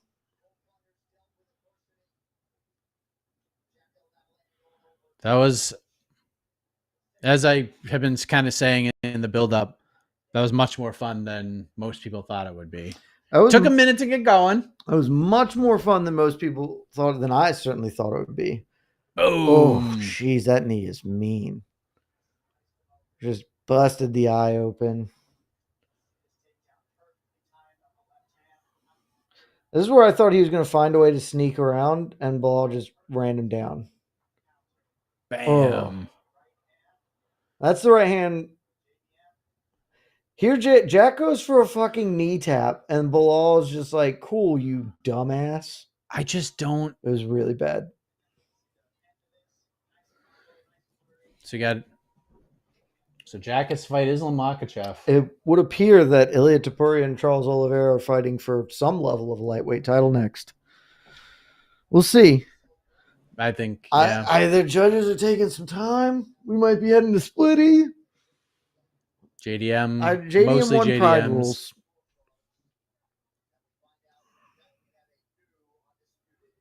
I think we do. I see most people on the old Twitter believe Jack won. All right, we'll find out. Here comes the buff man.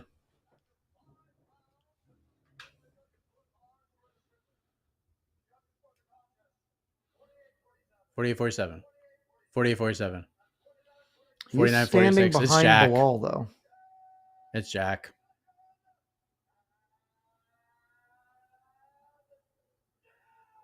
Jack Della Maddalena. Belal looks surprised. How? He fought. Did you see Data's face? Yeah. Look at Data's face. Because this is one they wanted. This is better for them. They get to do Islam Jack, and then they get to do Charles Ilia. And Belal's not the champ. Yep. So apparently, Mike, I should have given more credence to my Habib doesn't think he's going to win. So. Wow.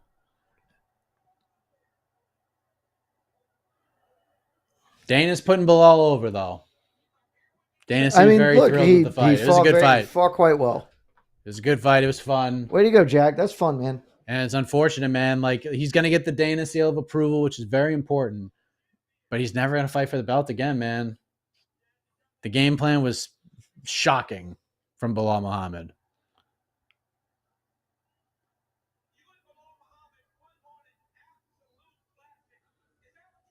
Well, it was a good fight. I don't know if I call it a classic, but it was a good fight. It was good. No, especially down the stretch. The first 3 rounds were not spectacularly thrilling. They were close. The championship rounds are both awesome. Yeah. And that 5th round fucking rocked. That 5th round was awesome. Wow. Bam. Scorecards are 48-47, 48-47, 49-46 for JDM. Man, I wish I had not bet Belal earlier in the week.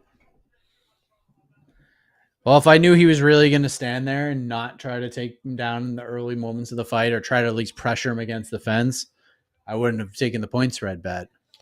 But it's just, I mean, I'm stunned by how Belal approached this fight. Really, I think he is going to have some questions about choices he might have made tomorrow.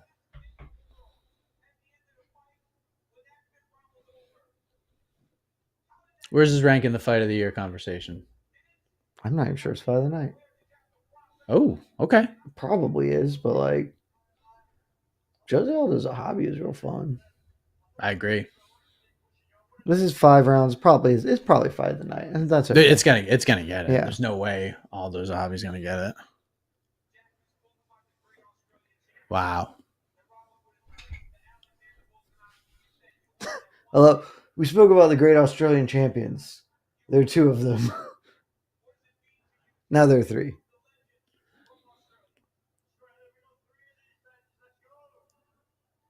Let's go. Man of many words. So it would appear that Islam Makhachev's going back to Australia. All right.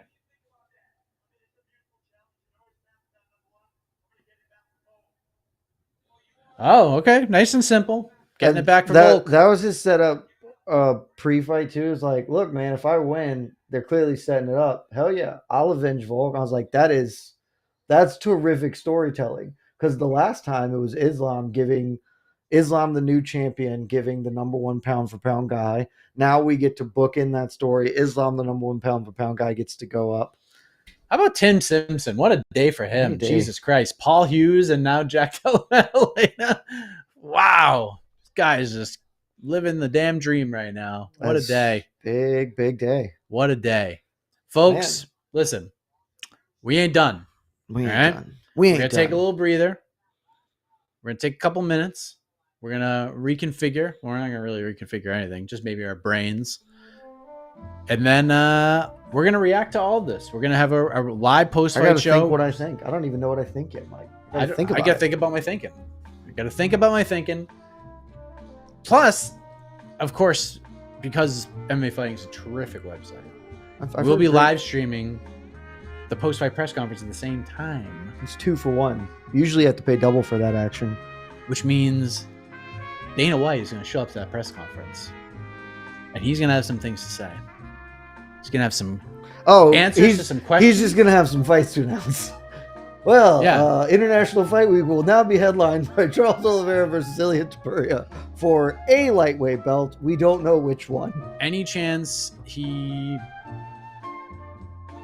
pump fakes and doesn't actually announce I think he won't announce it because he'll be That's insane. No, because he'll want to do it this week as a separate thing from this. Why? Because he wants to do on my Instagram. Guess what? We just when are tickets on sale yet for I have no idea. 17? I have no idea. Man, you gotta sell some fucking tickets, man. I gotta tell you, one of my bigger regrets is not leaning all the way in on the Habib doesn't believe in Belal.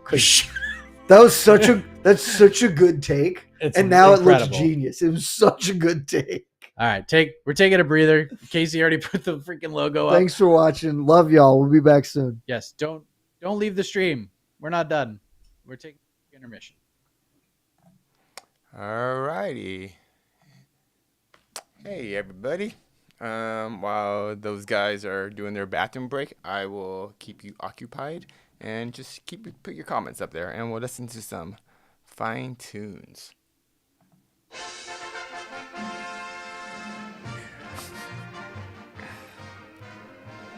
All right. What we got here? Movie Mapaza. Finally, JDM puts out that loudmouth. Rude.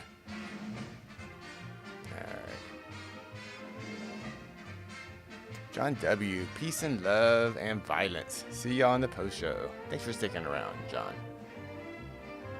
So, what everyone think of the fights, man? What everyone think? Everyone have fun tonight? I thought it was an awesome. Oh, what was my score? I thought the correct guy won. I pretty much had it 2-2 going into the 5th round, and the 5th round was clearly Jack's round. Just great freaking fight. I freaking loved it. Not sure if Belal should have stuck to his whole Canelo hands thing, but hey, he said it, he did it, and great, just a great fight. Just an incredible fight. I love that fight. Is Belal still a boring fighter, guys? Who knows? I never thought that, no, but here we are. Joseph Boza. Awesome card. Shocked that Valentina escaped Manon.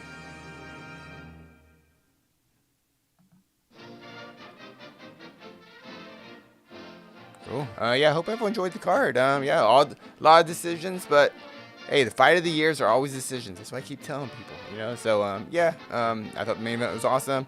Co-main event was better than expected.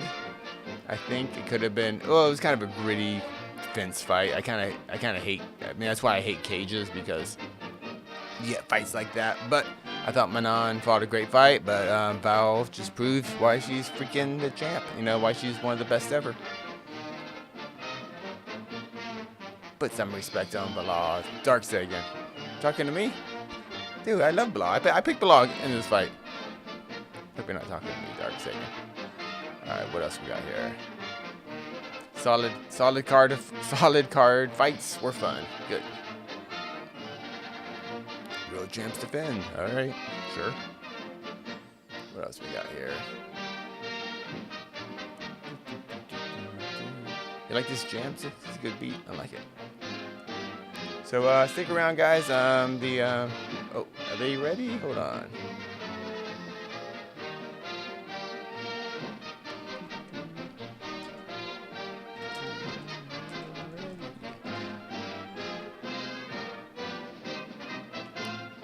Giovanni Perez. E. Casey is a legit pimp. Wow. Awesome. Got my Gremlins shirt on. Looking good.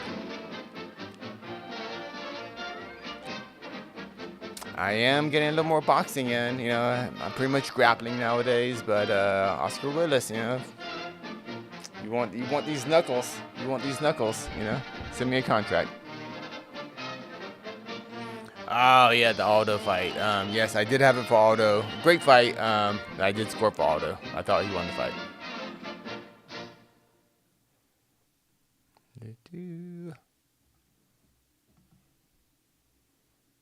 Number 1 BS. Yes, yeah, the grappler falling in love with his striking is classic, but I do have to give him credit for that jab, for his jab. Awesome.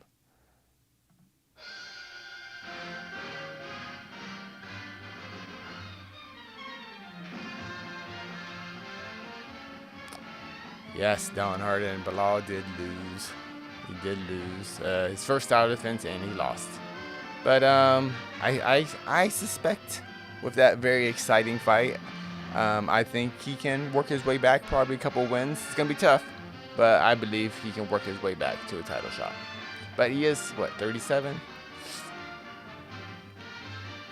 Michael, sad for Jose and Grasso.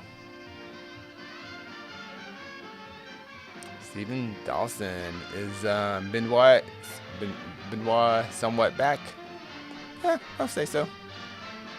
Solid win. Solid win. Alright. Casey, are you kidding me with that performance from JDM? Let's go. Ooh, BSD versus Gamrot. I do like that fight. X Duran, great card overall. See, everyone's poo-pooing on this card, and it turned out to be a good card. We got lots of decisions, but they were good, fun decisions. Give me a chill.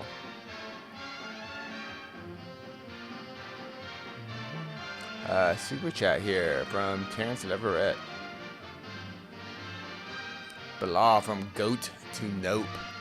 Islam gave JDM the sauce. Goat. He's not a nope. Come on, guys. He's still gonna be the number 1 ranked welterweight in the world.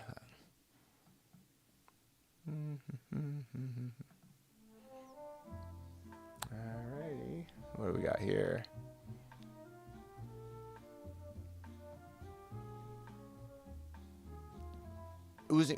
Guys, the fight was up for grabs until the 5th round. So 2 scorecards, what, 48-47, which would, I think everyone gave round 5 to JDM. So that fight was up for grabs until like the last, 90 seconds. Incredible fight. Will be fight of the year? Who knows? But definitely one of the top 5 fights of the year, considering championship caliber performances for both fighters, and championship performance for both fighters, and just a lot of high stakes. Thanks. Love the EKC pre-show live chat. Thank you.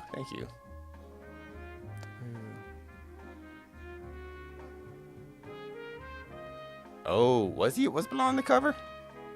I don't know, but yeah, I'll go ahead and allow that. Ooh, sorry, it's hot. Hold on a second. Ooh, okay, I gotta go. No sleeves. Sorry.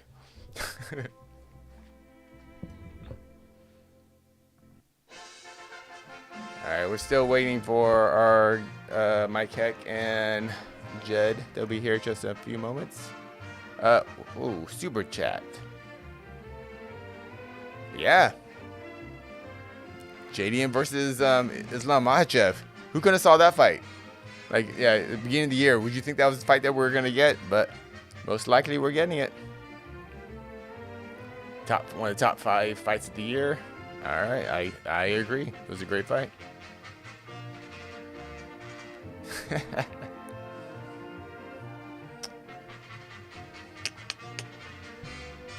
could be. It could be. All right. Battle of Broken Noses. Chaporia versus Oliveira for the interim 155 title. Well, we're gonna hear from Dana in a bit, so we'll find that out. Wow. So yeah. So real quick, is anyone picking JDM over Islam Makhachev at 170 pounds? Who we going with? Who we going with? Yeah. Every fight of the year is a decision, guys. We always complain about decisions, but those are the fights of the year.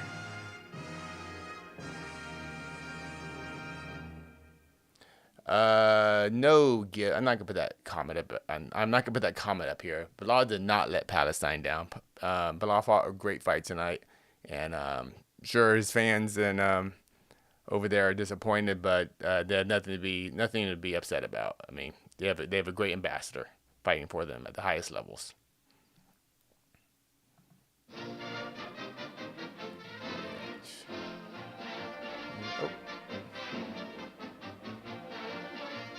Okay, let me get you guys to the professionals. One moment.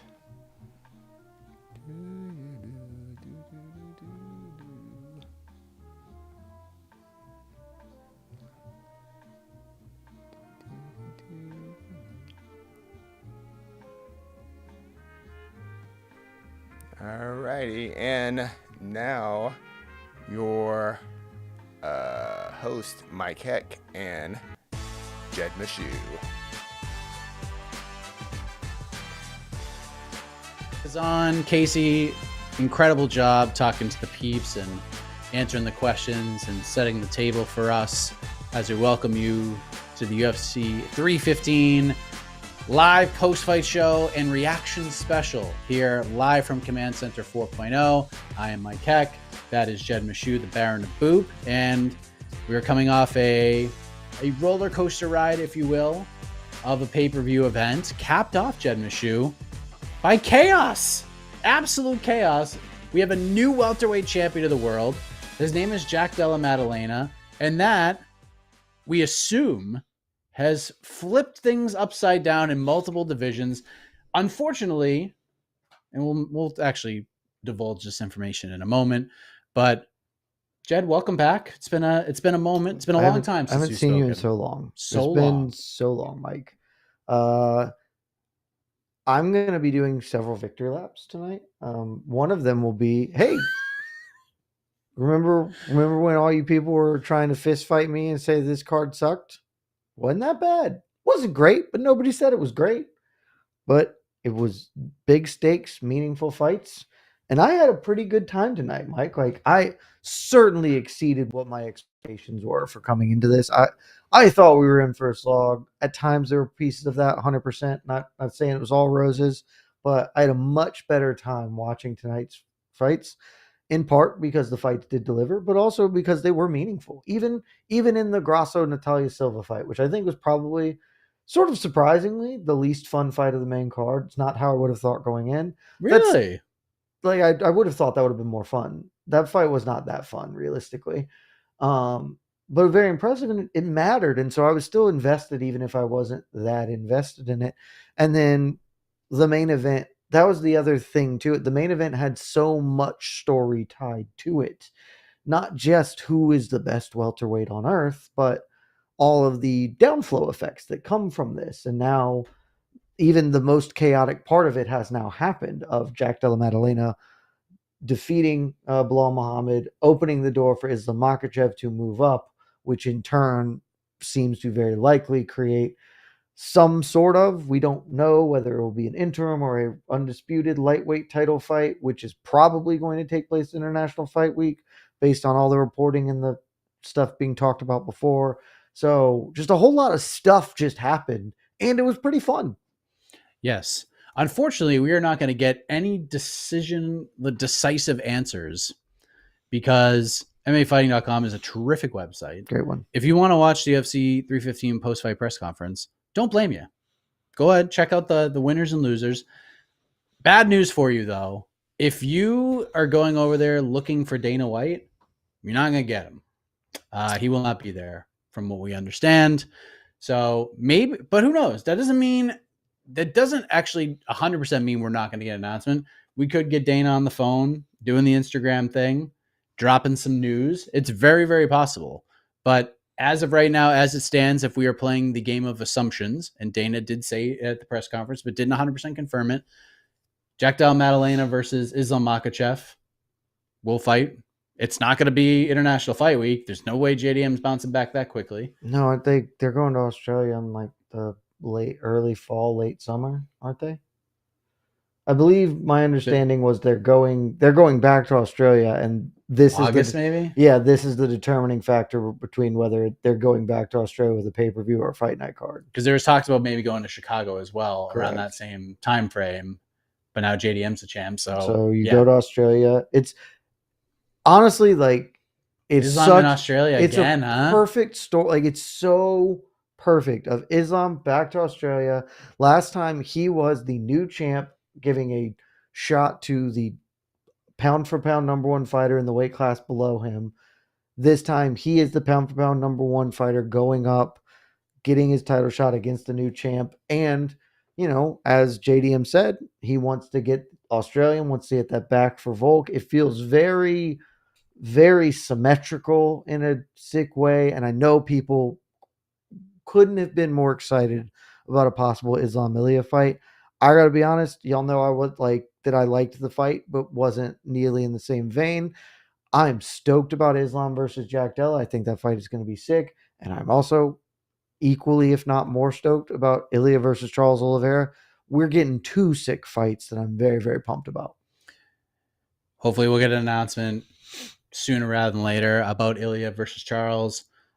Basically everything that I was told was essentially leaning in that direction, that the main event did have stakes. It did have value when it comes to that conversation. So at least people on Ilya Toporia's team believe that they will be fighting Charles Oliveira. So we'll see if that gets officially announced. Maybe Charles Oliveira plays a little game of cat and mouse. If I'm him, like you got negotiation. Both these guys right now could play a little hardball if they wanted to. So that's something that we could possibly think about, but maybe some of the things were already worked out in place. So for those who were not watching live with us, how did you score this fight? Was this the right decision? I had it 4-1 Jack Della Maddalena. I am open to almost any scorecard you want to put out there. I think Jack very clearly won the fifth round. He just had him hurt a bunch. But even in that round, Belal had a lot of moments. As we were talking through it in the watch party, every round was competitive. I thought Jack was landing the cleaner, more effective strikes, but Belal was generally the guy coming forward more. Judges tend to reward that. He was also landing, I didn't think quite as effectively, but he was having certain moments of success. I don't think if you scored that 3-2 Belal, I won't call that a robbery. I won't agree with it. I do, and certainly, of course, pride rules. Jack Della Maddalena pretty clearly won that fight under pride rules. Landed by far the biggest shots, had Belal in by far the most trouble. Belal was busted up after it. I know Belal looked a little surprised with the loss. He seemed to think that he had done enough to win. I think he goes back and rewatches it. He will have to at least acknowledge that it's reasonable to score that fight for Jack. And as it appears a lot of people on the old interwebs seem to have scored that for Jack. I think the right guy got his hand raised. I reflected on this. I haven't had a ton of time, obviously. I actually think 48-47 Belal is a terrible scorecard. I think it's awful. I think it's a really bad card. In fact, MMA Decisions agrees. Only one media member, it was Kendrick Johnson, who scored it for Belal. Everybody else scored it for Jack Della Maddalena. 250-45s, a whole bunch of 49-46s. 250-45s is, again, I don't think that's necessarily wrong even. One of them from Alexander Kaylee. Your best friend. So it's got to be true. Out of pocket. So it's got to be true. That's a man who just purely wanted to see Jack Della fight Islam. And I think as I was watching it, I think I actually scored at 50-45. I think it was like a more, I'm not gonna say like a friendly give around to Belal, because I just didn't feel like, I felt like he fought well enough where he shouldn't have been shut out. I get it. So there was a round I was like, yeah, I guess I'll give it to Belal, but I was probably like deep down, if I went with like deep down in my heart, I probably would have given it to JDM. So I don't hate 50-45 JDM. I hate 48-47 Belal. Look, here's my issue with this. I cannot believe Belal Muhammad fought the way he fought tonight. I really can't. It wasn't very smart. And here's what I'll say. For the, hey, I want to make Dana happy. So like when he goes to the press conference, he'll be like, dude, that fight was awesome. Shout out to those guys. He did exactly what he needs to do in that regard. But his priorities are just in the wrong place. Your priorities have to be, I have to do everything I can to leave Montreal with this title wrapped around my waist. He understands how long it took him to get to that title fight. He understands how hesitant the promotion was to give him the shot. He understands how hesitant they are to have main event cards and all these different things, like the difficult road he's taken to get to where he's at. It is so imperative for him to not lose that belt. I don't think he ever gets another title fight, which is tough to say because skill-wise and where he's ranked worldwide and globally in this division, he should get multiple title shots. Like, he's a very good fighter. I just cannot believe he fought. It was made it more fun, but to win the fight, he gave JDM the first 2 rounds. Like, he just gave it away. I know a lazy takedown attempt, a fake ankle pick attempt. I understand you want to be like, hey, I want to prove myself that I have good hands too. And yeah, he proved himself tonight, but that means nothing because you're not the champion anymore. I'm still stunned by the way he fought tonight, and still competitive and fun. I don't get it. I think he is going to have a ton of regrets in the morning. I think right now he probably just thinks he won, certainly based on his reaction. And most fighters sort of feel that, even if they'll be like, yeah, it's hard to tell. They usually just have a sense, because I am certain that in the throes of the fight, he just felt himself hit Jack a bunch, because he did. And I'm sure he's like, well, I got hit, but I was fine. And so it didn't matter. And I hurt him, because that's like you talk to enough fighters. That's a lot of the stories. Like, I felt me hit him, and I knew that when he hit me, I was okay. And so you can't see the forest for the trees. When he watches this fight back, at the bare minimum, he will have to acknowledge that it is reasonable that he lost. I don't know how delusional he'll be. That will be the determining factor. Because, Sean O'Malley's out here. I won 1-3-5 against Marab or whatever. Like, if he's super delusional, maybe he'll still be like, no, I definitely won. I think if he is honest, he will be like, oh, I lost. But if he, can't quite get there, because that's a thing that happens all the time in these situations, he will have to be like, I didn't optimize my chances of winning. And maybe, I wanted to do this for whatever reason. The imperative was for him, more than most fighters, is to keep the belt, because I think it's a long road back for him. Credit to him. He's tried to promote this and sell this fight. He just tried to be a company man and do all the things that you're supposed to do, but the fans have not gravitated towards Belal Muhammad in any way, shape, or form, realistically. It's probably not fair, but this was not a fair world we live in. And so, there's so many contenders at 170 right now. Yep. Like, legitimately, one of my first things as we took our little break here, I was like, what does Belal do? It's a great question. And I don't think he will do this, and I understand why. And it might not even be the right call. If I were in his corner, I'd be like, hey, man, let's maybe think about just moving up. Like, there's too much mess here. Ooh. And we're at the back of this.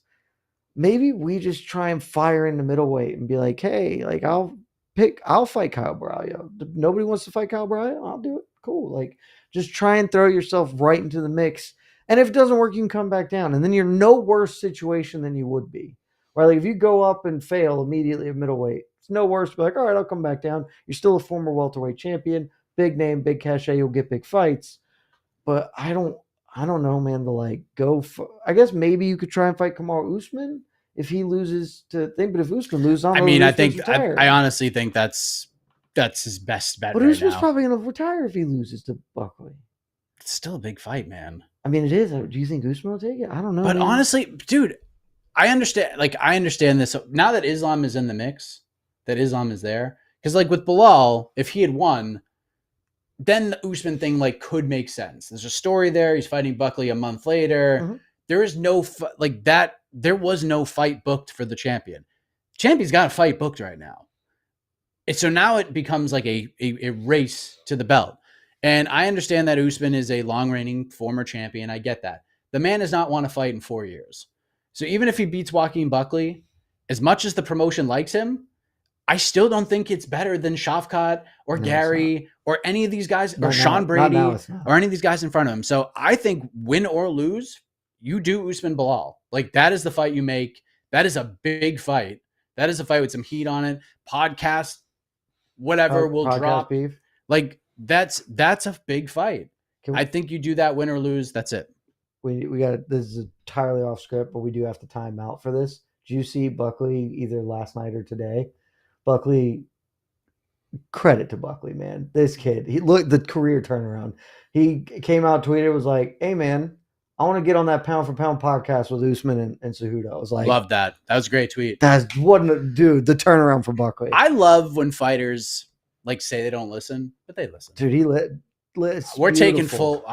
We're taking full credit for the Buckley turnaround. I can't. He's done everything the turnaround you've made. I couldn't be more proud. You keep going this way, you're gonna be my welterweighty boy. I don't know. Yeah, what man. call you. What a turnaround from the worst call out in the history of the company. And I know some people are like, "Hey, all press is good press." No, it wasn't. No, it wasn't. He had that X-Pac heat. That's just not a good place to be. But boy, he's turned it around. Everything he has done since knocking out Stephen Thompson has been A+. Every single move he's made. A couple of fighters on this card could maybe use some lessons, but we'll get to them. I'm sure. Mike, so we've kind of talked about Belal, and like I said, I do think he's going to wake up and regret this. 100%. I'm going to wake up with regret tomorrow, Mike. And my regret is I think I had the take of the year and I didn't say it. I said it, but I didn't say it with my full chest. My belief beforehand that actually I'm going to pick Jack Della because Khabib doesn't believe in Belal. Like if Khabib believed, they would have just booked the fight and he didn't. And was like, oh, okay. We'll wait and see. And now that's how we get to this spot, right? Where it does seem like Islam Makhachev, we can't know for sure. He tweeted already. They obviously asked Jack in the cage. Jack said, "Yep, super in. Let me get one back for Volk." Seems like that is where we're going next, and I'm freaking pumped about that fight. We don't have to spend too much time on it. Mike's not here, so I'll ask him when he does get back for just briefly. But my kind of take on that fight, especially after tonight, is I'm super fascinated in it. And is one of the things I liked about it before the fight ever even got booked is if Jack won, I do think that the Islam fight is really, really interesting. And so we don't have to, I don't think we should, dive too into the hypothetical there, but it's certainly, maybe when the peeps ask questions, we can. Yeah. It certainly seems like we're going to get there. And I got to tell you, I think Jack showed a lot tonight, and full credit to him because, yes, Belal fought poorly in stages. I also thought Belal exceeded expectations in others, but I think tactically probably made some mistakes. JDM made mistakes too. JDM made some mistakes. Jack made one really bad mistake, and that was it. He didn't compound bad mistakes like he did against Basel Hafez. Mostly good fight IQ. Great takedown defense, was on point. Came in really laser focused on getting the dub, and now he's a champion of the world. I can't believe Belal waited so long to try to take him down. I would like to know, especially because certainly Belal also looked gassed as the fight went on, but I've never seen which him I've tire never in a seen, fight. which is super weird. But a Jack 100% slowed down and then just kind of gritted it out. If He almost finished him. he did, but that was clearly just like I'm tired and I'll push through sort of thing. Would have been interested to see if Belal had made him work harder. Maybe that plays out. I don't know. I can't wait to hear from Belal. I'm sure we will this week. If this was the game plan, he just lost track of things in there, but I definitely think he's going to wake up tomorrow and be like, it probably wasn't my best effort. For those wondering, some people hit me up. Total strikes, Jack Della Maddalena 200 to 155. Significant strikes 178 to 132 in favor of Jack Della Maddalena. Right. Mostly because of did Jack strike him in every round? On the live broadcast, it said that Belal won rounds 3 and 4 in strike count. UFC stats, significant strikes. JDM outstruck Belal Muhammad in every single round. All tracks. 5. That's the thing. Never trust the live stats. 28-21, 30-21, 34-32, 33-31, and then round 5, 53-27 for JDM. That's how to close the show in a big way. By the way, I had him up. We do have bonuses, Jed. Bonuses. Okay. Fight of the night's for sure going to the main event. Yes. And we did a fight of the night. That's new. I will assume that Mike Malott got a performance bonus. No. Wow. Which is insane. He literally single-handedly stopped America from invading Canada, and he doesn't even get a bonus for that. That's rude. They shouldn't give it to Benoit Saint-Denis, but we had fun with that. I bet they did. No. Okay, good. They shouldn't have given it to Benoit Saint-Denis. I did have a ton of fun. Jasmine, I didn't even see that, but Jasmine ran over Andrade. Yes. She's won. All right, now I got to look at the list now. No one knows their main card fight. Yeah, obviously Marc-Andre Barrio. Correct. Yeah, that makes sense. The man got stretched out. That tracks. Yes. So there you go. Reasonable. There's your bonuses. Look, main event. Belal got an extra this 50K. year they've screwed up a lot of bonuses. They didn't screw it up this time. Yeah. Although Mike Malott probably deserved a bonus, if we're being honest. Again, single-handedly kept Canada as a sovereign nation. So I'll give them a day at least. I don't know, Canada. Yeah. Do what you can. Maybe a little backdoor bonus. A little some. Get him a sneaky move. Free Tim Hortons gift card. Something. He needs something. Yeah. But we'll see what happens with Belal. Love to hear from him. We'll see if he shows up at the presser. If he does, we'll let you know. You could maybe watch it after. I don't know. He didn't even get the post-fight interview, which I kind of thought they might. He's probably pissed. He probably just stormed out of there. He seemed distraught, honestly, when they showed him with his thing. Less like furious than I would have imagined, and more just like, shit, I lost the belt. Yeah. It's got to be tough, man. He had the look of a man, when that fight was over, he had the look of a man who lost. So, even when they read off the cards, like JDM was like, yeah, man, I won. And Belal was just like, almost like accepting fate. And then that's just kind of how I looked. I view it again. I'm not a psychologist. So that's just where we're at right now. We're booting people. Just for funsies. Oh, was this Jose Aldo slander? No, it was me slander. Oh, okay. All right. I didn't know if someone was like, Volkanovski's the clear GOAT now. What are we talking about here? Okay. No. Then that's understandable. It's just, fair. I'm drunk on power. I have the power of the chat, and it's way too much fun. It's a beautiful thing. Apparently Alexander Kaley is very happy. Dave Shaw. The Shaw man. So we're getting somebody. Yeah, and if you've seen a Dave Shaw if you've seen one Dave Shaw press conference, you've seen them all.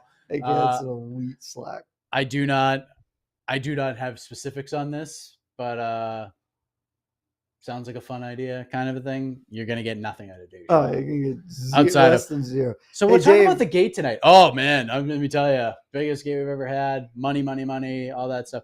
But what about Islam versus JDM? That's not my job. Not my job. Next question. That's just like 100% be like, yeah, I don't make fights. I'm just here. I'm just a guy.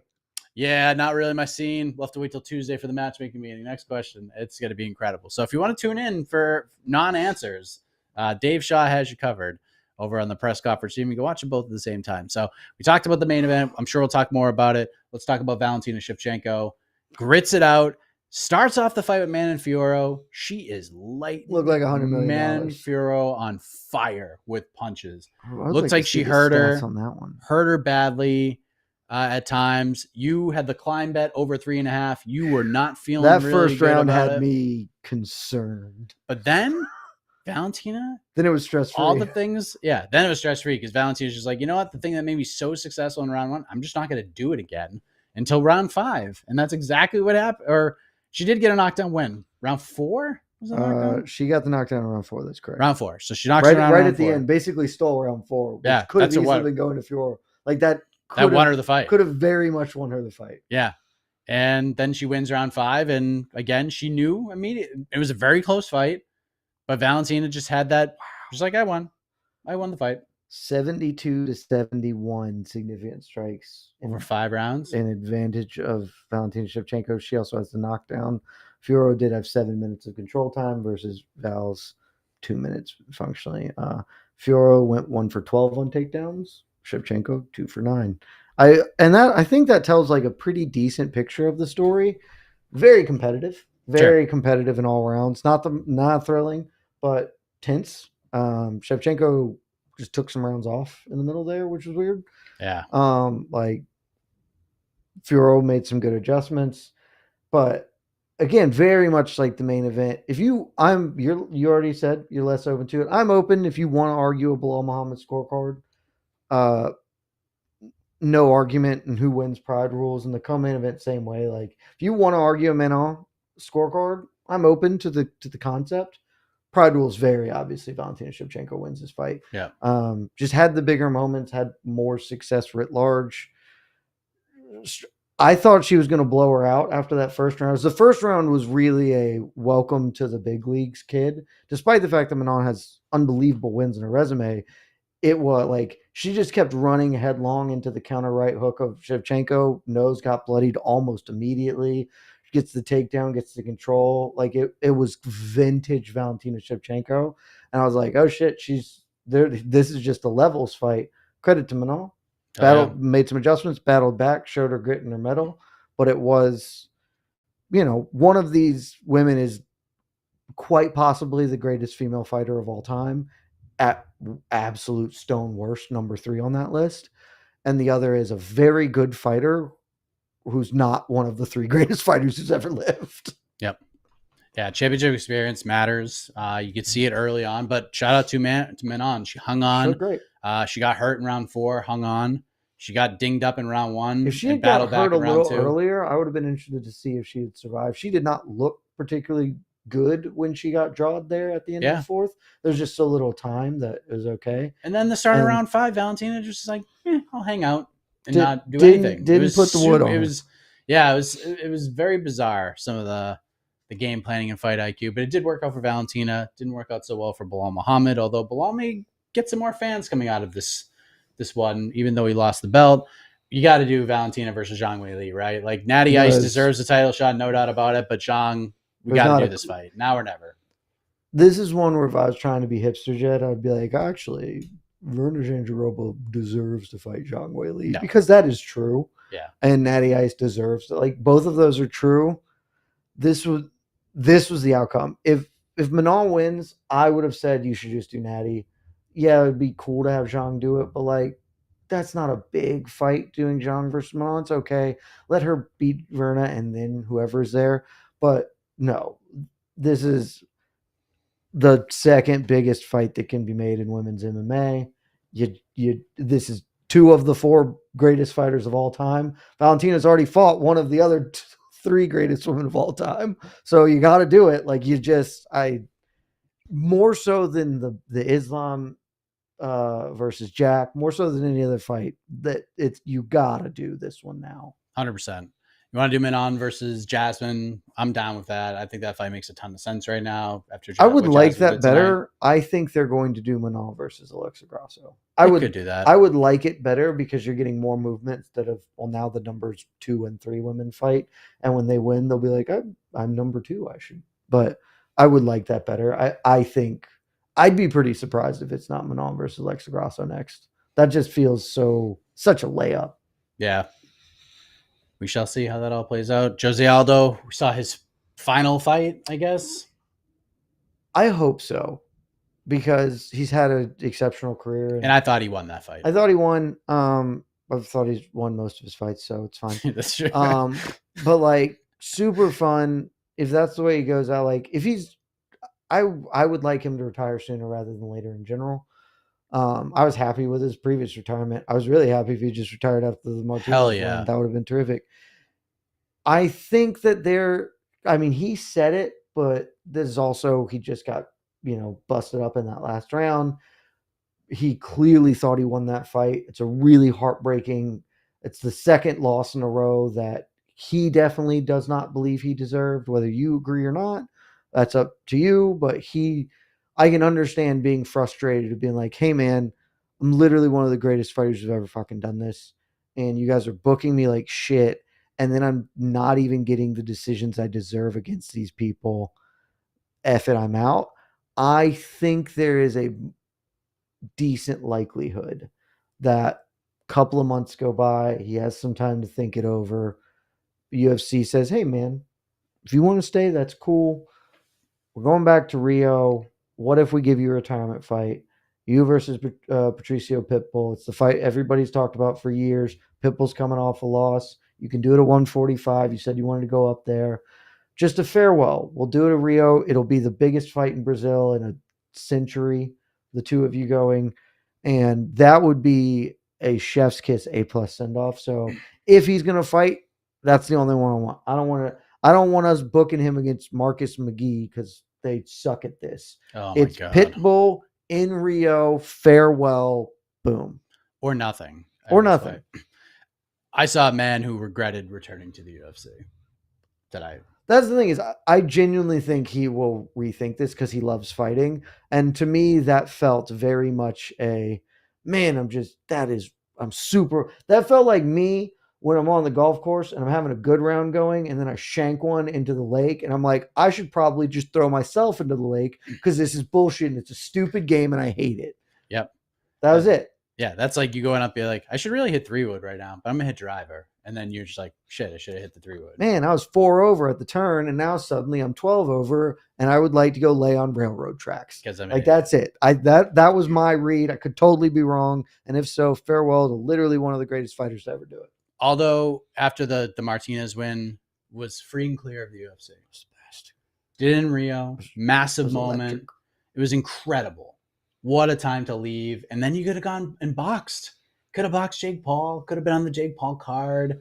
Like, could have done all of these things. And I think, like, at the end of the day, it was just maybe he thought he could get a title shot. Maybe he thought, like, hey, I came back and, like, maybe they'll do this right. Because I do feel he should have fought for the belt instead of fought fucking Merab Dewallis. Really, that of all the matchmaking, that is still the worst. That is worse than Mario Batista. Merab got 0 takedowns. Yeah, that is worse than Mario Batista. That's worse than David Zahabi. The Merab booking is still the worst for Jose Aldo by far. But legendary career.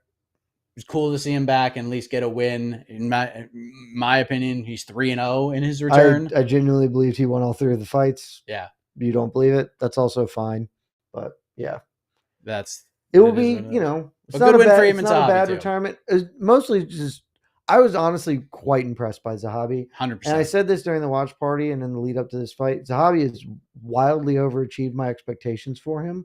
I still don't think that he's never going to fight for a belt. He's 37 or whatever. And that was part of why I hated this fight, because even if he does win, you're not getting him over to anywhere that is meaningful. He's just never going to climb there. But this is a guy who I thought was just going to be like, hang around, be fine, but not do anything.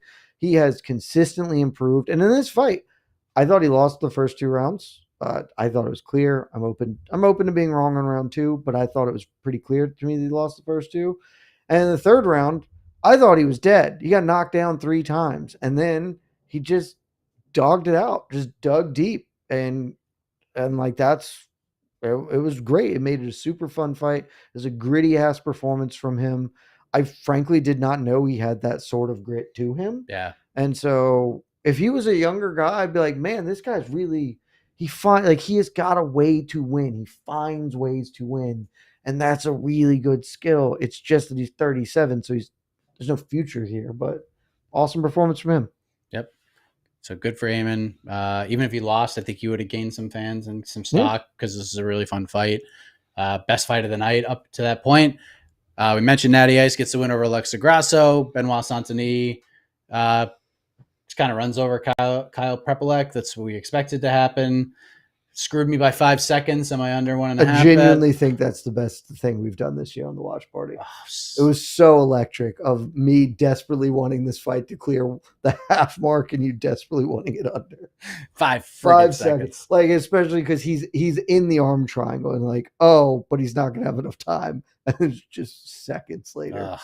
That hurt myself. It was theater. But good to get him back in the win column. He did call him Matoush camera. I said, now we can talk, and they will make that fight happen after Matoush fights. I didn't actually hear him say that. That's at the post-fight presser. Oh, he said that, according to the great Jose I mean, Youngs. he should be so lucky to get that fight. 100%. I'm not sure that fight goes well for him, but that's the fight if you're him and you're not going to do, I'd like to get better at fighting and fight somebody back.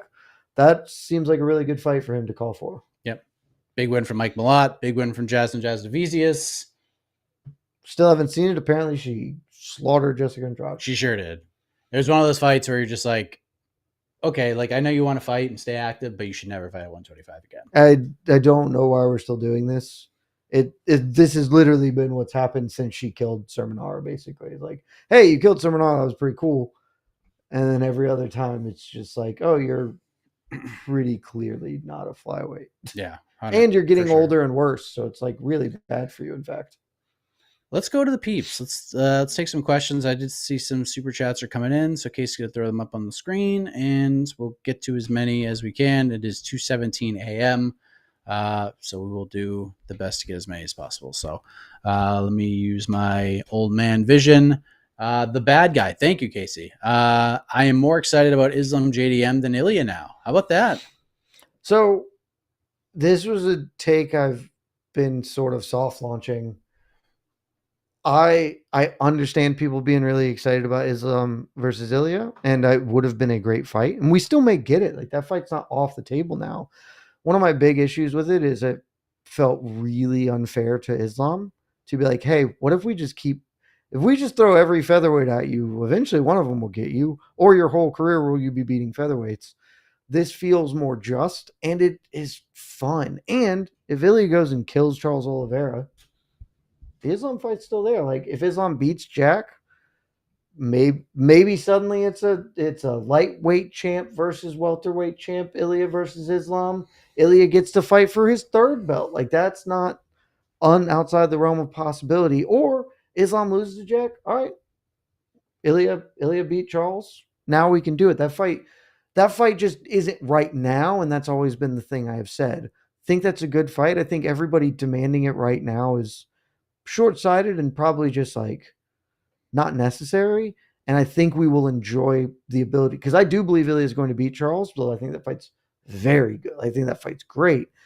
And so if he beats Charles, suddenly that fight is really something worth savoring in a way that I think we are all going to look back and be like, man, this is way better that it played out this way, as opposed to us just getting this right now. In the same way, I'm going to, again, take a victory lap. I was like, hey guys, I super think this rematch between Volk and Islam's bad, and we should maybe do it later. And then you were like, no, do it now. And then it was terrible, and everybody just forgot how pumped they were about that rematch. Like, yeah, no, this rematch is bad and we shouldn't do it. Like, I think we're all going to appreciate this because we will ultimately get it. It'll be better.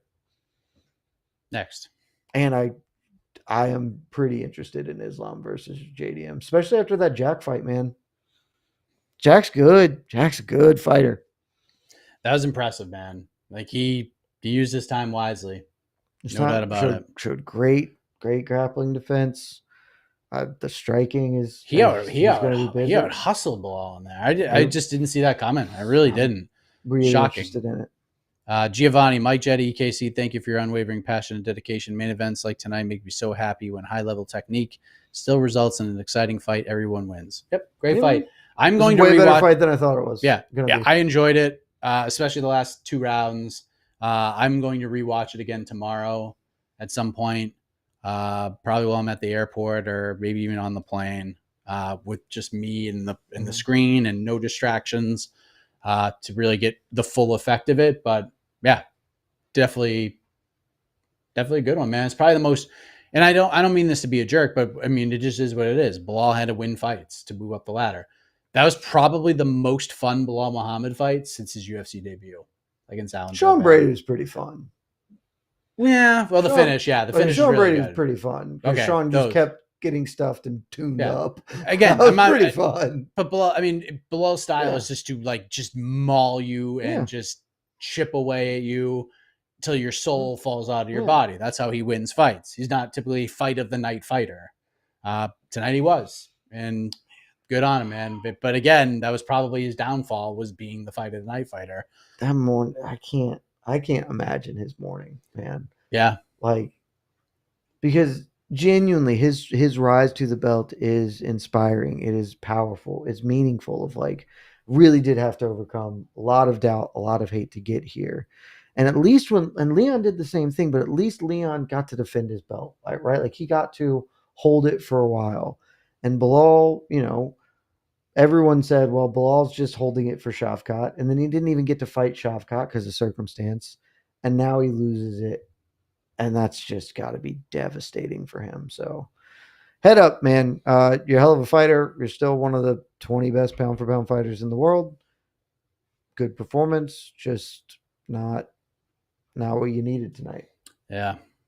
And he's going to be a really interesting case study the rest of the way. I'm truly fascinated with what he does next. Yeah, because again, I don't think he's ever going to fight for the belt again unless he's like, he's going to have to win it. He's going to have to win at least 3 big fights. Yeah, and even then, I don't think they put him in there. He's going to have to be like an emergency backup. Like he's what, 35, 36? He's at not least a spring 36. chicken. No.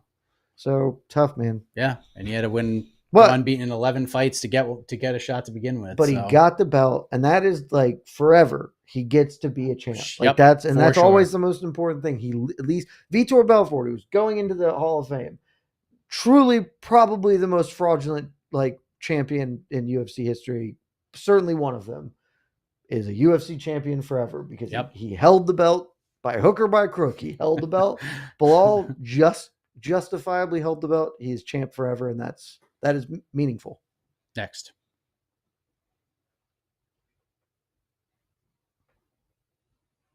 Anything? Nothing? That's on you. Oh, okay. Oh, fair enough. We're going to talk amongst ourselves for a minute. Oh, okay. Yeah, that's all. Oh, okay. We'll talk amongst ourselves. That's all. I don't know. I don't know if you could see any of the questions there that stand out. I mean, there are tons of. You can fire it, and I'll just look through it. We won't answer that because that's not a thing. We'll go rapid fire for like the next 8 to 10 minutes. Okay. Is Shavkat the biggest loser tonight? Where's he stand in the welterweight division? That's from our friend Joseph Boza. I saw this question earlier, and I think that it is a very good one. That is a good question. There's a real chance that Shavkat is the biggest loser tonight. I'm not sure, but there's a chance. I actually don't think so. And here's why. Belal is in a situation where if he won tonight, he was going to want to turn around fast. I don't think Shavkat would have been ready. So I don't think Shavkat would have been next. You have been on that drum for some time. I think Ian Gary would have got the next shot. I think he would have been the available guy, especially if they're going to Chicago. Whether Shavkat was ready or not, they were going there with Belal Muhammad. So, and if Islam wins the welterweight title, Islam versus Shavkat is super interesting. It's big. That's a big fight. I'm not 100% sure they would fight. I don't know if they've ever actually spoken on it. When Shavkat was coming up, he trained a little bit with Abdulmanap. There is a connection there. To the best of my knowledge, that connection is not current or tight, but that was sort of early in Shavkat's career. I don't remember if they've ever spoken about whether they would fight or not. I will operate under the assumption they will. That would obviously be a monster fight if that. And it would be like happen. End of the year, early next year. That would be the next time they go to Saudi or Abu Dhabi, whatever you do. That would be a mega fight if you can get that set up. And if that fight happens, suddenly everybody will forget that the only fight we could talk about for months was Ilya versus Islam. Like, actually, Islam versus Shavkat fucking rocks. Yeah. I don't know if we'll get there. That would be really cool. If I'm Islam, I wouldn't take it. I'd just be like, man, I won the welterweight belt. I'm out. Peace. I think if done. if JDM beats Islam, I think that's bad for Shafkat.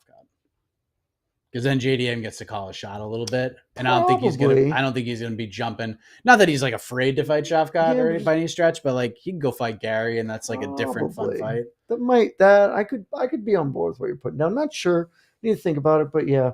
I think there is a world where Shafkat is. I will make the counter argument to you here, which is there's a world where this just means Shafkat has to fight again, because the timeline for when theoretically Islam comes up and fights, as Shafkat is still out, as big as the Islam Shafkat fight would be, there's just a whole lot of dudes coming up, and there was at least a super built-in Islam or Shafkat versus Belal fight planned. Twice tried to be booked, twice fell apart.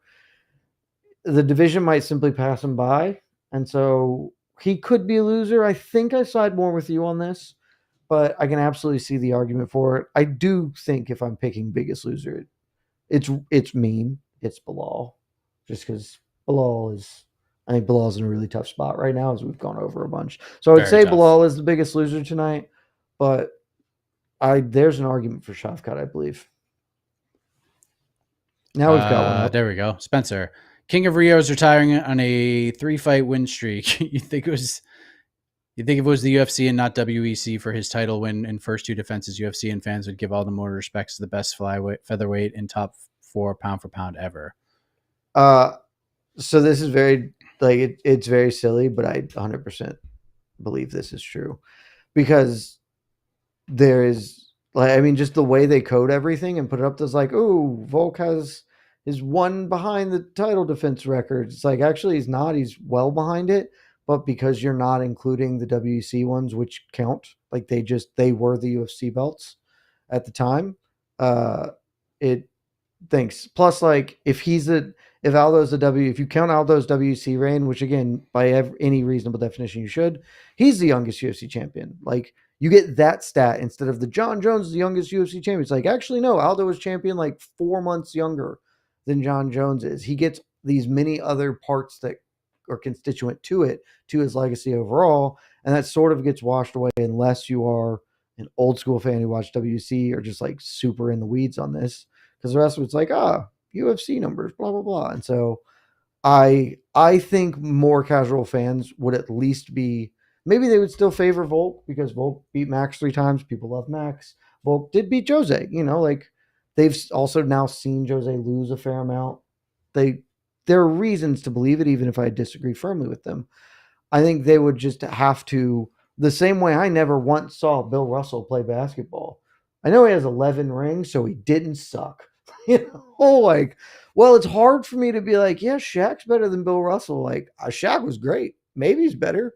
One of those guys has 11 rings. And so, like, that's pretty good, man. Sure was. So it's just like, I think that at a very baseline level, there would be more broad respect for Jose Aldo, because I do think there's a big gulf between casual fan respect for Jose Aldo and like literally anybody in the media pretty much, and any fighters. Like, talk to fighters. They talk about Jose Aldo the way fighters used to talk about Anderson Silva.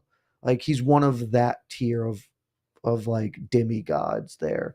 And casual fans, I don't think, have any level of respect for him in that way. That's fine. And it is what it is. What it is. We'll keep Jose. It's fine.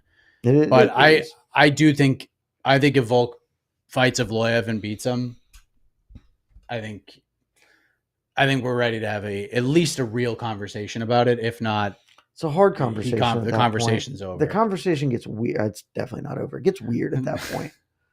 It's just weird at that point because, like, at some point, like I genuinely don't know how to rate his win over Lopez. Like, it's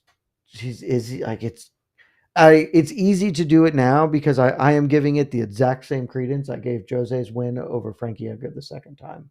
It was like, he's not really the champion, so it's not really part of the story, but it kind of is, right? It's the same thing. If he beats Mavsar, that does make it trickier, but we'll cross that bridge when we come to it. Yep. Next. Fun night, boys. Had to listen to the watch party for the Boopers' reaction to the Aldo fight. Malott was very impressive tonight. Are you seeing top 10 welterweight talent? I say yes. No. I like Malott. I think Malott's fun. And I wouldn't like really die on this hill, right? Like I wouldn't be like, yeah, Mike Malott can't do it. Welterweight is just banging right now. Like, yes, we just got a new young champion. That's pretty cool. Michael Morales probably about to do bad things to go Burns in 7 days. That's pretty cool. Obviously, Carlos Prates has sort of come out of nowhere. Just like a lot of the old guard is getting moved out of the weight class real fast in the next couple of years here. And Ian Machado, Gary, Shavkat, like they're just a bunch of hitters. Joaquin Buckley, like who are new gen, slick, cool, fun guys. I don't rate Malott anywhere near them, so I don't think he's like he might crack a number. I wouldn't be shocked if he got himself to a number. I don't think he's ever gonna like really be in the title conversation. I know this is like welterweight and it's like not the end of the world. Malott's gonna be 34 at the end of the year. That's the other thing. He's like, not young either. Yeah, I top 10, no. Maybe sneaks into the back end of the top 15, but again, this is a division that has gotten real interesting. Sneaky good, man. It got sneaky good. Yeah, it's gonna be tough. I mean, they gave him Neil Magny. They gave him the Magny test. He looked good. If he had won that fight, then he would have been ranked. Like he would have been ranked, and he would just be in a much better career spot. But that last 60 seconds killed him.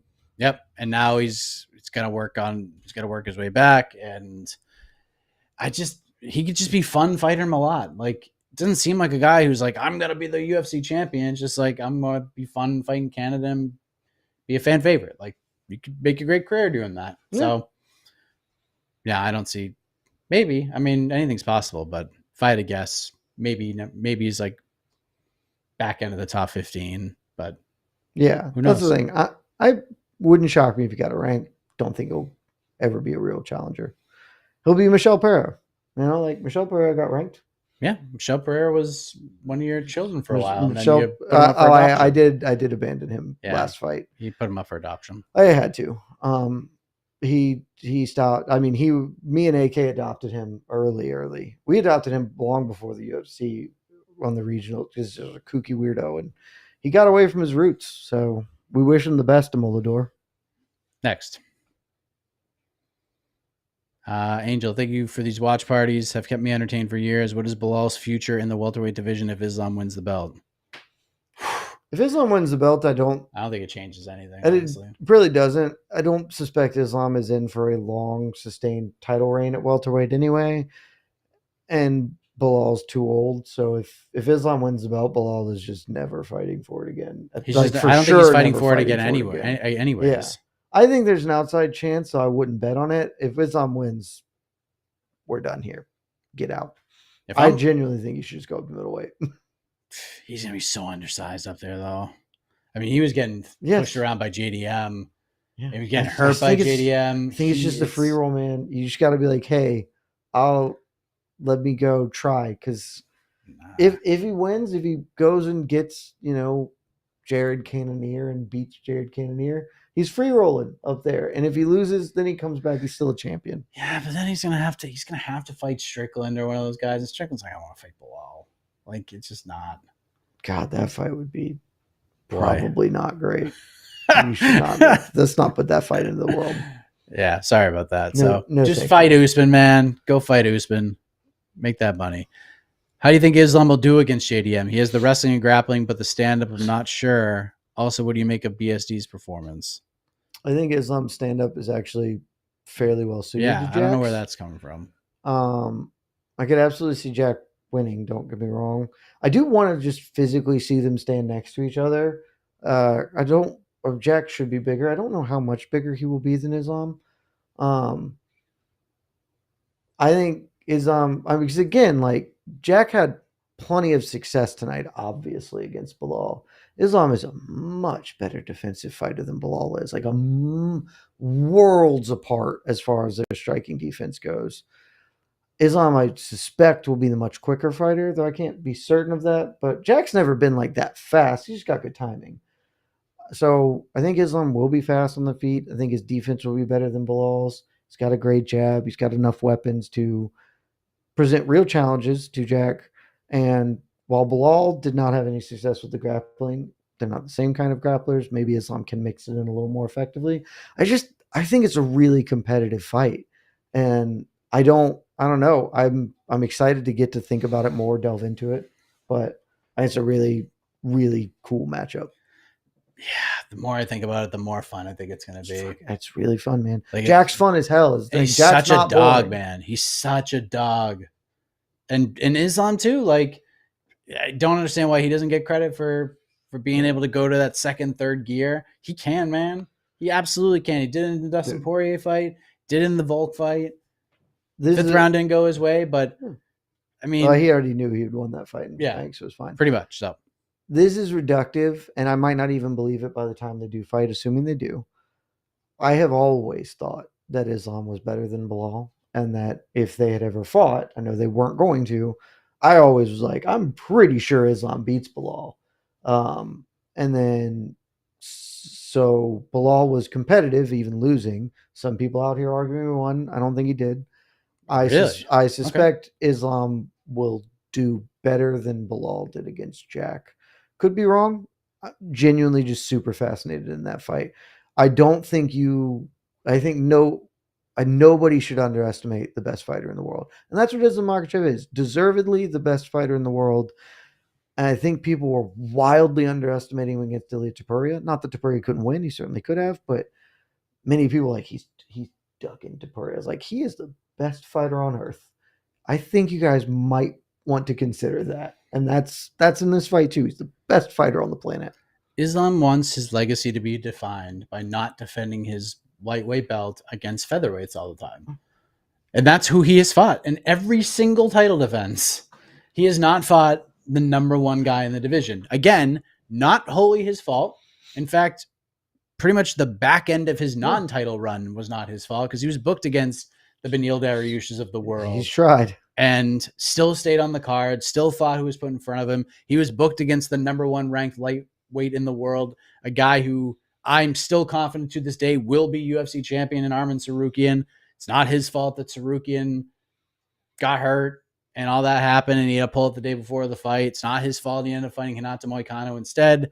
Like, these are just the weird things you do. And he goes out there and he's just running all these dudes over. Like, he's just going out there and winning. And if he beats Topuria, it's like, okay, well, it's just he beat another featherweight. Like, that's why, like, I didn't have a huge problem with him being like, hey, win a fight at lightweight, say you're a lightweight, and then I'll fight you. But it is what it is. We can still get that fight. Especially if he beats Topuria and then Topuria just goes right back down. Then it would have just been useless. And this is a part that I didn't think of until just now, though, like, if I abstractly considered this, it's obviously a massive fight for Islam. It's uniquely special for him in the same way that Daniel Cormier's heavyweight belt was, because it is outside of the shadow. Because for better or worse, Islam Makhachev lives in Khabib's shadow. Like, you can't escape it. And so he has more title fight wins than Khabib. They're mostly featherweights or whatever. Khabib did it first. Khabib never lost. He will need multiple more lightweight title defenses to really settle the Islam. Even then, people are like, Khabib's better. He just retired early because of the tragedy. This is something entirely unique. Khabib never did this.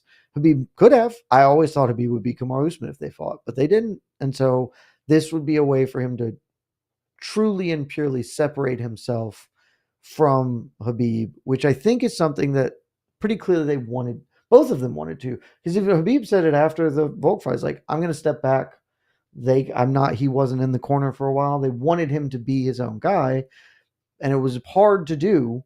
And he's done the best he can to separate, but Khabib casts such a big shadow in the sport. 100%. This would be something incredible if he can do it, but he's got to do it. And Jack's really hard. It's going to be a great fight. Really love it. It's going to be awesome, man. The fight's going to be so good. It's going to be good. Next. Oh, BSD was great. Oh, also, just to pause, because while you were talking, there's a world, Mike, where the actual biggest loser tonight was your guy, Arman Tsarukyan. Because now if Charles and Ilya fight, Okay, Arman has to fight anyway. He fights.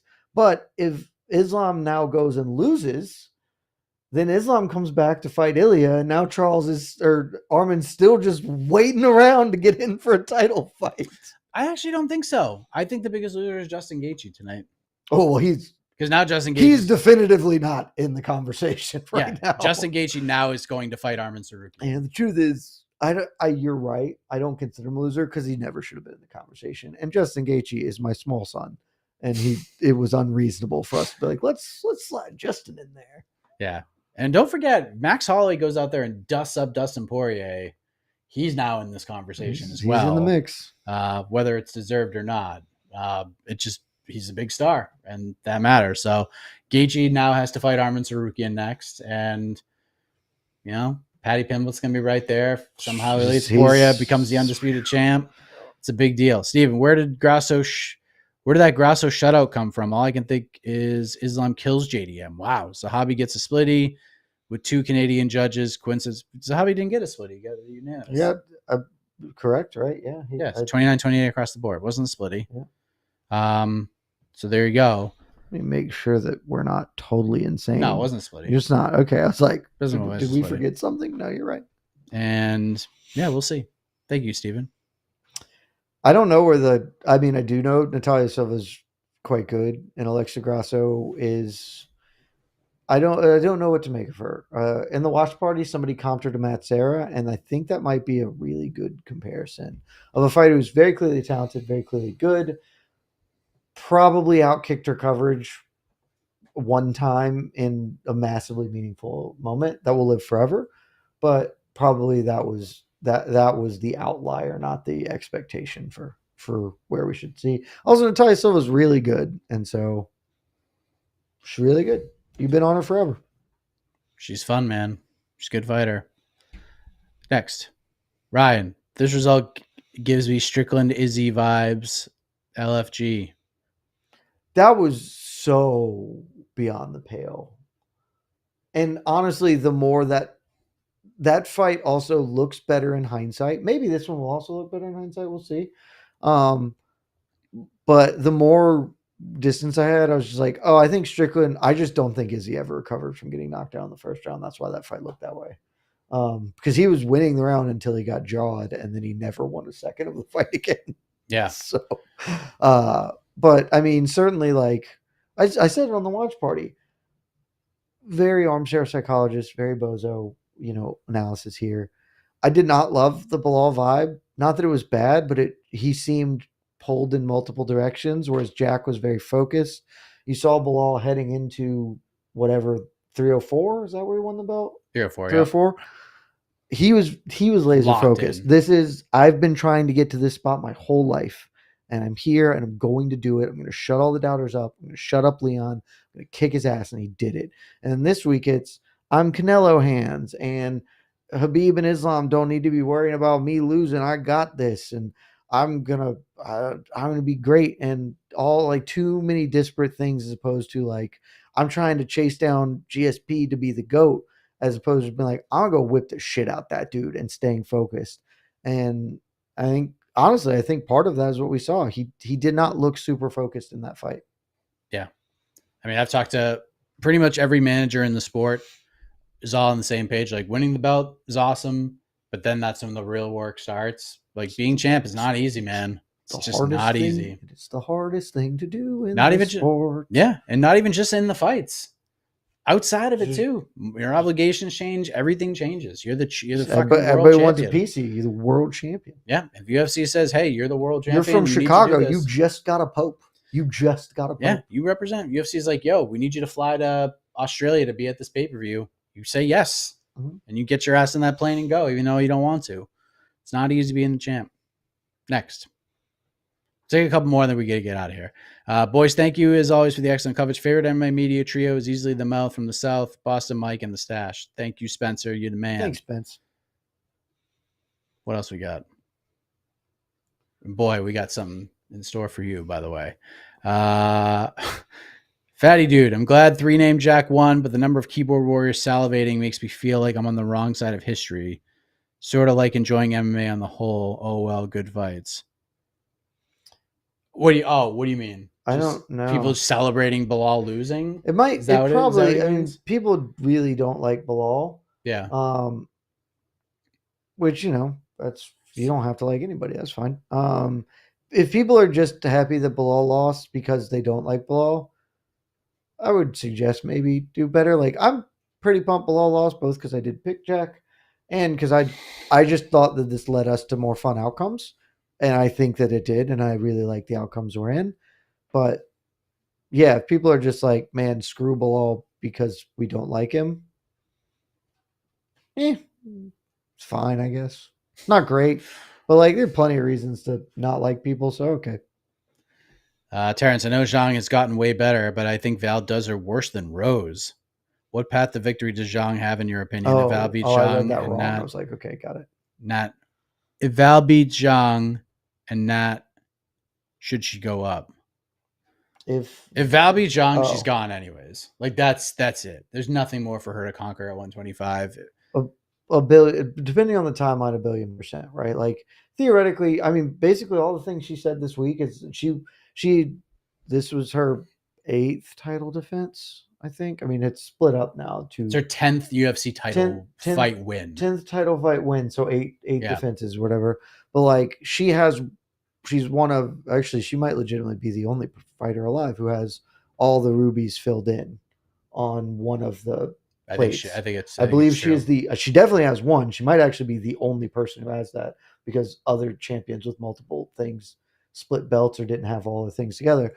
And so like she said this week, like I would like to try and fill in the second plate, which is honestly a pretty fucking badass thing to do.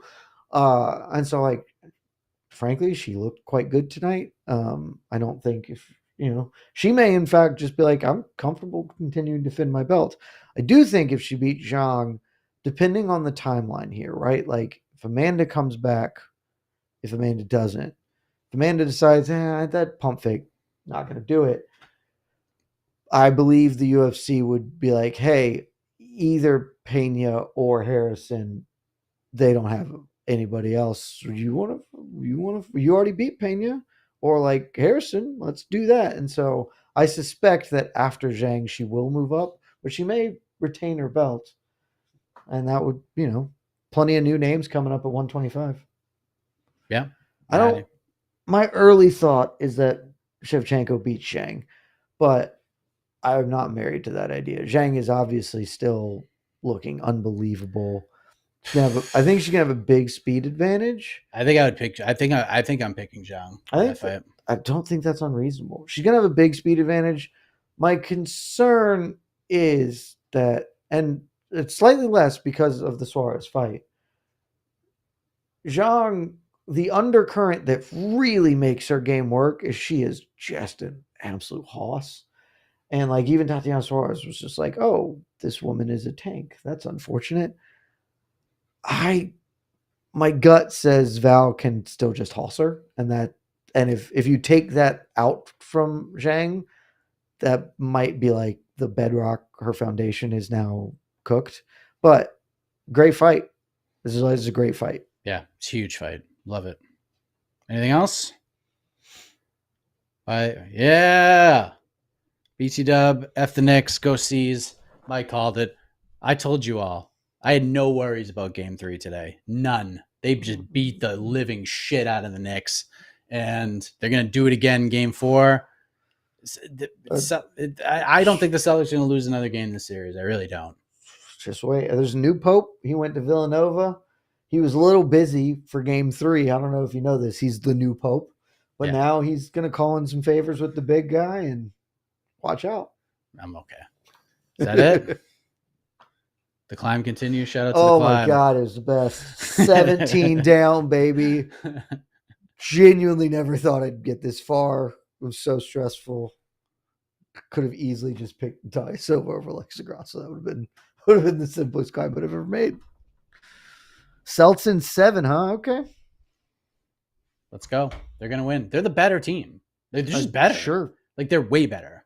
I believe shout out to the Knicks. I'll give them credit. They got the fight in them. They got that dog in them. And Celtics really didn't have it. Some bad coaching. Shout out Joe Mazzulla, big MMA fan. Just some bad coaching. Just some bad coaching. Just some bad coaching. Peyton Pritchard being on the bench in those critical spots, fucking terrible idea. And what did he do? More Peyton Pritchard. Big win today. 20-plus points for the young man. It was just fun to watch. Just took a lot of stress off the day. And that's it, everybody. Casey, hit the music. We're done. Maybe you already did hit the music, but okay, and I will be back. I think we're doing it at like 10:30 a.m. Eastern time. Live edition of On to the Next One. We'll do some matchmaking. Quite mad at me. I want you to attack him. He Why? tried to ruin my climb. Oh yeah, I'll bring that up. Climb. You let him know.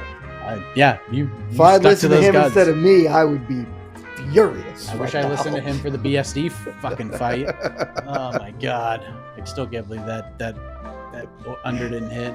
But that's beside the point. You can go back and rewatch that. We'll timestamp this video, and then this post show, this reaction will be its own thing as well. So stay tuned for that.